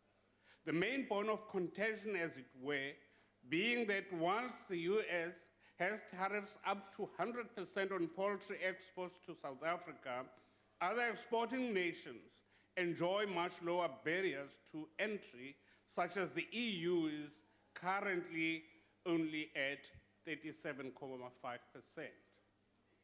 The question, should Agoa, which encompasses far greater benefit to South Africa and the continent than mere chicken imports, be held to ransom by some uncompromising stance of this SA Poultry Association, which seems to have government in its pocket on this issue? The trade implications at large-scale benefits for South Africa and the continent arising from our participation in Agoa certainly appear greatly to outweigh the potential negative effects of a reduction in import tariffs on US poultry into South Africa. This government needs to place the benefits of the many before those of the few, whilst being mindful of the concerns of the South African Poultry Association, but ensure the continued existence of Agoa for South Africa and the continent at large. I thank you. Thank you, Honourable Member. The next speaker is the Honourable Kubisa. Chairperson, thank you very much, honorable members. The National Freedom Party believes that this debate comes at a very critical time in our country and Africa as a whole. An Africa rising narrative is emerging and SAB will taking center stage. However, the National Freedom Party submits that the social evil of poverty, inequality, hunger, starvation, poor leadership, and bad government still rears its head in some quarters in Africa. The discourse for a new African agenda underpinned by an economic growth motive is the one that Africa has to engage with. Honorable Chairperson, Arnold Ekpe, Honorable President of the Business Council for Africa and Chair of Atlas Mara, gives this caution, and I quote, "To accelerate Africa's growth to support its rising population and aspirations of its citizens requires a change mindset. The continent needs to understand that no country or continent ever developed by relying on foreign aid or funding alone. Foreign investment and support are important and necessary, but cannot replace domestic saving and financing," unquote. Having said that, Honorable Chairperson, let us look at the renewable troubles of Agoa. Under the current provisions of the deal of Agoa, countries must be making progress, number one, in a variety of areas to be eligible in Agoa. Secondly, these areas include the establishment of market-based economies. And countries must also have been developing the political pluralism and the rule of law, elimination of barriers to US trade, and the elimination of certain practices of child labor. And these are the issues mentioned in Agoa. But Ronald Goldpass, head of country risk at Merchant Bank, says this, Honorable Chairperson, among the risks cited on relying on Agoa alone is that countries become overexposed to one single market destination. Secondly, countries tend to rely on a single sector exposure, both for employment and foreign earning emanating from emphasis of a certain products. Having said that, Chairperson, it is a known fact that the US Congress is mulling over the renewal of preferential trade as an enshrined in Agoa. The September deadline is looming. Former US President Bill Clinton sanctioned Agoa in 2000 with the aim of boosting trade and development in Africa. The trade program grants 39 sub-Saharan African duty-free access for around 6,400 different products. By 2014, exports from Africa to US represented $30 billion, creating an estimated 350,000 jobs. By the look of things, most countries benefited from Agoa through the export of textile. Honourable Member, your time has expired. Having said that, Honourable Chairperson, Agoa is a need, but we also look to the internal domestic development within Africa. Thank you, Chairperson. Thank you. The Honourable Alberts. Thank you, Chairperson. Minister. Een van die eenvoudige take van 'n verantwoordelike regering wat alself verbind tot die beskerming van menseregte, 'n groeiende ekonomie en voedselsekuriteit is om verhoudinge met 'n land se belangrikste handelsvennote op 'n goeie voet te hou. Vir Suid-Afrika beteken dit dat verhoudinge met die Europese Unie en die VSA te alle tye ten minste neutraal moet wees, al het ons deel geword van BRICS. Ons ekonomie is steeds baie afhanklik van buitelandse beleggings. However, while the previous regime was on the receiving end of global sanctions, the ANC government has actually successfully scored an own goal by implementing sanctions against itself. This was achieved by the following. Eerstens, deur die skep van beleid onsekerheid. Die ANC dink hy kan 'n belaglike stuk beleid uitdink en dan later onder protes onttrek sonder enige skade aan die land se reputasie. Wat Agoa betref, het die geveg nie net oor hoenders gegaan nie. Die VSA is ook bekommerd oor die syne wat die volgende beleid stuur. Die belaglike buitelandse beleggersverbod op aandelehouding in sekuriteitsfirmas en grond, asook die beperkings wat swart ekonomiese bemagtiging op beleggers plaas. Hierdie beleidstukke skree in groot rooi letters aan die buiteland: "Julle is nie welkom hier nie. Xenophobia rules." Die tweede probleem is die eensydige kansellasie van die land se beleggersverdrag met ons getroue handelsvennote. Terwyl die verdrag verval, wag die wêreld steeds in spanning op die wetgewing wat hierdie situasie moet ondervang. Dit skep net meer onsekerheid vir buitelandse beleggers. Hoekom sal ek as 'n buitelandse belegger hier wil belê, indien ek weet die staat kan beslag lê op my bates as voog met die gevolg dat daar regtens geen vergoeding aan my betaal hoef te word nie. The third problem is the ANC government's willful ignorance of its international law obligations. The Bashir matter has given a clear signal to the world that this government is not to be trusted when it comes to international treaties and even its own constitution that it helped to write and domestic courts. President Obama's unofficial mouthpiece, the New York Times, yesterday ran a headline, South Africa is in an injudicious state. I would like to say South Africa is an injudicious state. How did the ANC get here? All I can say is that the ANC has proven that in politics, there is something called an expedited de-evolution, the reverse of evolution, as opposed to development. How else can one explain the ANC's transformation from a human saint in Mandela in 1994 to a zebra in 1999 where white and black lines in the form of racist laws still count, to a chicken in 2015 where the ANC is too scared to honor its international law obligations, to the great skunk in development that the whole world can see is now lurking. Minister, indien die ANC werklik hierdie land se ekonomie wil ontwikkel tot voordeel van alle Honourable member, your time is expired. Sy goeie dosis realiteit in die oë moet staar. Die wêreld. Honourable member, your time is expired. The Honourable Lokota.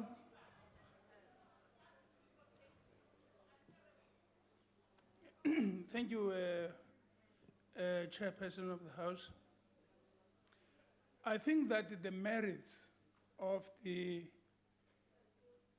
gap that has been given in this Agoa for 10 years have been ably and comprehensively addressed by Minister Davis. It is very, very important that we must never forget the history we ourselves have traveled. That when in the darkest hours of our history, we were faced with a crime against humanity, the international community stood up to say, apartheid is a crime against humanity, and they would not support and work and support that. We joined the international community and voluntarily, without any compulsion, make commitments to the international community in the same style. If we are going to continue to enjoy the goodwill of the international community, we cannot behave in the manner that the old order of our country behaved. Because I remind you that P.W. Botha could never have set foot in the countries that had declared apartheid a crime against humanity without ending up being arrested. Now we ourselves, having made commitments under the United Nations, under this International Criminal Court, we are now playing a role of becoming a rogue state. And we are putting in jeopardy that which the international community has granted to us, a goodwill to support us, not just politically, but economically. I think we must watch our step. Thank you. Next speaker is the Honourable Swart. Chairperson, we in the ACDP share everyone's sentiments that Agoa needed to be extended, and we commend all those that were involved in sealing the deal. As we know, it's a preferential trade program that grants duty-free exports for 6,400 products into the US. And we've got about 40 countries that have benefited, and South Africa tops the list. And we have created, as the Minister said, some 62,000 jobs, half of those in the automotive industry. And we know there was a significant issue surrounding poultry, and I remember some 12 years back at a US embassy function where we were approached about this issue. So it has been a long-standing, outstanding issue, but it is significant that a compromise agreement was reached where initially the USA wanted to export 140,000 tons to South Africa, and SAPA, the poultry industry, only wanted to accept 50,000 tons. And 65,000 tons as a compromise is not a bad compromise. And SAPA, the poultry industry, is particularly to be commended for seeing the bigger picture in reaching this agreement. This industry did not derive a direct benefit and, in fact, may lose jobs. We do share concerns about the delays in finalization of this issue, which was then done under tremendous pressure and at the 11th hour. And we now also see that there's a clause in terms of which South Africa's inclusion will be reviewed. This out-of-cycle review is a matter of concern given the benefits for South Africa from Agoa. We commend again those that have been involved, but the conditions set out for continued involvement are, of course, have been referred to by other speakers. They are a matter of concern, such as upholding human rights, international agreements, the rule of law, and issues around bribery and corruption. And these may well see us being excluded during an out-of-cycle review. Let us relook at those conditions to ensure that we remain a member of this preferential trade agreement to the benefit of all South Africans. I thank you. Thank you, Honourable Member. The Honourable Phelps.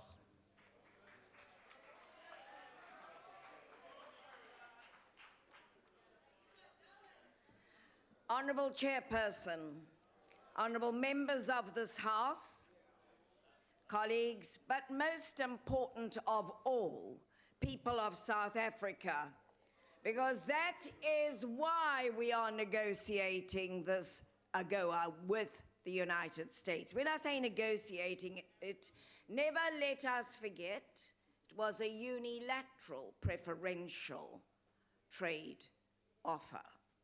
And indeed, we thank the United States, and I see they are here to listen, and perhaps they are mindful of the differences of approach we have heard in this House today. There are fundamental differences in the African National Congress approach and the DA. Let me say one thing about Helen Suzman. She was a patriot.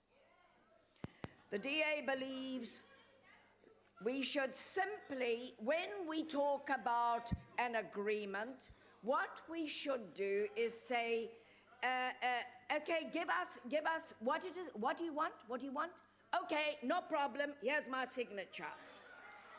That is what we call in finance a blank check. No, this government will not agree to blank checks. The ANC took the view we should find a negotiated outcome. Of course, there are a number of people who believe in, and I think I may even upset my African National Congress colleagues when I say dialogue, because I don't believe in dialogue. I believe in conversation, and I believe in negotiations. I'll tell you what dialogue is what we heard today.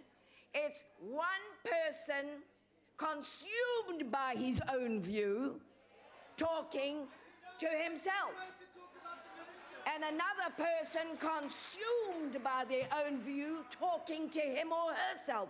Who is talking to each other? No one. Right. Now, as we were saying, there is another fallacious view that, by the way, our ambassador who came here 18 months ago and has been appointed here by Minister Davies in this area, that he's been here for 3 years. Of course he hasn't. The Honourable Jordan Hill Lewis knows that too well.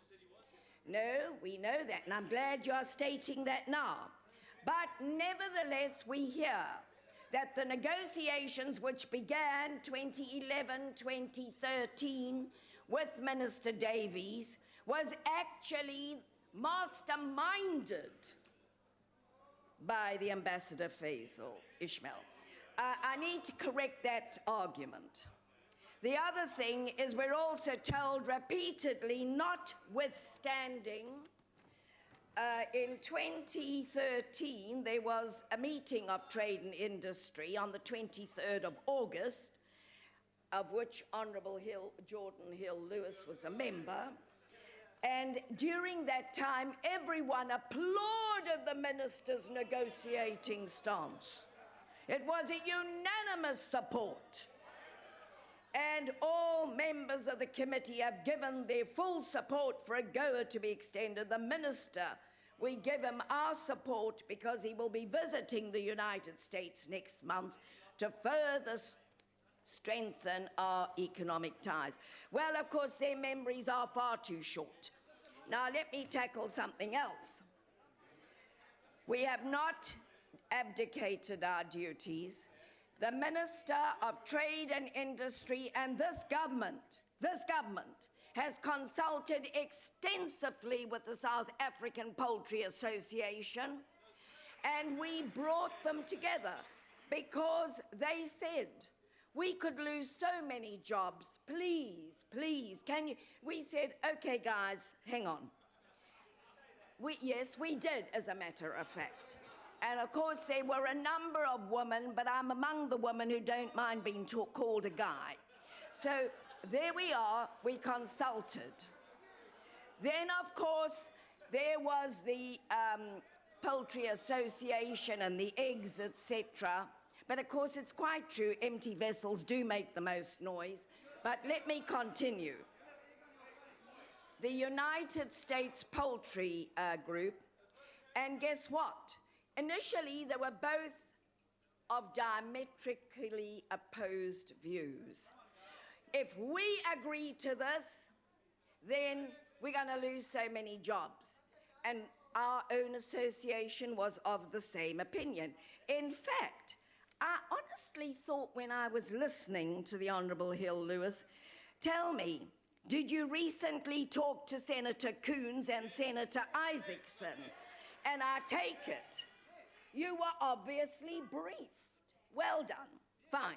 Now that we know where you stand, now that we know exactly where you stand, you are not patriotic at all.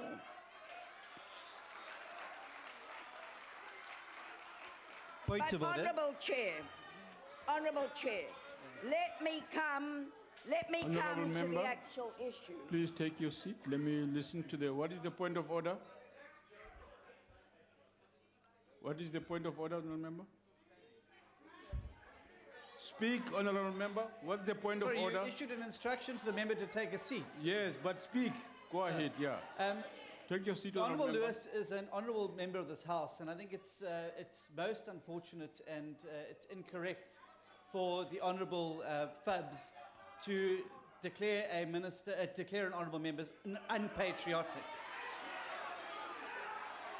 We swore to uphold and protect and defend the Constitution on that floor, and essentially she's saying that the Honourable Hill-Lewis has broken that, and I think that she should withdraw. Yeah, okay. We'll rule on that, yeah. Honourable Fabs, proceed. Thank you, Honourable Deputy Speaker. But let me come to the issues. Why are we supporting Agoa? We are supporting Agoa. The Minister's already indicated the number of jobs that have been created. And I think what is most important is that South Africa is not yet a developed country, as many would have us believe. And indeed, the United States recognizes our journey here. And we thank them for this recognition. They finally do, because there was some notion at one point that we could have graduated, you know, similar to someone coming out with a matric and graduating with a master's in 1 year. No, not the same thing at all.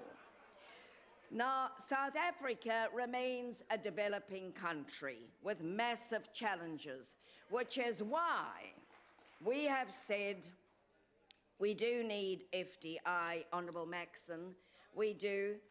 And I just want to reassure the EFF that we have taken very seriously the issue of all forms of transfer pricing, legal and illegal. Thank you. And with respect to the ACDP, the Honourable SWAT, and so on, certainly we hear what you're saying. Honourable Lakota, you started off very well and then you got sidetracked. And then the Honourable Simang. Let me say about the Honourable Simang, there's absolutely no doubt whatsoever that, by the way, the IFP is a member of South Africa. It's a South African party. Absolutely no doubt. Thank you. When it comes to the Honourable Alberts, he too agreed with Agoa, largely speaking. He had other issues, and I'm sure that we are all members of respective parties, and there was clearly some direction there. But now, to come to the second issue, we are producing we are trying to grow not only a developmental state, but a productive developmental state. This requires us to work with countries to which we can export our value-added beneficiated goods, no matter what they are. And I thought that I should add that I know that a lot of women, when I speak to them, they say, why don't you ever bring out the woman in this issue? Now, yes, with respect to Agoa, there is a focus on agriculture and women. The Agoa renewal recognises the critical role of the agricultural sector. I hope the Minister of Agriculture, I know that he's hearing, and specifically mandates support to businesses and sectors that engage women farmers and entrepreneurs, Honourable McPherson. So what we are saying, according to the World Bank, agriculture employs about 65% of the region's overall labour force. So should I give you another reason to support Agoa? Right. Now, let me tell you, long before you came to this House, Honourable McPherson,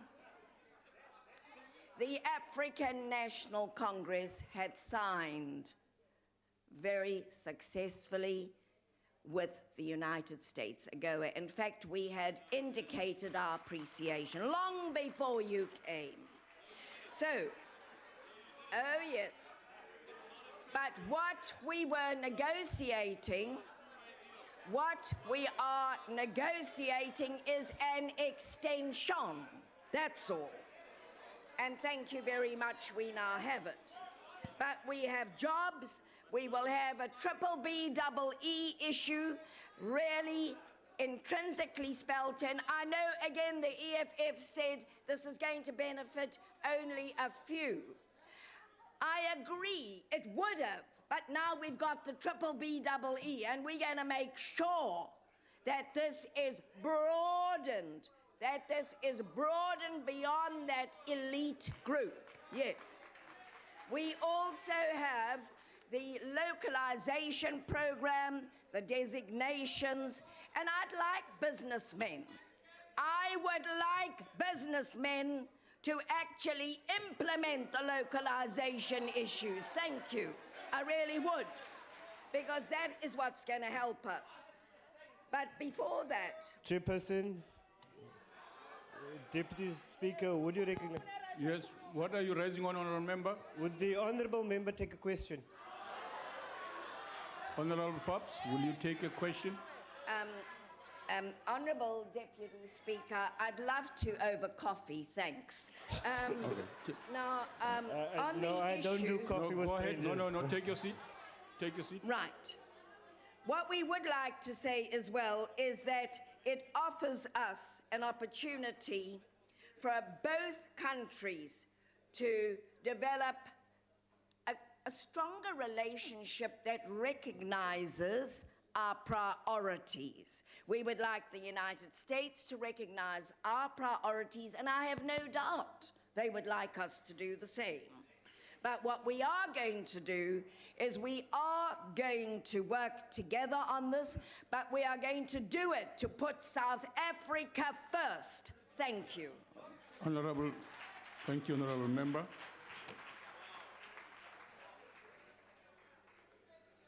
Honorable members, just to give a quick ruling, the matter of the chief whip of the DA about the unpatriotic comment, honorable members, these are the kind of political statements that are made in the House that you must respond to, and you did. So we consider your response adequate to that issue. It's not unparliamentary. You have yourself responded to it by what you said. Honorable members, we now go to the first order. The Secretary will read the first order of the day. Consideration of report of Portfolio Committee on Justice and Correctional Services on Criminal Law, Sexual Offences and Related Matters, Amendment Act, Amendment Bill. Honorable Chief Whip of the majority.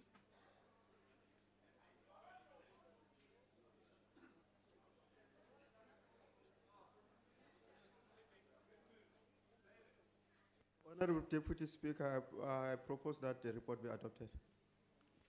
The motion is that the report be adopted. Are there any objections? No objections. Agreed to.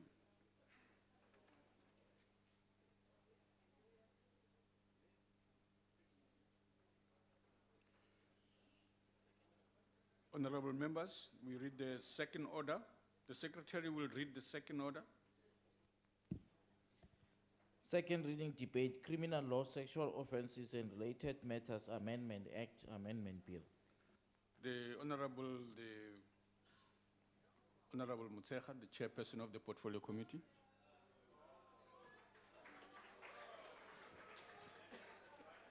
Honorable Deputy Speaker, distinguished members of this House,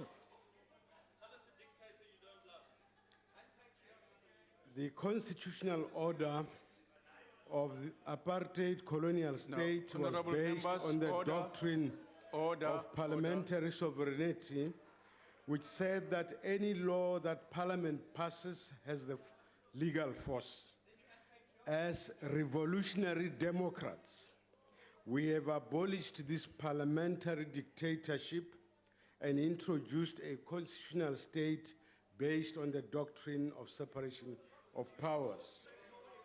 This doctrine gives the judiciary the powers to review, that is, test the constitutional validity of laws of Parliament. In other words, the judiciary has the powers to declare unconstitutional or strike down any legislation which is inconsistent with the Constitution. Where the Constitutional Court has declared a law unconstitutional, that is inconsistent with the Constitution, Parliament is obliged to cure the defects and bring the law into line with the Constitution.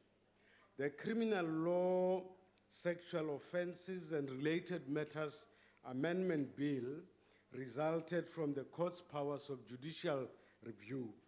In 2007, the Criminal Law, Sexual Offences and Related Matters Amendment Act 2007, widely referred to as the Sexual Offences Act, replaced the Sexual Offences Act 1957, originally the Immorality Act 1957. This act codifies the law relating to sexual offenses. Specifically, it broadened the range of acts that constitute sexual offenses, standardized the age of consent for homosexual and for heterosexual and homosexual sex, and provides for a range of services to victims of sexual violence. The problematic implications of the Sexual Offences Act for adolescents did not become apparent until the Jules High Court school case in 2010. A 15-year-old girl claimed that she had been drugged and raped by two boys, aged 14 and 16, on the sports grounds of Jules High School. The assault was filmed and the video was uploaded to the internet. The girl later allegedly confessed that the sex was consensual.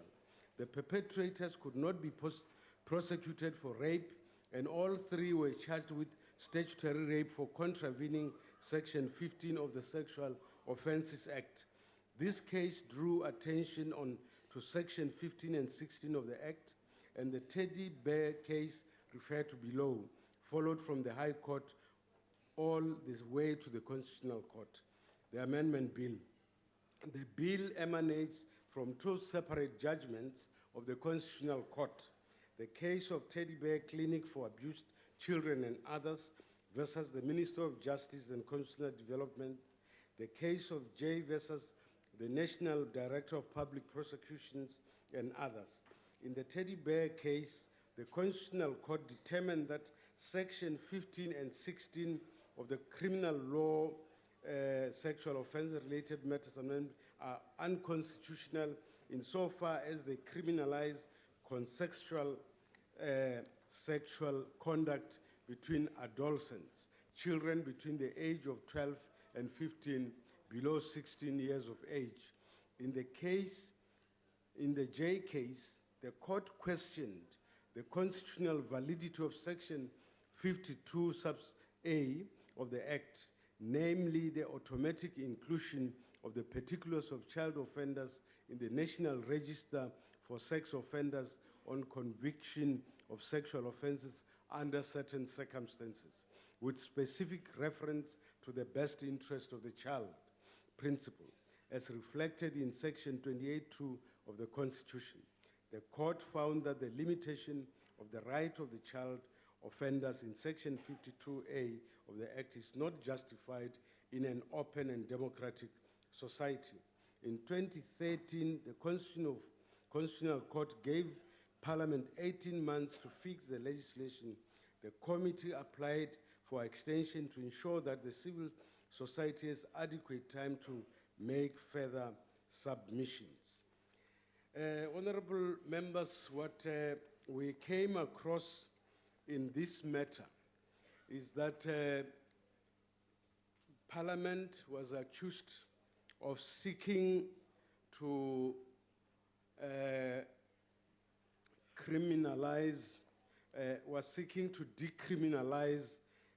consensual sex between adolescents, and that by doing so, Parliament is creating a permissive society encouraging sexuality amongst the adolescents.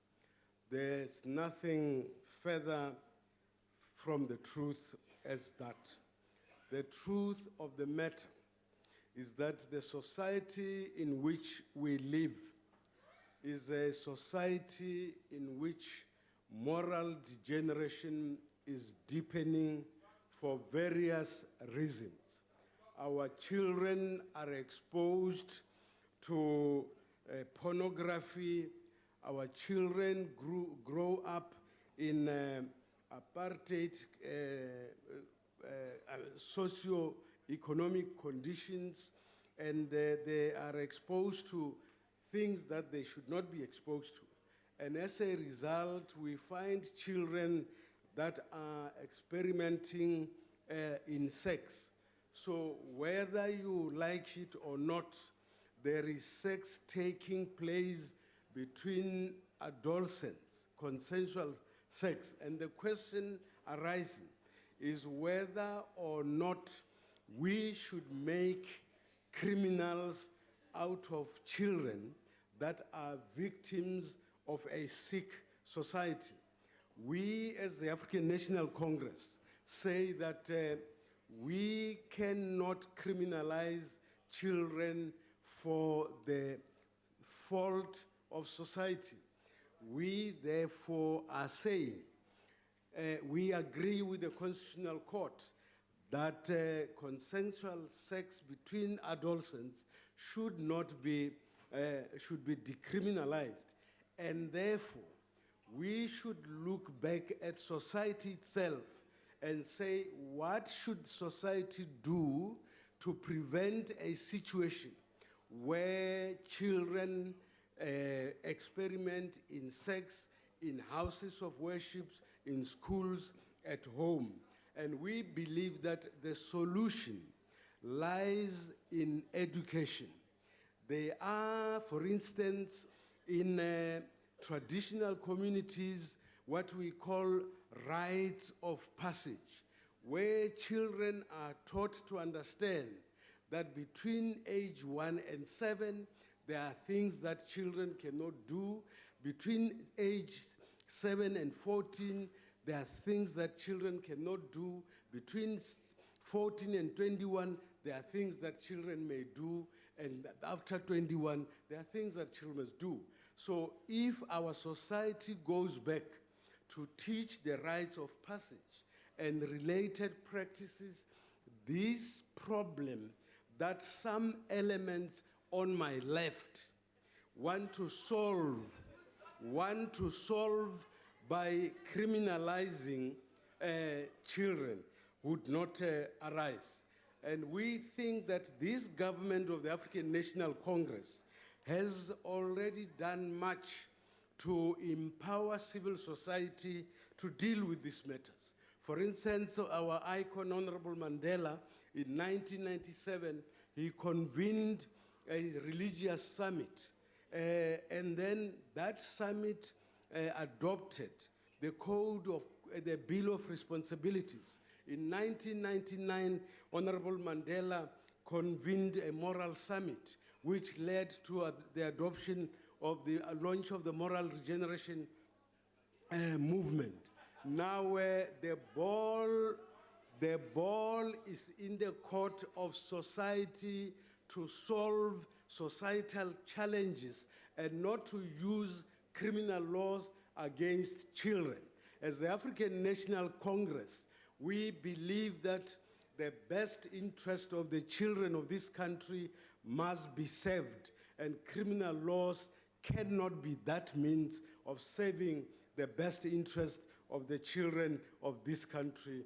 We love the children. We put the children first. We want the children protected, but not through criminal legislation. Therefore, we want to call upon religious, faith-based leaders. Honorable Muteja, your time has expired. Thank you, Honorable Deputy Speaker. Honorable Brittenbach.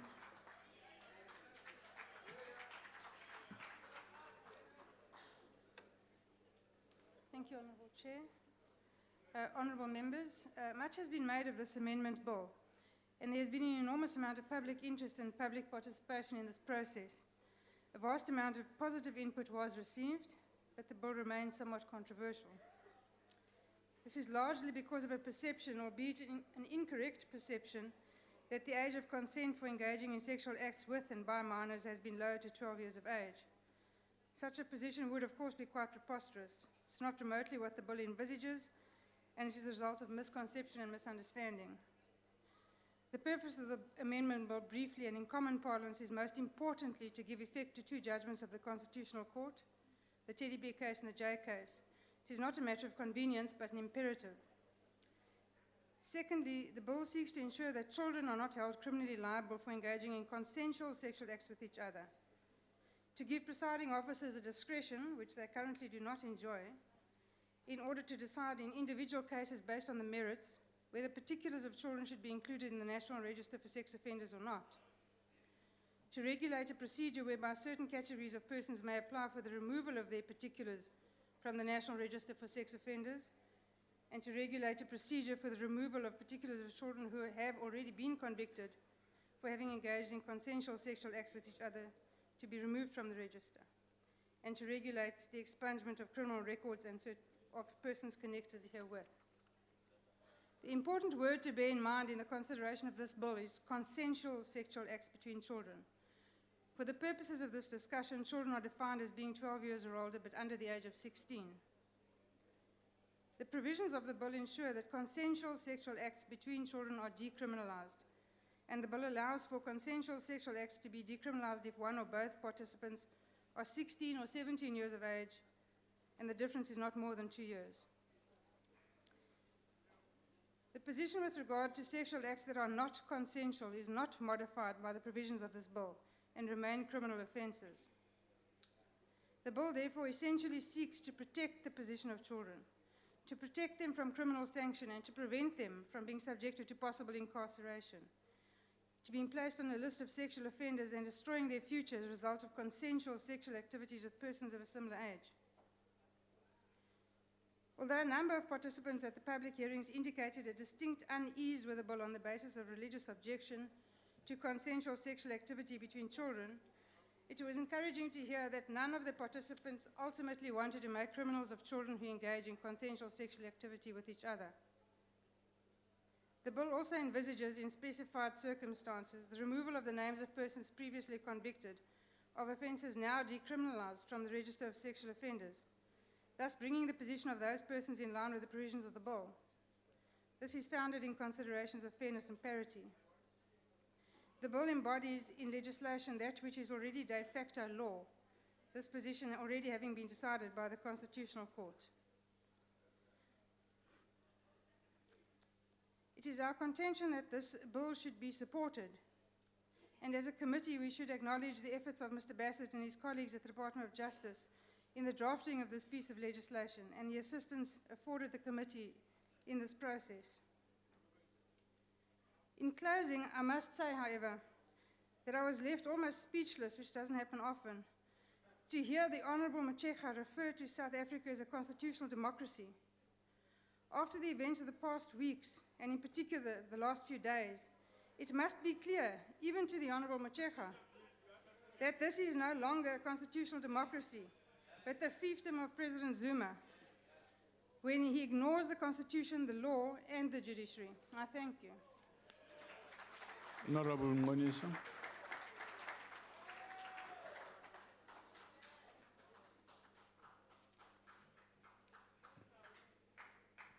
Thank you, Deputy Speaker.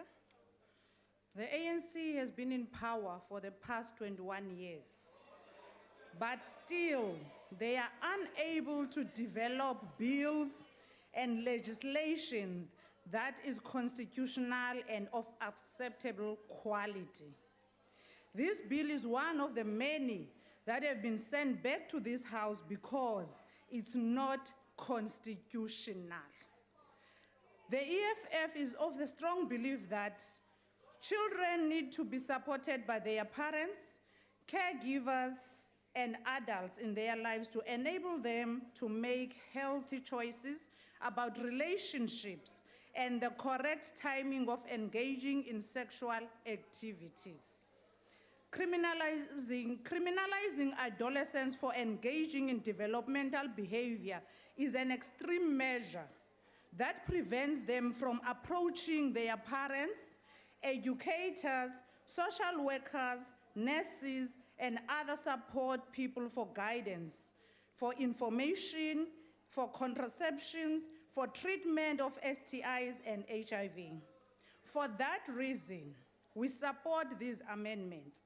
Sexual activity amongst young people is a matter of moral righteousness, and we believe you cannot legislate righteousness. You need strong family units and values to do so. To develop our children into strong young adults who take responsibility for their sex lives requires a comprehensive sex education program, which have been shown to contribute in delaying sexual initiation and reduce likelihood of teen pregnancy. But providing conditions that are conducive for proper raising up of children requires consistent parental supervision. The reality in South Africa is that a sizable number of black parents spend most of their time raising up children of their madams, leaving very little time to supervise and educate their own children due to the social ills that South Africans are facing with.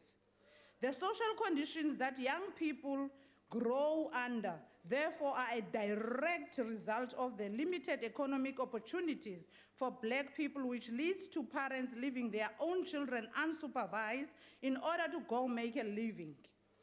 The government should open up economic opportunities in areas where our people live, giving parents and children opportunities to educate each other about sex and risks that are involved.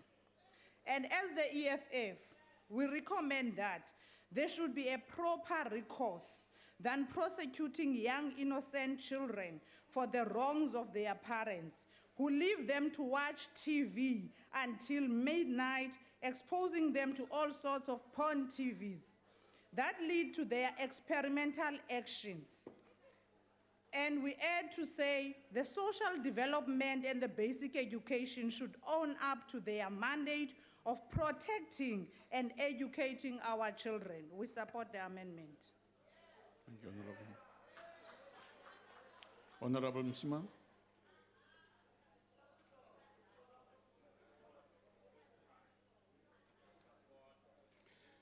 Thank you, Honorable Deputy Speaker.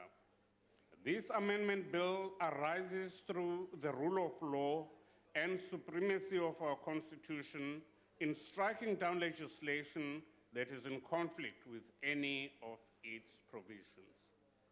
In this particular instance, we see a unanimous Constitutional Court judgment being handed down in October 2013 declaring that Sections 15 and 16 of the Sexual Offences and Related Matters Amendment Act were unconstitutional as they infringed on the rights of adolescents to dignity and privacy.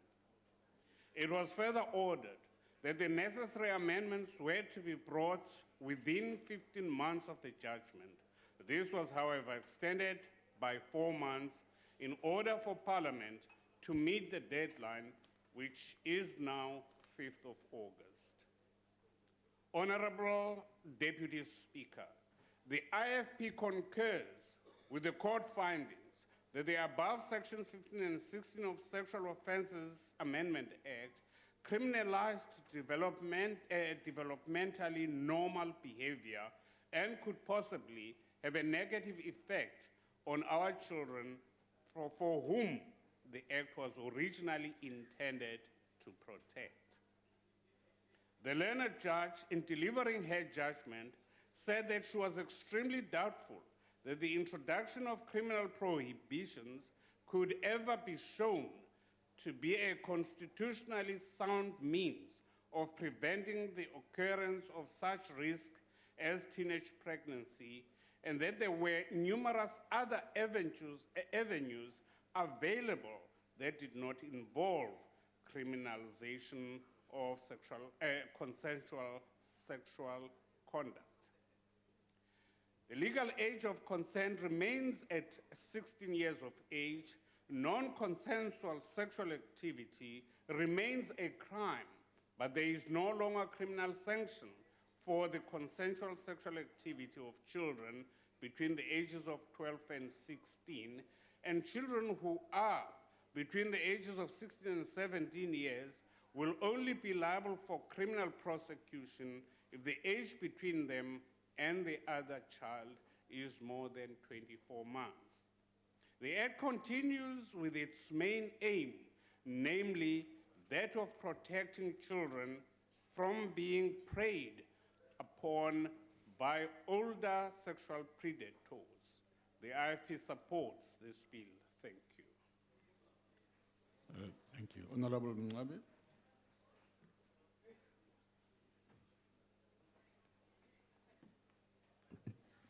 Thank you, Deputy Speaker. Honorable members, the National Freedom Party supports the recommendations of the Portfolio Committee on Justice and Correctional Services on Criminal Law, Sexual Offences and Related Matters Amendment Bill. We are mindful of the fact that two very important and seemingly competing issues need to be balanced. On one hand, we need to protect our vulnerable children from sexual predation. And on the other hand, we need to exercise extreme caution before subjecting children and their conduct to criminalization. Honorable Deputy Speaker, any law or legal provision must have as a minimum requirement a clear purpose and must be enforceable for it to have any legitimacy. The NFP submits that the wording of both Section 15B and Section 16B has muddied the waters as to the intention of the legislature, and its purpose is now clouded. We also submit that enforcement of these two sections could have seriously socially undesirable consequences and hence must be addressed. The question we ask, however, is whether legislation is the best way to regulate sexual relations between adolescents. Can legislation replace social education as the most effective method of influencing adolescent sexual behavior? The NFP believes that by relying on legislation to regulate adolescent sexual behavior, we are abandoning our moral responsibility for teaching our children what is acceptable and not acceptable in our society. I thank you.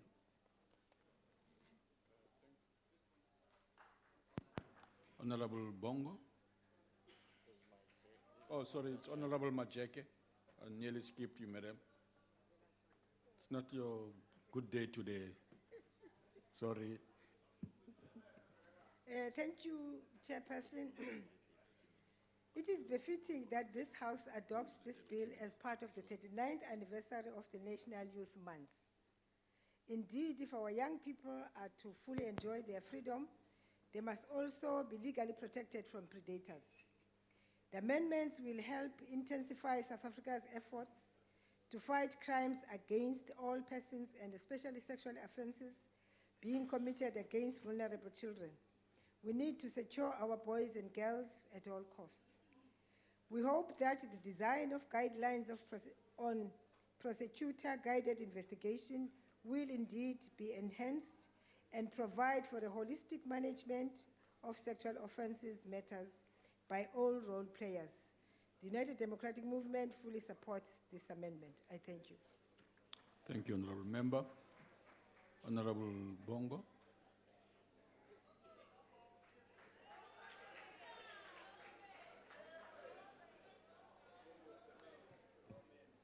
Thank you very much, Honorable Deputy Speaker, Honorable Ministers, Honorable Deputy Ministers, Honorable Members of Parliament and fellow South Africans. The bill before Parliament today, it is one that is complex and sensitive, and some amongst us believe that it is contra bonos mores. We should say this at the outset, Honorable Deputy Speaker, that this bill is necessitated by two Constitutional Court judgments, which decided in the following way, respectively, that Section 15 and 16 of the Sexual Offences Act were unconstitutional insofar as they criminalized sexual activities as between adolescents. Two, that automatic inclusion in the names of the National Register of Sexual Offenders on conviction was unconstitutional insofar as it did not take care of the interest of a child. This bill is aimed primarily, Honorable Deputy Speaker, at aligning the law with these two Constitutional Court judgments. It is clear that we need laws that protect our children from the scourge of rape, sexual abuse, and exploitation that is affected by the communities. However, in the Teddy Bear case, the Constitutional Court found that our efforts to protect our children from sexual predators, as provided for in the criminal law, sexual amendment and related matters bill, Act 32 of 2007, had unintended and negative consequences on the very same adolescents that the law originally sought to protect and safeguard. The court noted that there is an impact on the shaming and stigmatization of these young ones, as it was seen in the Jules High School, where adolescents who were found in this activity had to commit suicide in order to make sure that they are run away from the public exposure and the humiliation that was there. Honorable Deputy Speaker, we should avoid exposing our children into the criminal justice system at an early age. In the words of Justice Kapempe in the case of Teddy Bear Clinic, and the letter judge had the following to say, I quote, "Children are precious members of our society, and any law that affects them must have due regard to their vulnerability and their need for guidance. We have a duty to ensure that they receive support and assistance that is necessary for their positive growth. In attempting to guide and protect children, our intervention must not expose them into harsh circumstances which can have adverse effect on their development. This need is further expressed in the Section 28 of our Constitution that says that we need to protect at all costs the best interest of the child. Establishing this best interest of the child, Honorable Deputy Speaker, however, is a challenge, and it is nowhere clearer than the intense debate that the committee has had with the members of society and the comments that we have got. The committee received 1,000 submissions, and it has had to consult with all society of South Africa across to discuss this matter. But of particular concern on the submissions and in the teddy bear case, many people believed that this case was in the main lowering the age of consent to 12 years. This is not the case. This bill is not about reducing the age of consent nor encouraging adolescents to participate in sexual activities at an early age, but it's about not treating them as criminals after they've engaged into such an activity. Honorable members, there are less restrictive means than criminalization in this matter. We need to encourage our children to lead a healthy and responsible sexual life, and we need to participate ourselves as members. It is important to clarify this fact that adults who also get into sexual activities with young ones or adolescents will still be prosecuted in terms of the statutory rape itself. This matter, honorable members, as we have discussed it in the committee, we have inserted in section 15 and 16 of this a proviso which provides that sexual violation of children between the age of 12 to 16 is a criminal offense, not unless that child who has committed the act of sexual violation was between the age of 12 and 16 to 17 of age. And the difference of age in these children was not more than 2 years. We have also included a subsection in response to the J case in section 50, subsection 2, which says that it will no longer be compulsory to include these children in the national register. But before a child is included in the national register, it will have to comply with 3 requirements. One, that the prosecutor has made an application to court. Secondly, that the name of the child was named in the probation register. Thirdly, that the child must be given an opportunity to address court why he or her name should not be included in the register as requires. We want to appeal, Honorable Deputy Speaker, to parents to assist children. We want to appeal to caregivers, religious leaders, traditional leaders, and faith-based organizations, and everyone who's responsible for children to make sure that we get to be responsible ourselves in dealing with these issues that involve children by using educational and counseling approaches in ensuring that we're dealing with this matter.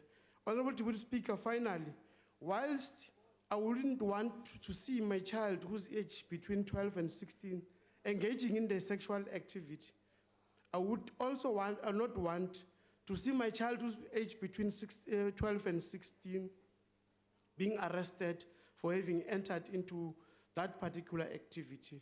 Honorable Deputy Speaker, as the African National Congress, we support this bill. Thank you very much. Setagos. All right. Honorable Swart. Chairperson, we in the ACDP found this an incredibly difficult and complex issue to deal with, given the hundreds of submissions that were opposing this bill. And let us remember, when this act was passed, we were all in agreement that consensual sex between adolescents should be criminalized. We now appreciate that the Constitutional Court has struck it down and that we as Parliament are bound by that. But it is important to note that the court made it very clear that it is not condoning adolescent consensual sex. It is dealing with an issue of the Constitution. Now, when people made submissions, many people did not appreciate the complexities of this matter, and it came down to an issue of religious sentiments. We from the ACDP want to make it very clear that we believe it is morally wrong and not in the best interest of children to engage in adolescent sex. And I'm sure everyone here will agree with that. But the reality is that it is happening. The issue is then how to best address this, and whether by criminalizing this conduct, the risks associated will be alleviated. We thought when the Act was passed that we would address the risks by doing this. But the court said on the evidence before it, the criminal sanction did not deter children or address the risks of adolescent sexual behavior. Now, clearly, the solution is needed to be alternative. We need societal interest. We need families to be empowered. We need churches and other faith-based institutions to be involved. We need schools. We need education, as the chairperson of the Justice Portfolio Committee pointed out. Society as a whole needs to play a far greater role in this whole issue. And we need to educate children about abstinence and the risks of engaging in premature sexual activities. This was highlighted by the court. Clearly, the state should only come in as a last resort where necessary. And we from the ACDP side asked and argued that social development intervention may be a way forward as a mechanism where you have a promiscuous child, a child who then may be in need of care in terms of the Children's Act. It's very clear that the age of consent is 16 years of age, and no adult can have sex with a child, and that must remain. But let us just look at one issue, and that is about children giving consent. Are they able to give consent? Adolescents of similar biological age may differ substantially in their maturity levels. Can sexual conduct between minors be equal? You might have additional issues relating to peer pressure, bullying at schools, narcotics and other stimulants. And then you have a quagmire of potential circumstances that could lead to wholesale sexual oppression of many children. Can a child give consent? And that is why we from the ACDPs suggested that we add in a clause about consent to the effect that a child who is not sufficiently mature and does not have the mental capacity to understand the nature of or risks associated with an act of penetration cannot be seen to give consent. And we're grateful that the committee looked at that very seriously, and that is an issue that we will look at possibly in a committee bill. The last issue is, what message are we sending out? We are not sending a message out that it is now okay for adolescents to engage in sex. And we're also grateful that the preamble was amended to include a warning, as set out in the Constitutional Court, that there is an inherent risk for adolescents of engaging in sex. I thank you. Thank you, Honourable Member. Honourable Pilani Majake.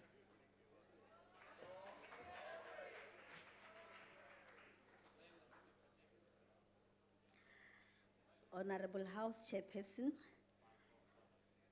the Constitutional Court order gave Parliament 18 months to amend Section 15 and 16 of the Criminal Law, Sexual Offences and Related Matters Amendment Act of 2007 that is now being tabled before Parliament today. And it's not being tabled before Parliament today because previous lawmakers did something that was wrong. It's just about review of the work that we continue to do.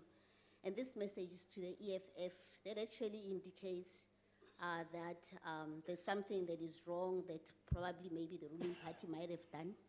But what is wrong about them is also to want to come and participate in a debate of matters they have never really been part of. And I would like to really thank all the opposition parties that have supported the bill. This is progress that we are making. The bill seeks to decriminalize consensual sex between adolescent children between 12 and 16 years old. The current status of the Act is that it criminalizes consensual sex between adolescent children between 12 to 16 years old, leading to unintended consequences in criminalizing their behavior. The Portfolio Committee received over 1,000 written submissions on this amendment bill. Some submissions argue that criminalization has not had a deterrent effect and that it is in fact harmful. Others argue that decriminalization is tantamount to legislation of sex between minor children and will encourage sexual activity. There were questions about the position of children between 10 and 12 years old, including how to deal with vulnerability of children where consensual sex is decriminalized. Also of concern was the capacity of children to consent to sex. The committee recommended that there be further investigation with a view to promoting a committee bill as contemplated in the Rules of Parliament to amend Section 13D of the Act in order to broaden the circumstances where an adolescent is incapable in law of consenting to a sexual act, bearing in mind the parameters set by the Constitutional Court in the Teddy Bear case. Also recommended is amendment of Section 57 of the Act in order to address any uncertainties which may exist with regard to age of consent.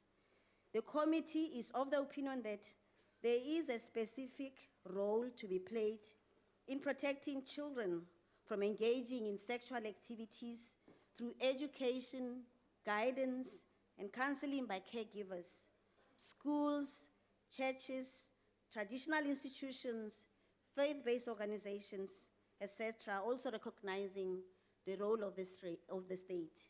The ANC continues to support the idea put forward by the African Christian Democratic Party that it is immoral for the children to engage in sexual activities, but it continues to remain the responsibility of the state and the caregivers to guide children so that children don't actually engage in these sexual activities. And we are hoping that this bill today that is being tabled in Parliament will continue to protect children. I thank you, Honorable Chairperson. The ANC supports the bill. Honorable Deputy Minister.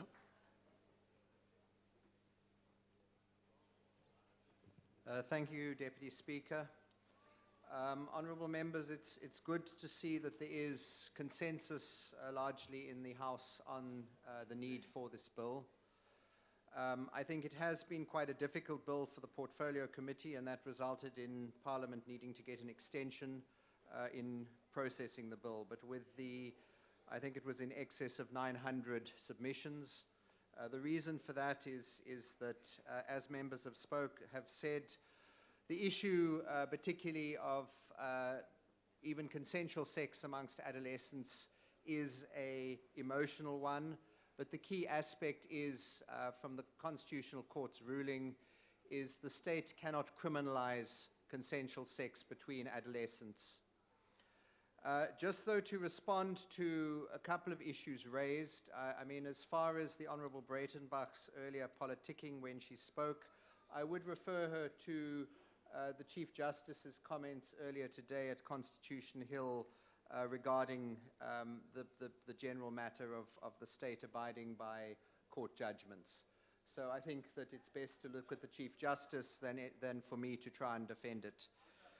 Then, as far as the Honourable Member from the EFF, who seems to have left, who referred to, raised complaints about the ANC not being able to pass acceptable quality legislation. As the Honourable Swart had said, the Sexual Offences Act was passed unanimously by the House. The policy decision at the time was not to put children in jail or to punish them, but to criminalize even consensual sex amongst adolescents, but then to ensure that they were diverted and have the criminalization as a sort of pressure point to force those adolescents to go on diversion programs. The Constitutional Court found, and with particular reference to the Julie's case that honourable members spoke about earlier, that that was not appropriate. And the conditions of the 3 learners in the Julie's case is a prime example of that. And hence, the need to decriminalize consensual sex between adolescents. So that's the background to the case. It's not a problem of a bad law. It's a question of a policy decision that this House took, which has been found not to be constitutional. And to remind the honourable member that I think over 1,000 bills have been passed since 1994, 125 of those from the Department of Justice.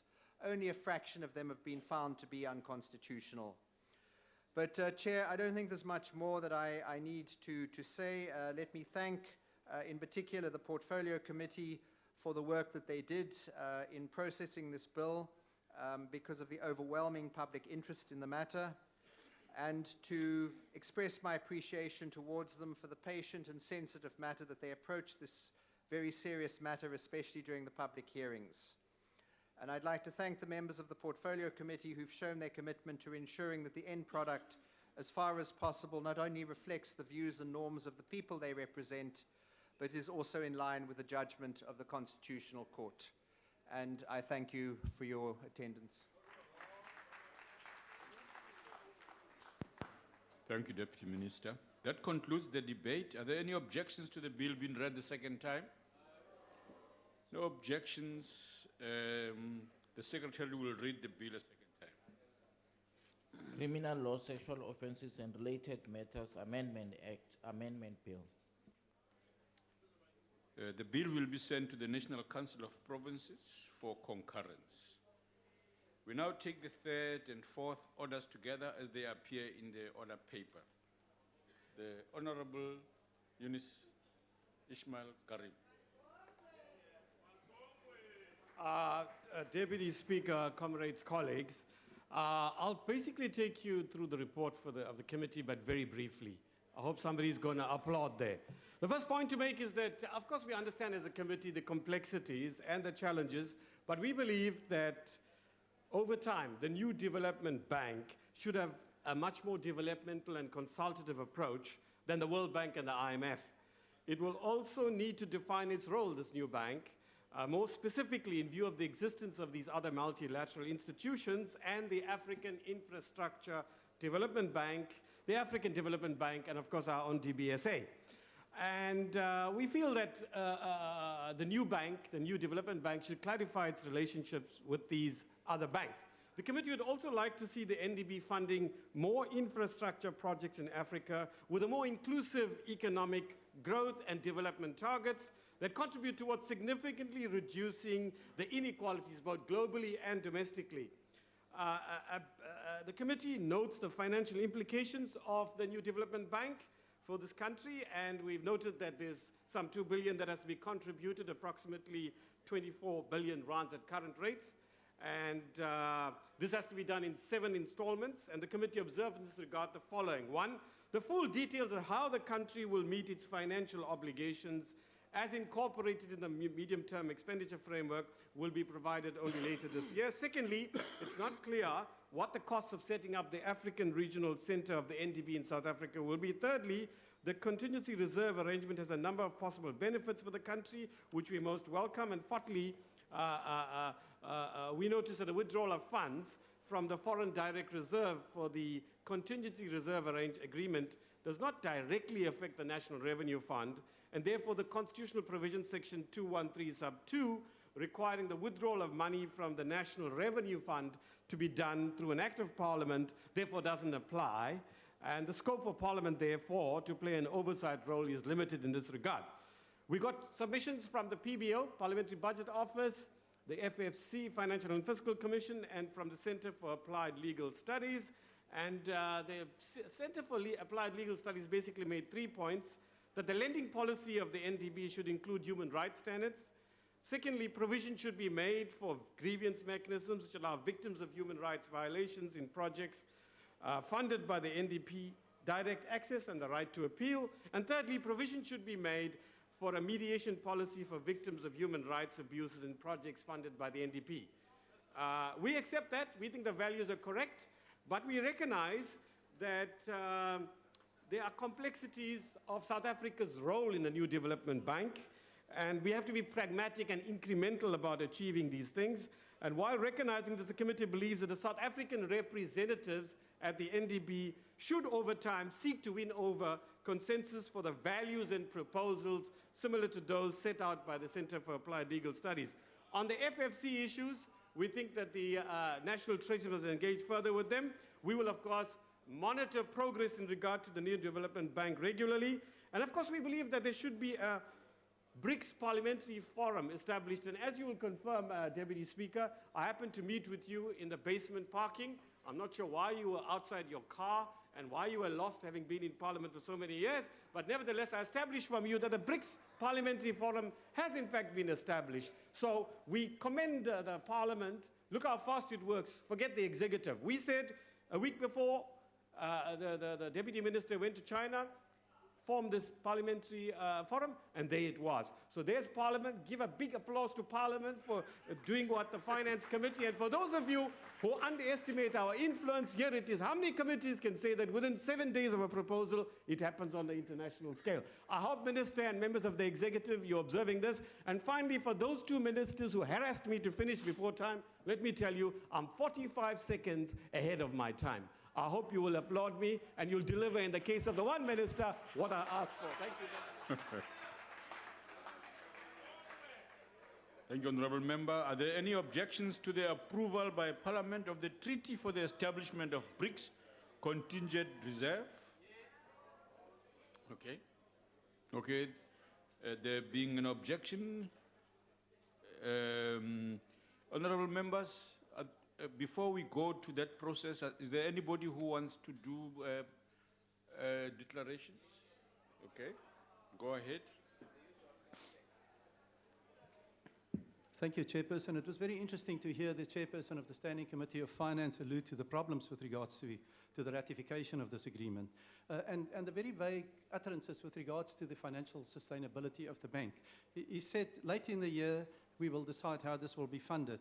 And then the cost of the bank, uncertainty with regards to that. And then also not directly with regards to the contingency reserve agreement, how it will impact on the South African Revenue Fund. Vague uncertainties, and still the ratification will proceed. But let me start with the challenges with regards to Africa and the development that we need, and try and put it in a more positive context, which is the financing of infrastructure, which is the biggest challenge in our continent.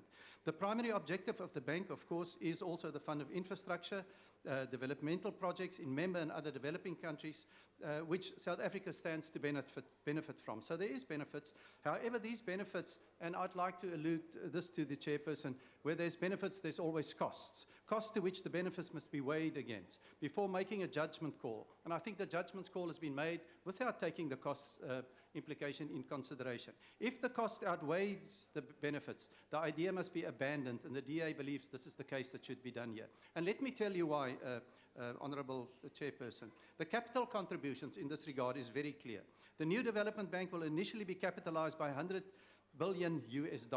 1.2 trillion rand of authorized capital. It is a massive amount. South Africa's contribution in this regard is $10 billion, which is approximately 120 billion, or 13.5% of our national budget. That is the prescribed capital that is not budgeted for. Significantly, South Africa's capital contribution relative to the national budgets is far outweighs that of Brazil. Brazil is only 2% to its national budget, Russia 2.4%, India 4.7%, and China 0.8%. Thus, the risk to our fiscal sustainability is something completely else that we were speaking about. It's much higher than any of the other members and is a grave cause of concern. It is quite clear that while the principle of developing the bank is a good idea in terms of developing infrastructure, it is simply the reality that we need to take note of, and the reality is we simply can't afford it. South Africa should rather consider its role more specifically in view of the existence of two multilateral institutions that we know so well, the World Bank and the IMF, as well as the Asian Infrastructure Bank, who is now currently financing our rails and our new transport initiatives, and the African Development Bank in the funding of infrastructure needs. So with regards to the ratification of this agreement, we are of the belief, Honourable Minister of Finance, that it will place a significant burden on South Africa's public finances, particularly in the allocation of those that has not been budgeted for. And we will not support this ratification. But then there's a second leg also, with regards to the establishment of the Contingent Reserve Agreement and arrangement. Honourable Member, your term is And I would just say, at what cost? To become party to this agreement, South Africa will have to ring fence it to 60 billion. We simply can't afford it. And also in terms of the ratification of the contingent reserve, we will not support it. Thank you. Okay.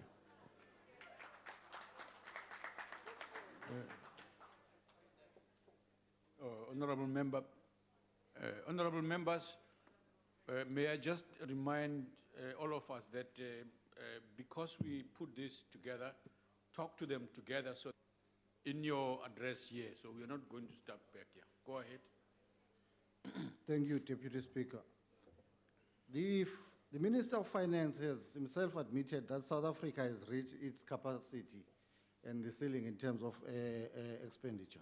South Africa cannot continue to make international financial commitments while locally our government is failing to pay the public servants a living wage. But the question that we should be asking to the Minister, who is the smartest guy in your cabinet that says we must refuse to pay public servants a living wage, and then we must go in commitment to the CRA of about 62 trillion rands, and that cannot be correct. Minister, there must be a thorough risk analysis involved beyond what has been put before the House, and how is it going to minimize the risk? There are other banks, IMF and the World Bank exist in largely, mainly to ensure a continual perpetuation of colonization.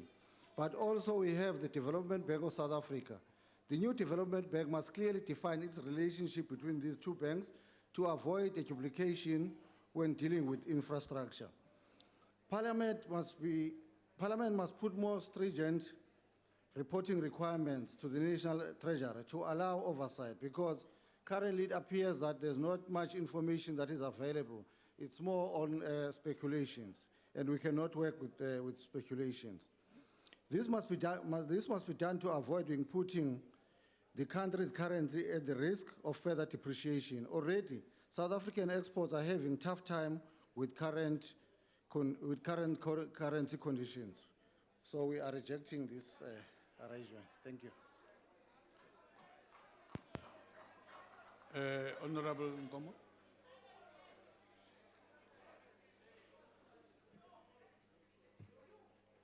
Thank you very much. The agreement on the establishment of the BRICS New Development Bank will provide for the establishment of a lending institution for the funding of infrastructure projects and sustainable development initiatives within BRICS and in developing countries. This is important for South Africa and the continent, and it is becoming more and more important that there is an alternative to the IMF and World Bank in respect of the funding of infrastructure projects in Africa.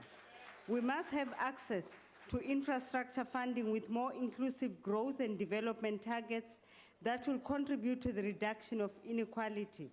Through the BRICS Development Bank and its main objective of mobilizing resources for infrastructure and sustainable development projects in developing countries, the bank will provide funding and services which supports public or private projects through loans, guarantees, equity, participation, and other financial instruments. The new development will have the added benefit of increasing relationship and goodwill between BRICS members and provide a powerful instrument for increasing their economic cooperation. The time has come for a credible alternative to the IMF and World Bank, and this is what the new BRICS Development Bank seeks to provide. A new global economic order is rising. The IFP embraces this change and contribution to its genesis. South Africa will benefit, Africa will benefit. If I may proceed and address the matter of the treaty, the BRICS Contingent Reserve Arrangement will be of assistance to South Africa through the provision and access to short-term liquidity through currency swaps which could assist in mitigation of a balance of payment crisis situation in the event of one arising. It would also greatly assist South Africa and other signatory countries to overcome short-term liquidity pressures, to provide mutual support and further strengthening financial stability. In short, such a contingency reserve will allow us greater measure of assurance to embark upon bold policy decisions by providing a backup safety net arrangement, and on these grounds alone, it should be supported. In addition, the BRICS CRA will also serve the needs of our emerging economy by boosting access to additional foreign exchange reserves in the event of same being required. The proposed CRA provides a real alternative to the IMF. The IFP supports the above. Thank you. Thank you, Honorable Kwankwa. Thank you, Honorable Deputy Speaker. The United Democratic Movement welcomes the establishment of the BRICS institutions, as these institutions serve as an important step in reconfiguring the dynamics in the world that shape the relationship between the developing countries as powerless global players and the developed countries as the mighty in the world. In other words, they are an appropriate response to the reluctance and sometimes the failure of multilateral institutions such as the IMF and the World Bank to transform. This step also provides the clearest indication that BRICS countries have now moved beyond being merely stitched together by a sense of grievance on global economic and governance issues to doing something about them. But for these institutions to succeed, the BRICS countries should continue to place emphasis on areas of common interest and issues such as ensuring that there's sustainable development in developing countries. We have to ensure that these institutions do indeed work towards the attainment of their transformative agenda. Lastly, when we have to build mechanisms to prevent bigger role players in future becoming too powerful, to an extent where we might have to develop another trade bloc to correct the mistakes of the current BRICS Forum trade bloc. The UGM, EI support and Masia Pambil Net Development. Thank you very much. Thank you, Honorable Member. Honorable Chair. Thank you, Deputy Speaker. Honorable members, like in any developing country, South Africa and all African countries require massive injection of resources in order to invest in the much needed economic infrastructure and development projects. Hence, the decision taken in the 4th BRICS Summit in New Delhi in 2012 and subsequently announced in the 5th BRICS Summit in Durban in 2013 to establish a development bank is long overdue and a step in the right direction. It accords our country and Africa in general an opportunity to tap into financial resources that will enable them to deal with major financing constraints encountered when addressing infrastructure gaps and other sustainable development needs. It comes at a time when all and sundry recognize Africa's growth potential. It comes at a time when our African leaders have just concurred to the need to have tripartite trade agreement. Our dream for enhanced inter-trade relations will be boosted by financial resources and technical support envisaged to be offered by the new development bank. As ANC, we support this request.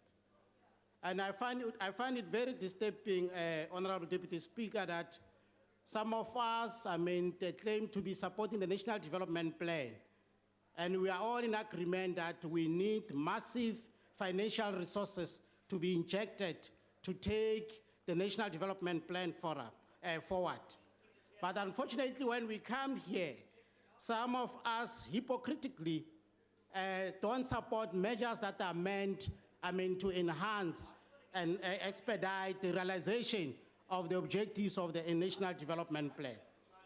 Honorable Deputy Speaker, All global financial crises encountered hitherto taught us a lesson on the importance of providing for any financial risk that can be experienced due to countries' short-term balance of payments account pressures. The Contingent Reserve Agreement accords BRICS member countries an opportunity to be helped whenever they experience short-term balance of payments pressures. Unlike the Bretton Woods institutions' stability programs that have failed most of the developing countries in the past, the contingent reserve arrangement will also go a long way in ensuring that South Africa expands its access to foreign exchange reserves. This may amount to an important structural intervention, which has the potential to reduce the country's risk of harmful exchange rate volatility and excessive currency depreciation. I hope the EFF is listening. Honorable Of member, concern, your time is expired. as ANC, we support this request. Thank you, Honorable Deputy Speaker. Thank you, Honorable Member. Honorable Members, it appears we do have to take each question separately, and I'll put them to you so that we go through them. Are there any objections to the approval by Parliament of the treaty for the establishment of BRICS Contingent Reserve Arrangement?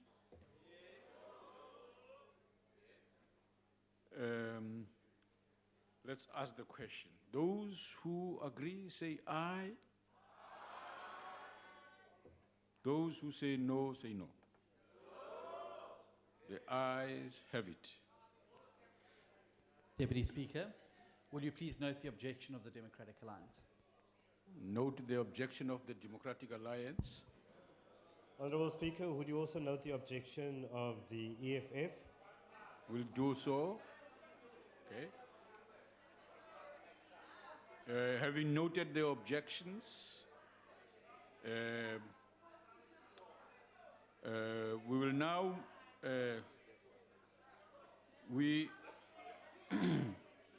now that the treaty is now agreed to, we will now move to the second question. Are there any objections to the approval by Parliament of the agreement on the new development bank? Okay, there being an objection, let's put the question. Those in favor say aye. Those against say no. The ayes have it. Deputy Speaker, will you note the objection of the Democratic Alliance? We'll note your objections. Also note the objection of the EFF. We'll note the objections of the EFF. Chair, Yes, please note the support of the IFP.